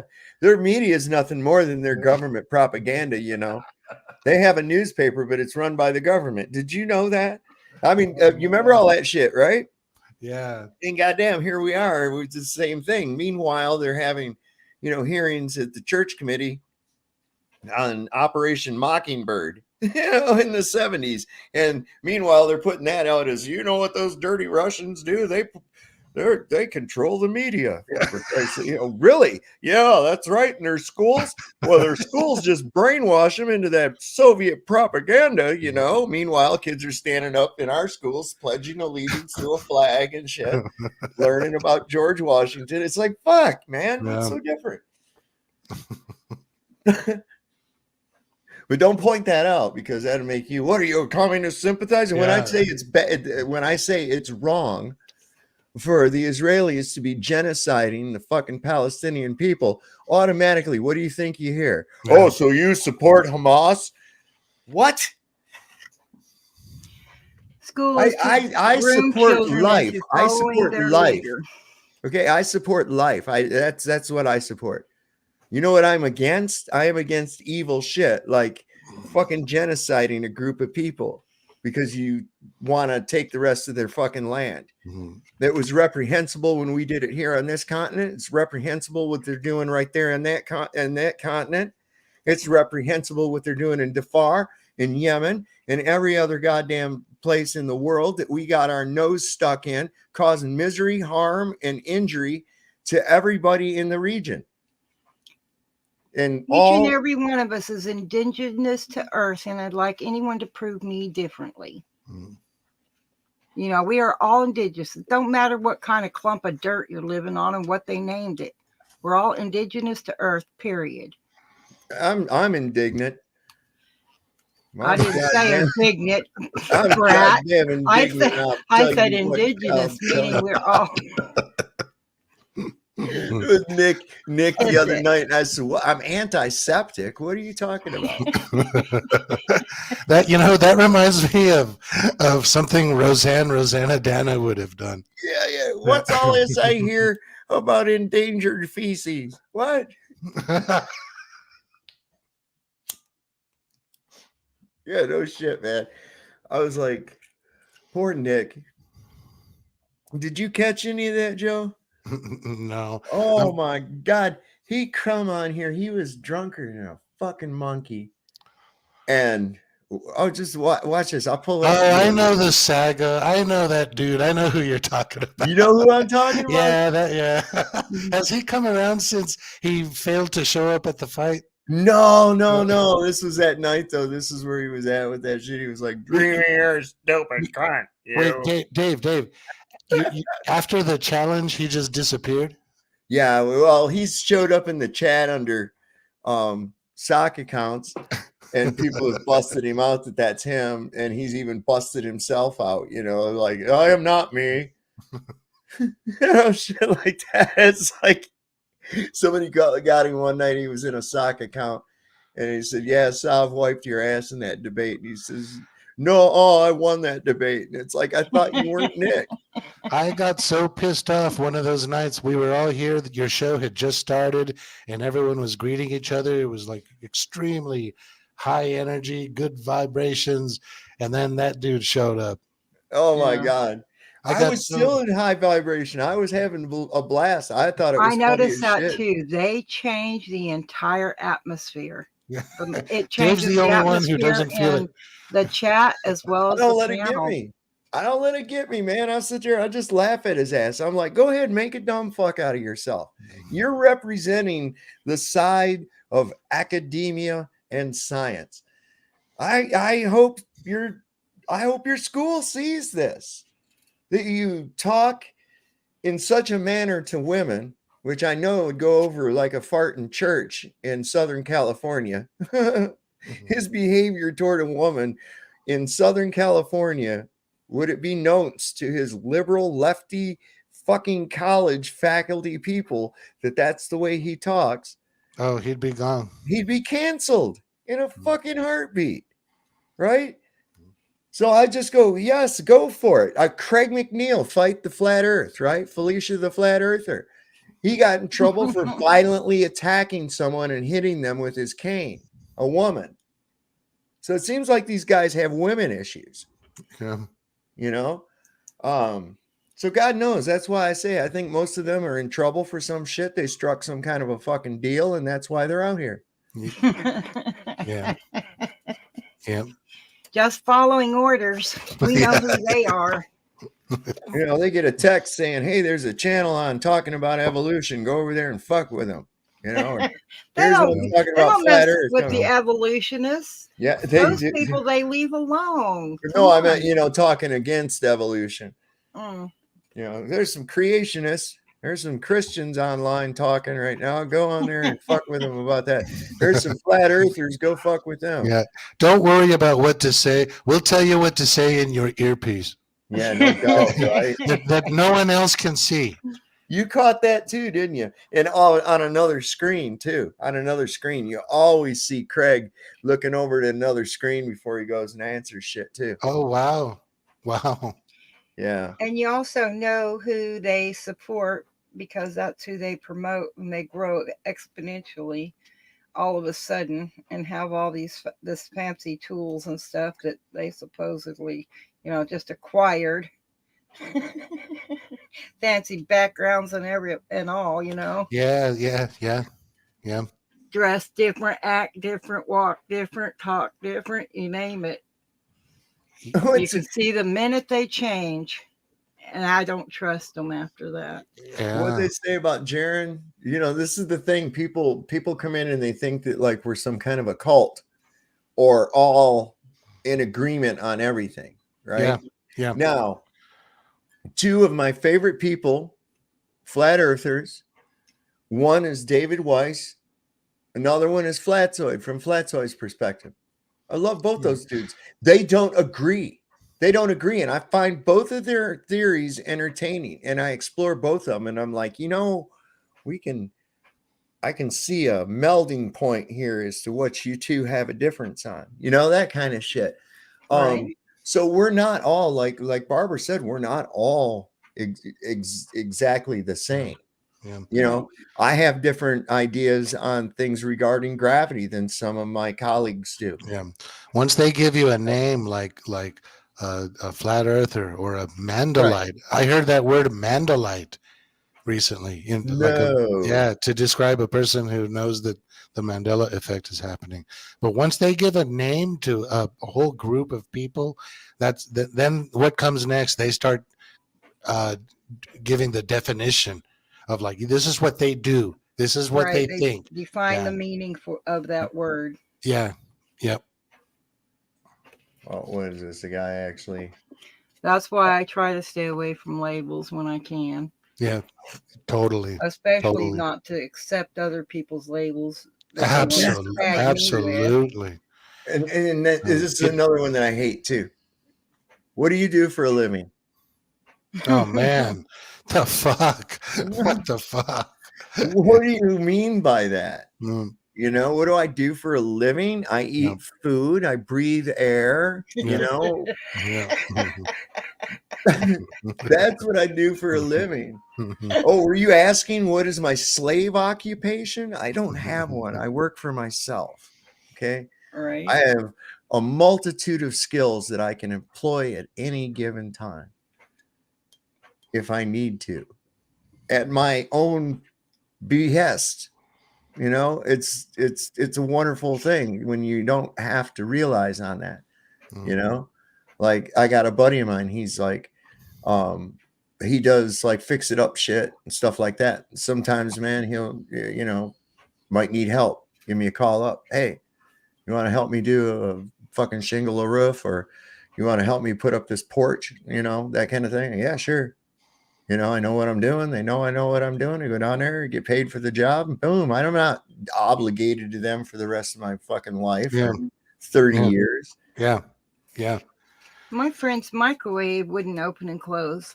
And I asked her, I said, well, what are you going to do with it? And she said she was going to throw it out and get another one. But she didn't have the money right then. And so I said, well, let me look at it. I took the cover off, and there's this little spring that had slipped off. I hooked the spring back on, and our little button pushed, and then the door came open. You don't have, I mean, people don't try. They just going to throw it away. Yeah. and save up and get another one. Excuse me. What's the point? What's the point? Yeah. You know, if it's really, really toast, then you can't fix it. Then do something Well, about it. But everything's disposable. Yes, everything is disposable, including people. This is what's gotten so bad, that we've gotten so worldly that we're willing to sell out other people for our own benefit, or we think to our own earthly benefit, but to a detriment. But it's a detriment. When you do that, when people do that, right, they're gaining in the material world, but it's draining from the spiritual world. You understand? It's draining from their spiritual side in order to fulfill this, because of what they've done to another person in order to achieve that wealth. You understand? When you go stepping on other people and fucking them, which is what a lot of people do, that's what's going on. You might be gaining material, what you think is wealth, but you're losing spiritual wealth. You're becoming spiritually poor. Pretty soon you become spiritually bankrupt, completely devoid of any consciousness. Be careful. With a big old pile of debt. With a big old pile of debt, right? Oh, a whole bunch of shit. A whole bunch of stuff. You got all this cool shit. You got all this fucking fancy stuff, nice house. You've saved up this money and all this shit. And you're going to go sit on a beach in Florida. Oh my God. People's houses look like hoarders these days. Come on. You know, they have so much junk. Sit down there, piss in your pants, can't remember your fucking name, right? Drooling over a puzzle, living in a fucking assisted living goddamn place or some shit. Oh, look, there's tons of those places down there. That's why I call Florida God's waiting room. I mean, for real. My cousin, he exaggerates shit. He was down there. He says, oh, yeah, they got a wagon goes around, like a van goes around, picks up dead old people all day long, man. But, you know, you'd halfway have to believe it. Where are they putting them, man? I don't know. I haven't seen a new graveyard being built. Ah, dang it. That's got me really kind of bothered. That's why every time, like the other night, I had these ham steaks and I cooked them for dinner. I picked them up at the supermarket, these ham steaks, and I had them in the broiler. And wife says, oh, good ham. And I said, yep, good old pork, I hope. She's like, God damn it. Why do you always say that shit? I'm like, yeah, it could be. It could be. One of the last times I got a pot roast, it didn't really taste like real meat, man. Just standard, right from the supermarket kind, like. Well, it was from a bit of a high end supermarket that has like free range shit, and it's supposed to be kick ass, but it wasn't, man. It was weird. The best deal I've seen is like this year. Me and my son and my wife and I, we all went in on a half of a cow, and so that was pretty cool, man. And then they butcher it. The cost of it comes with the feeding them, raising them, and butchering it. You don't even have to tend to it. You just pay for the cow. And man, that's some really good lean beef, man. Really good lean beef. That sounds good. Well, see, there's a difference between restaurant quality and store quality. In the store, a lot of that meat has been glued, water added to it. Yeah, so injected salt water. It doesn't, when you go to the store and you get a steak, your pan better be super hot, and you better be using cast iron, because it ain't gonna brown. It just bubbles out. That's because there's so much water in it. But if you can get restaurant grade, restaurant quality, it's not like that. It's totally different meat as far as the water amount added to it. And all that red coloring, that's food coloring. Yeah, I know. It's just, it's nasty, man. I was driving through, oh fuck, what's that town? You go through Funky Town? No, and you're going through Texas. Shit. Amarillo? Yes. Are you thinking about the Big Tex restaurant? Big Texan? No, just on the one side of it, man. There's a huge fucking feedlot and slaughterhouse. Oh, yeah. And you look up ahead and you see like these square patches that look kind of like how crops do on a farm.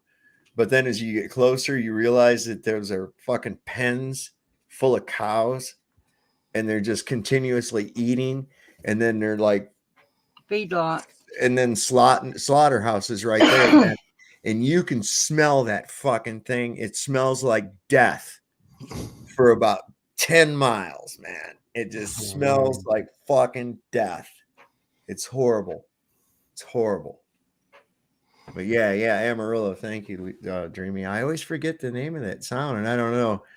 Well, I'm not sure. There's feedlots in different places, and depending on Amarillo by morning. Yeah, love that song. San Antone by the morning, right? Something like that. Yep, that's the way it goes. It's the holiday season with a whoop-de-doo and a dickory dock. And don't forget to suck on mine. I just ain't felt Christmas at all this year. I don't even right now to this point. And here we are, like it's now officially the 23rd. It's a trip out, man. I haven't felt it either. No. I just got all the logistics done. And I've been so lucky. I think I've maybe heard 2 or 3 Christmas songs this whole year. And I didn't even really hear them all the way through. And I was kind of glad about that because I get sick of it. Shit. You know, what is this with the 12 days of Christmas, man? Get a restraining order. Holy fuck. Right? I mean, here's somebody with an That's obvious... a stalker. Yeah, man. I mean, is somebody with an obvious fucking bird fetish is going on here. He's stapling fucking ground bird partridges up into pear trees for some fucking reason. He's here you go. It's, okay, well, thanks a lot. You know, it was really nice. We went out that one time and, you know, it wasn't necessary. Next thing you know, here comes 2 more birds. Right? You got turtle doves. This guy's giving you fucking swans. The 5 golden rings is cool. We can deal with that, right? Sending back the lords a leaping. Can I have the receipt? They're wrecking my furniture. These lords are leaping all over my fucking house. The maids are milking. That was just all right. That was the straw. Speaking of straw, there's straw all over my fucking house now because of the maids that are milking and all the fucking cows. They're shitting every goddamn place. Please, Your Honor, stop this fool from sending me all this weird shit.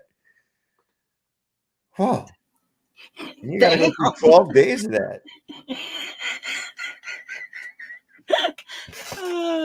I loved it. Oh my God.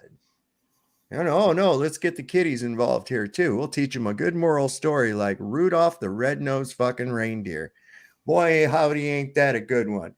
Here's this poor little reindeer born with a birth defect, right? A visible physical mutation that people can see, right? And so Santa, he don't even step in. Kind old He Santa, might have right? been a nuclear reindeer. Whatever, man. But the rest of them fucking reindeer, they wouldn't play with him. They laughed at him. They called him names. All of the other reindeer, right? They laughed. They teased Because him he about was his mutation. different. Santa don't do nothing about it until someone gets the bright idea that they can exploit his handicap that they've been teasing his ass about. Yeah, he should have told them to fuck themselves. I would have. He should have told Fuck them. you, man. Fuck you, bro. That's what's going on here. Rudolph said, "Kiss my ass." That's what Rudolph should have said. Well, you know he was from the Misfits, right? But they might have changed his name to Venison if he did too. So that was kind of maybe in his He was own. hanging out with the Misfits. He was, and that little homo elf. I think that's what people think of us. They think we're the Had a Misfits, very and that's why they make shiny fun of us. nose. And when What was he hanging out with that little gay elf? Blows. Right? All of the Fucking want to be a other dentist. reindeer used to laugh and call him names. They never let poor Rudolph joining any reindeer games. And do we know how reindeer games are actually played? That might be some. You don't want to know, Dave. You don't want to know what reindeer games are. Yeah, I was thinking that sounds kind of. Does it Don't involve? ask. Does it involve the elves? That's Don't- why he was hanging out with the gay elf, don't- the little gay elf that wanted to be a dentist. What was his name? Hermie or Herbie? Why do I know so much Herbie about the- that fucking show? You know about Right? the Mandela affected Snoopy house in Charlie Brown? No, what's wrong with his house? Okay. Picture in your mind Snoopy's doghouse when it's decorated with all the Christmas stuff in the Christmas special. All right, yeah. Okay, what color is his doghouse painted? It's red. Like always, right? Yeah. Wrong. It's blue now, and it always has been in this reality. That's a genuine reality glitch. Because it's because Snoopy don't want Oprah to fucking laser beam his house to fucking ashes. That's what's going on there. Yeah. But if you see an image of it, it looks bizarre in blue. I bet. I'll have to look into that, man. What's really suspicious is Santa Claus going in and out of everybody's houses through their chimney. Oh, you know what, you guys? When I was like 4 years old, I had a conversation with my mom about Santa Claus, and I was asking all these questions.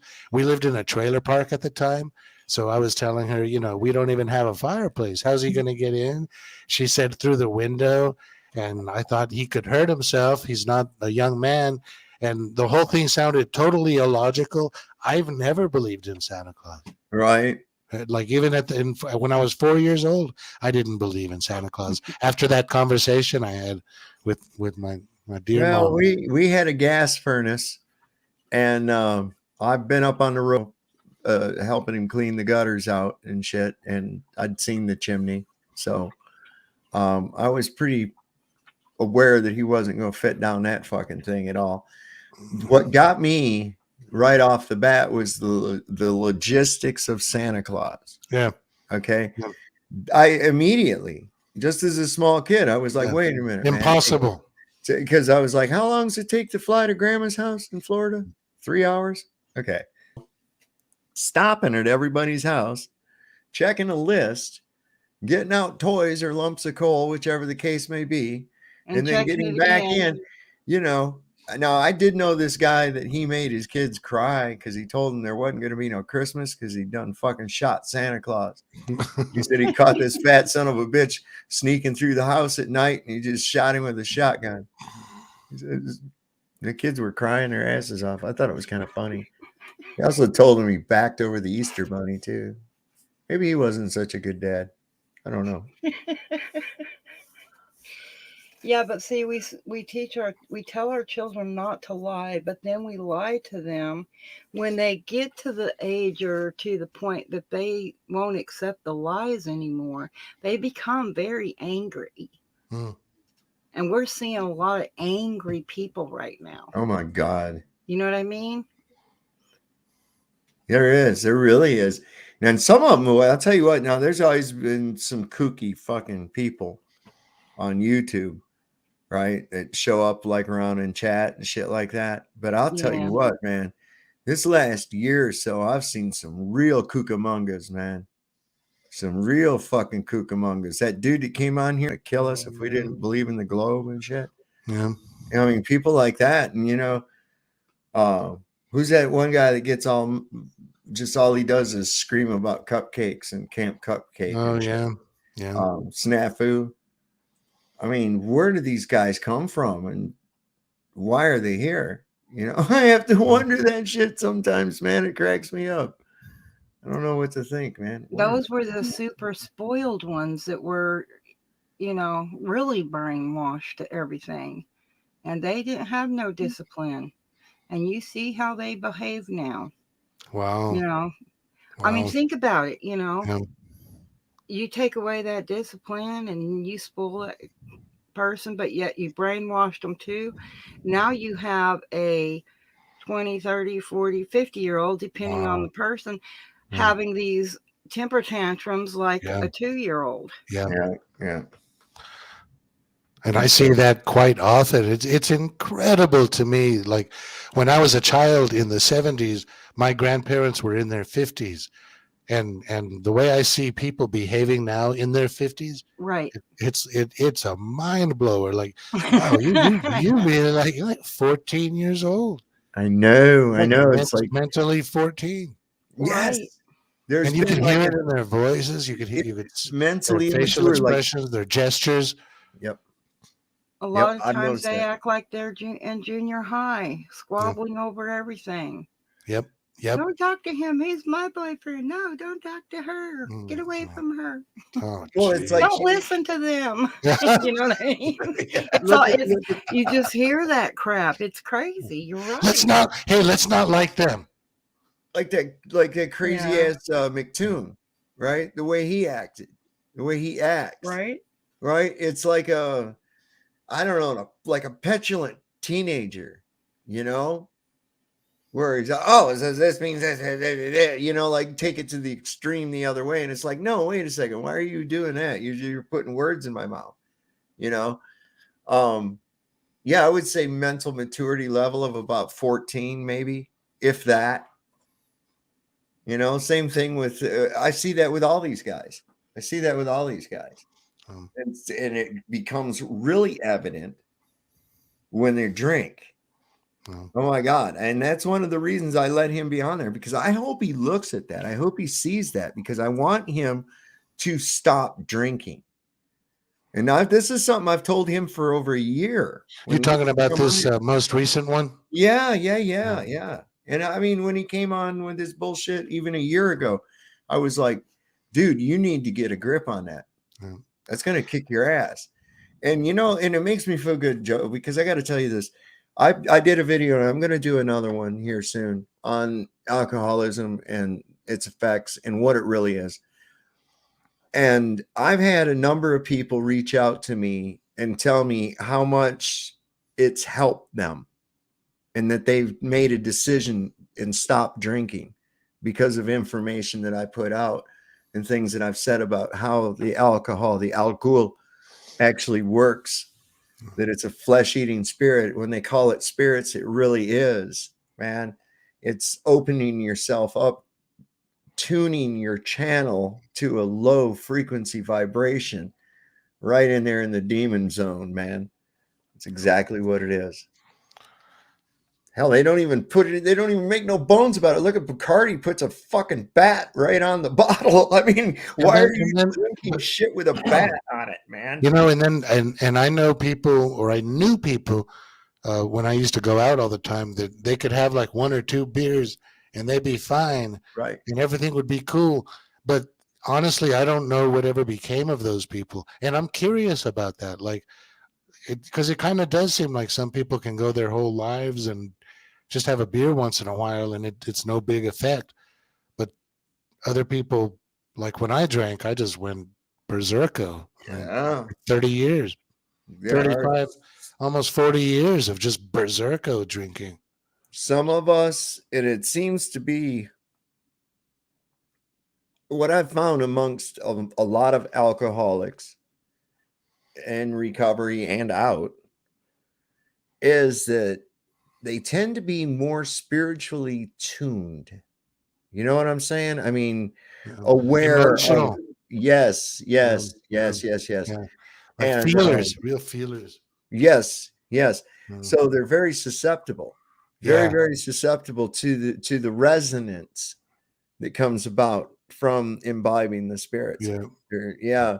And so it doesn't affect everybody, but when it does get somebody, it gets them right by the fucking balls. In fact, I was just out to dinner this evening with a friend of mine that was currently had an incident that embarrassed the shit out of him, and through drinking. And he was telling me about it, and he's like, I'm never going to drink ever again. And we got into a bit of a discussion about it. And I encouraged him. I told him afterwards, when we left, I was like, dude, stick with it. You can do this, man. You can do this. Just keep thinking about what it made you do, what levels it's taken you to. You don't have to do that. you know. So all the time, this is something I find too, is that this time of year, as the days have become so short, is usually a time of year where we have a lot of incidences of people acting out with alcohol. And of course, they can blame it. It's always a convenient excuse for alcoholics too, is that, oh, well, it's the holidays. It's the holiday season. Yeah, it's eggnog and shit. Yeah. I would drink because it was Thursday. You know, what the fuck? It didn't matter. It's fucking Flag Day. Hey, you know.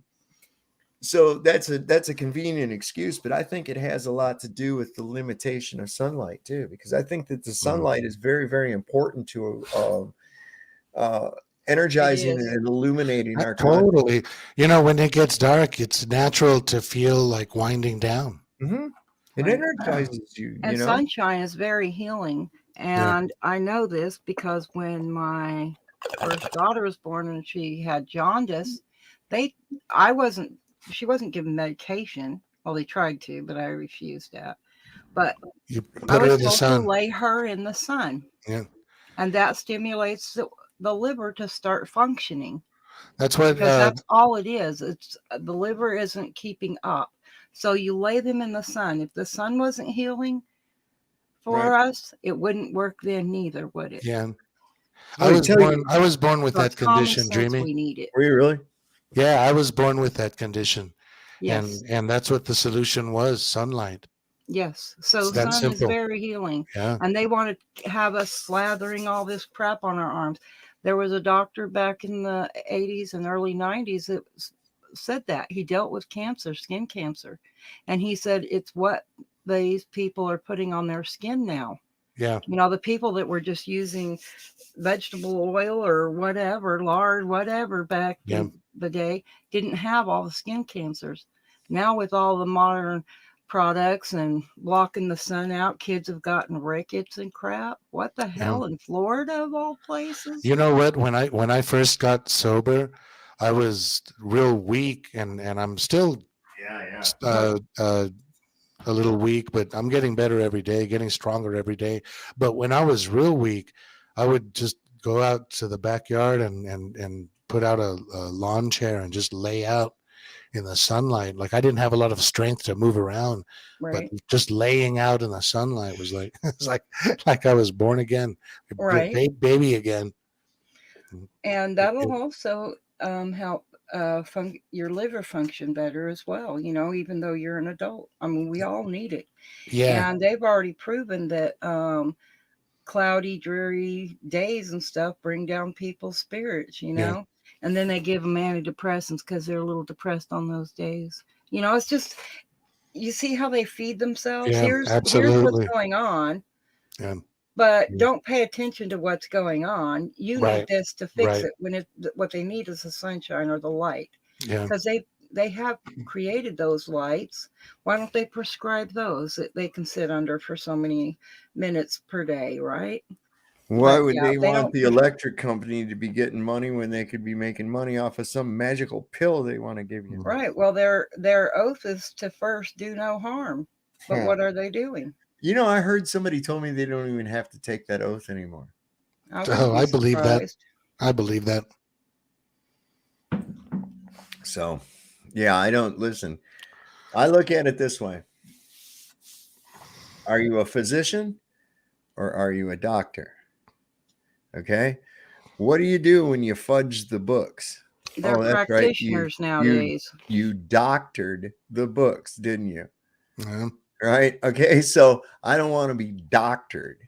A physician will do. Probably if I could find a DO over an MD any day of the week. But even that's becoming corrupted. They're called practicing physicians now. I don't want to be practiced on. Give me one that's already. Give me one that's already got good at it. I don't want no motherfucker. They're already retired and on vacation. Right? Practicing, warming up. No, I don't want that. I don't want to be warmed up. And you know, I don't want to be warmed up on. You know, I want somebody who's done this a bit. You know, I'll let them practice on somebody else. God damn. Wow, I don't know what I know about that painting. So yeah, there's some crazy shit going on. But that's I think we pretty much kind of covered through that a bit, that how this whole nuke thing is nothing more than The boogeyman. It's another boogeyman, Yeah. like rocks Mm-hmm. from space and solar flares.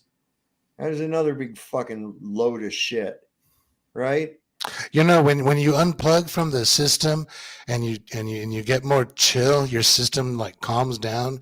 You could like enjoy nature for what it is and Yeah. not Right. worry about catastrophe. You can enjoy it for the peacefulness that it really does bring and is all about. When I love to sit outside, and of course I'm throwing a ball around for my dogs and whatnot when it's nice out.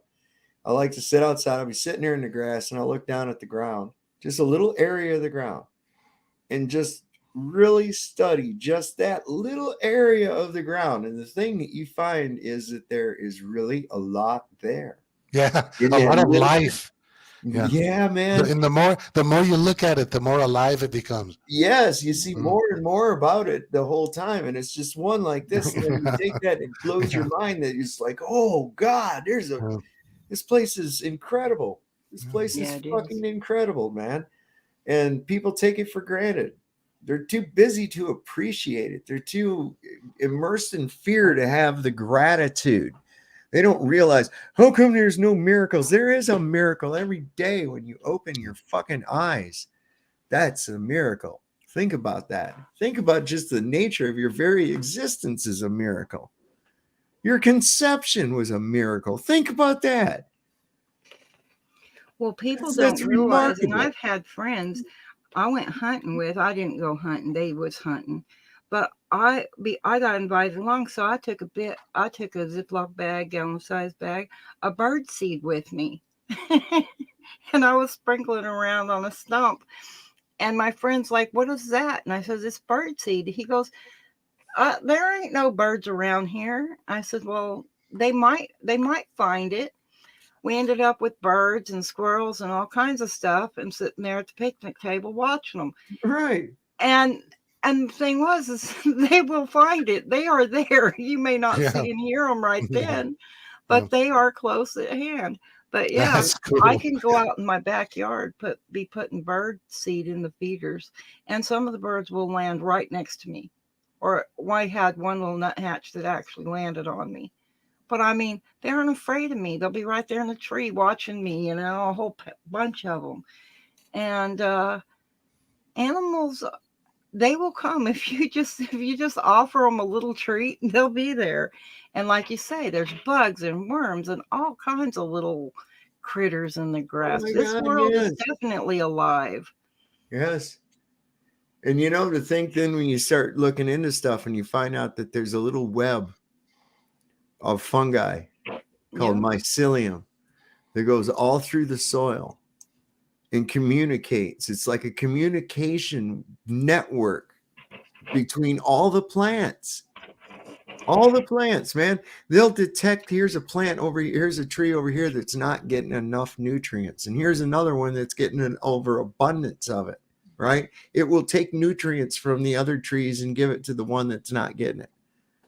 Well, it's also like out in the plains, the prairie grasses are very deeply rooted, which brings up water from the depths of the soil, brings them up to the surface and feeds the shallower rooted plants water. Yeah. So when they went out and decided they would just farm all that crap and get rid of all the natural grasses and stuff and have all these flooding problems, They fucked up the soil. You did it to yourselves. Yeah. And then you bitch about the drought and the Dust Bowl and everything else. I mean, what about the ecosystem? They didn't give a crap about it. But that's the way it works in nature. Where you've got more diversity, you have more life. Yep. We need that diversity. Yeah. Well, I'm going to get this off here. We've been going 5.5 hours damn near. So give you all a go around, put out some last words. You got more videos coming out? Joe, put some links up in the chat if you've got some new ones. I saw you All had right. one out. I haven't been to see it yet, but it is up on my feed. Yeah, I put out about a handful, about a half a dozen videos lately. So Yeah. I'll probably take a break for the next few days and then go back at it next week. But peace and love to everybody. Blessings. All Thanks, right, Dave. Joe. Thanks, Jimmy. Have a happy Good night, holiday. Joe. You too. You too. Happy December, everybody. Happy December, happy Happy- holidays, whatever your thing is you're doing. Right. Hopefully you're not doing some kind of 12 days and you have a stalker giving you birds and fucking lords leaping around and shit. That's just too much, man. Thanks for the laughs. We need those, right? We need those laughs. We do. Hey, you gotta laugh, man. That's one of the greatest things. Anyways. Laughter is the spirit dancing. Yes. Yep. Much All right. love to you and everyone in chat and everyone that's been on panel. Yeah, man. And I guess we'll catch you later. All right, Dal. We'll talk to you later. I'll have probably another one going tomorrow, so we'll see what's up. All righty. All right, Dal. Thanks for coming up. I also want to thank everybody for showing up in the chat. Those of you, please hit that like button, share, subscribe. Be sure you hit that bell so you can be notified when I go live or upload a video. It's really good. I got really very few trolls, if any. My moderators handle them. I did take one. I think it was Nick's sock account. I timed him out for 1 minute. And I think he got the hint, but hopefully everything works out. As far as that's concerned, this channel's doing really good. We get into some good stuff, and I know we can be a little bit scatterbrained and kind of dip back and forth from topic to topic from time. But the one thing that a lot of you know already is that it is all connected, right? And you got to be careful when you're focusing on one little dot. Because if you focus on one little dot, you're not looking at all the dots. And when you look at all the dots, pretty soon a picture starts to emerge from looking at all the dots. So it's really important to understand how interconnected a lot of these things are. So I want to thank you once again, everybody, for coming. And we'll see you tomorrow night or next time, hopefully tomorrow night. And remember, the Lord loves a working man. Don't trust Whitey. See you, doctor, and fire him because he'll probably kill you. Good night, everybody. Have a good evening.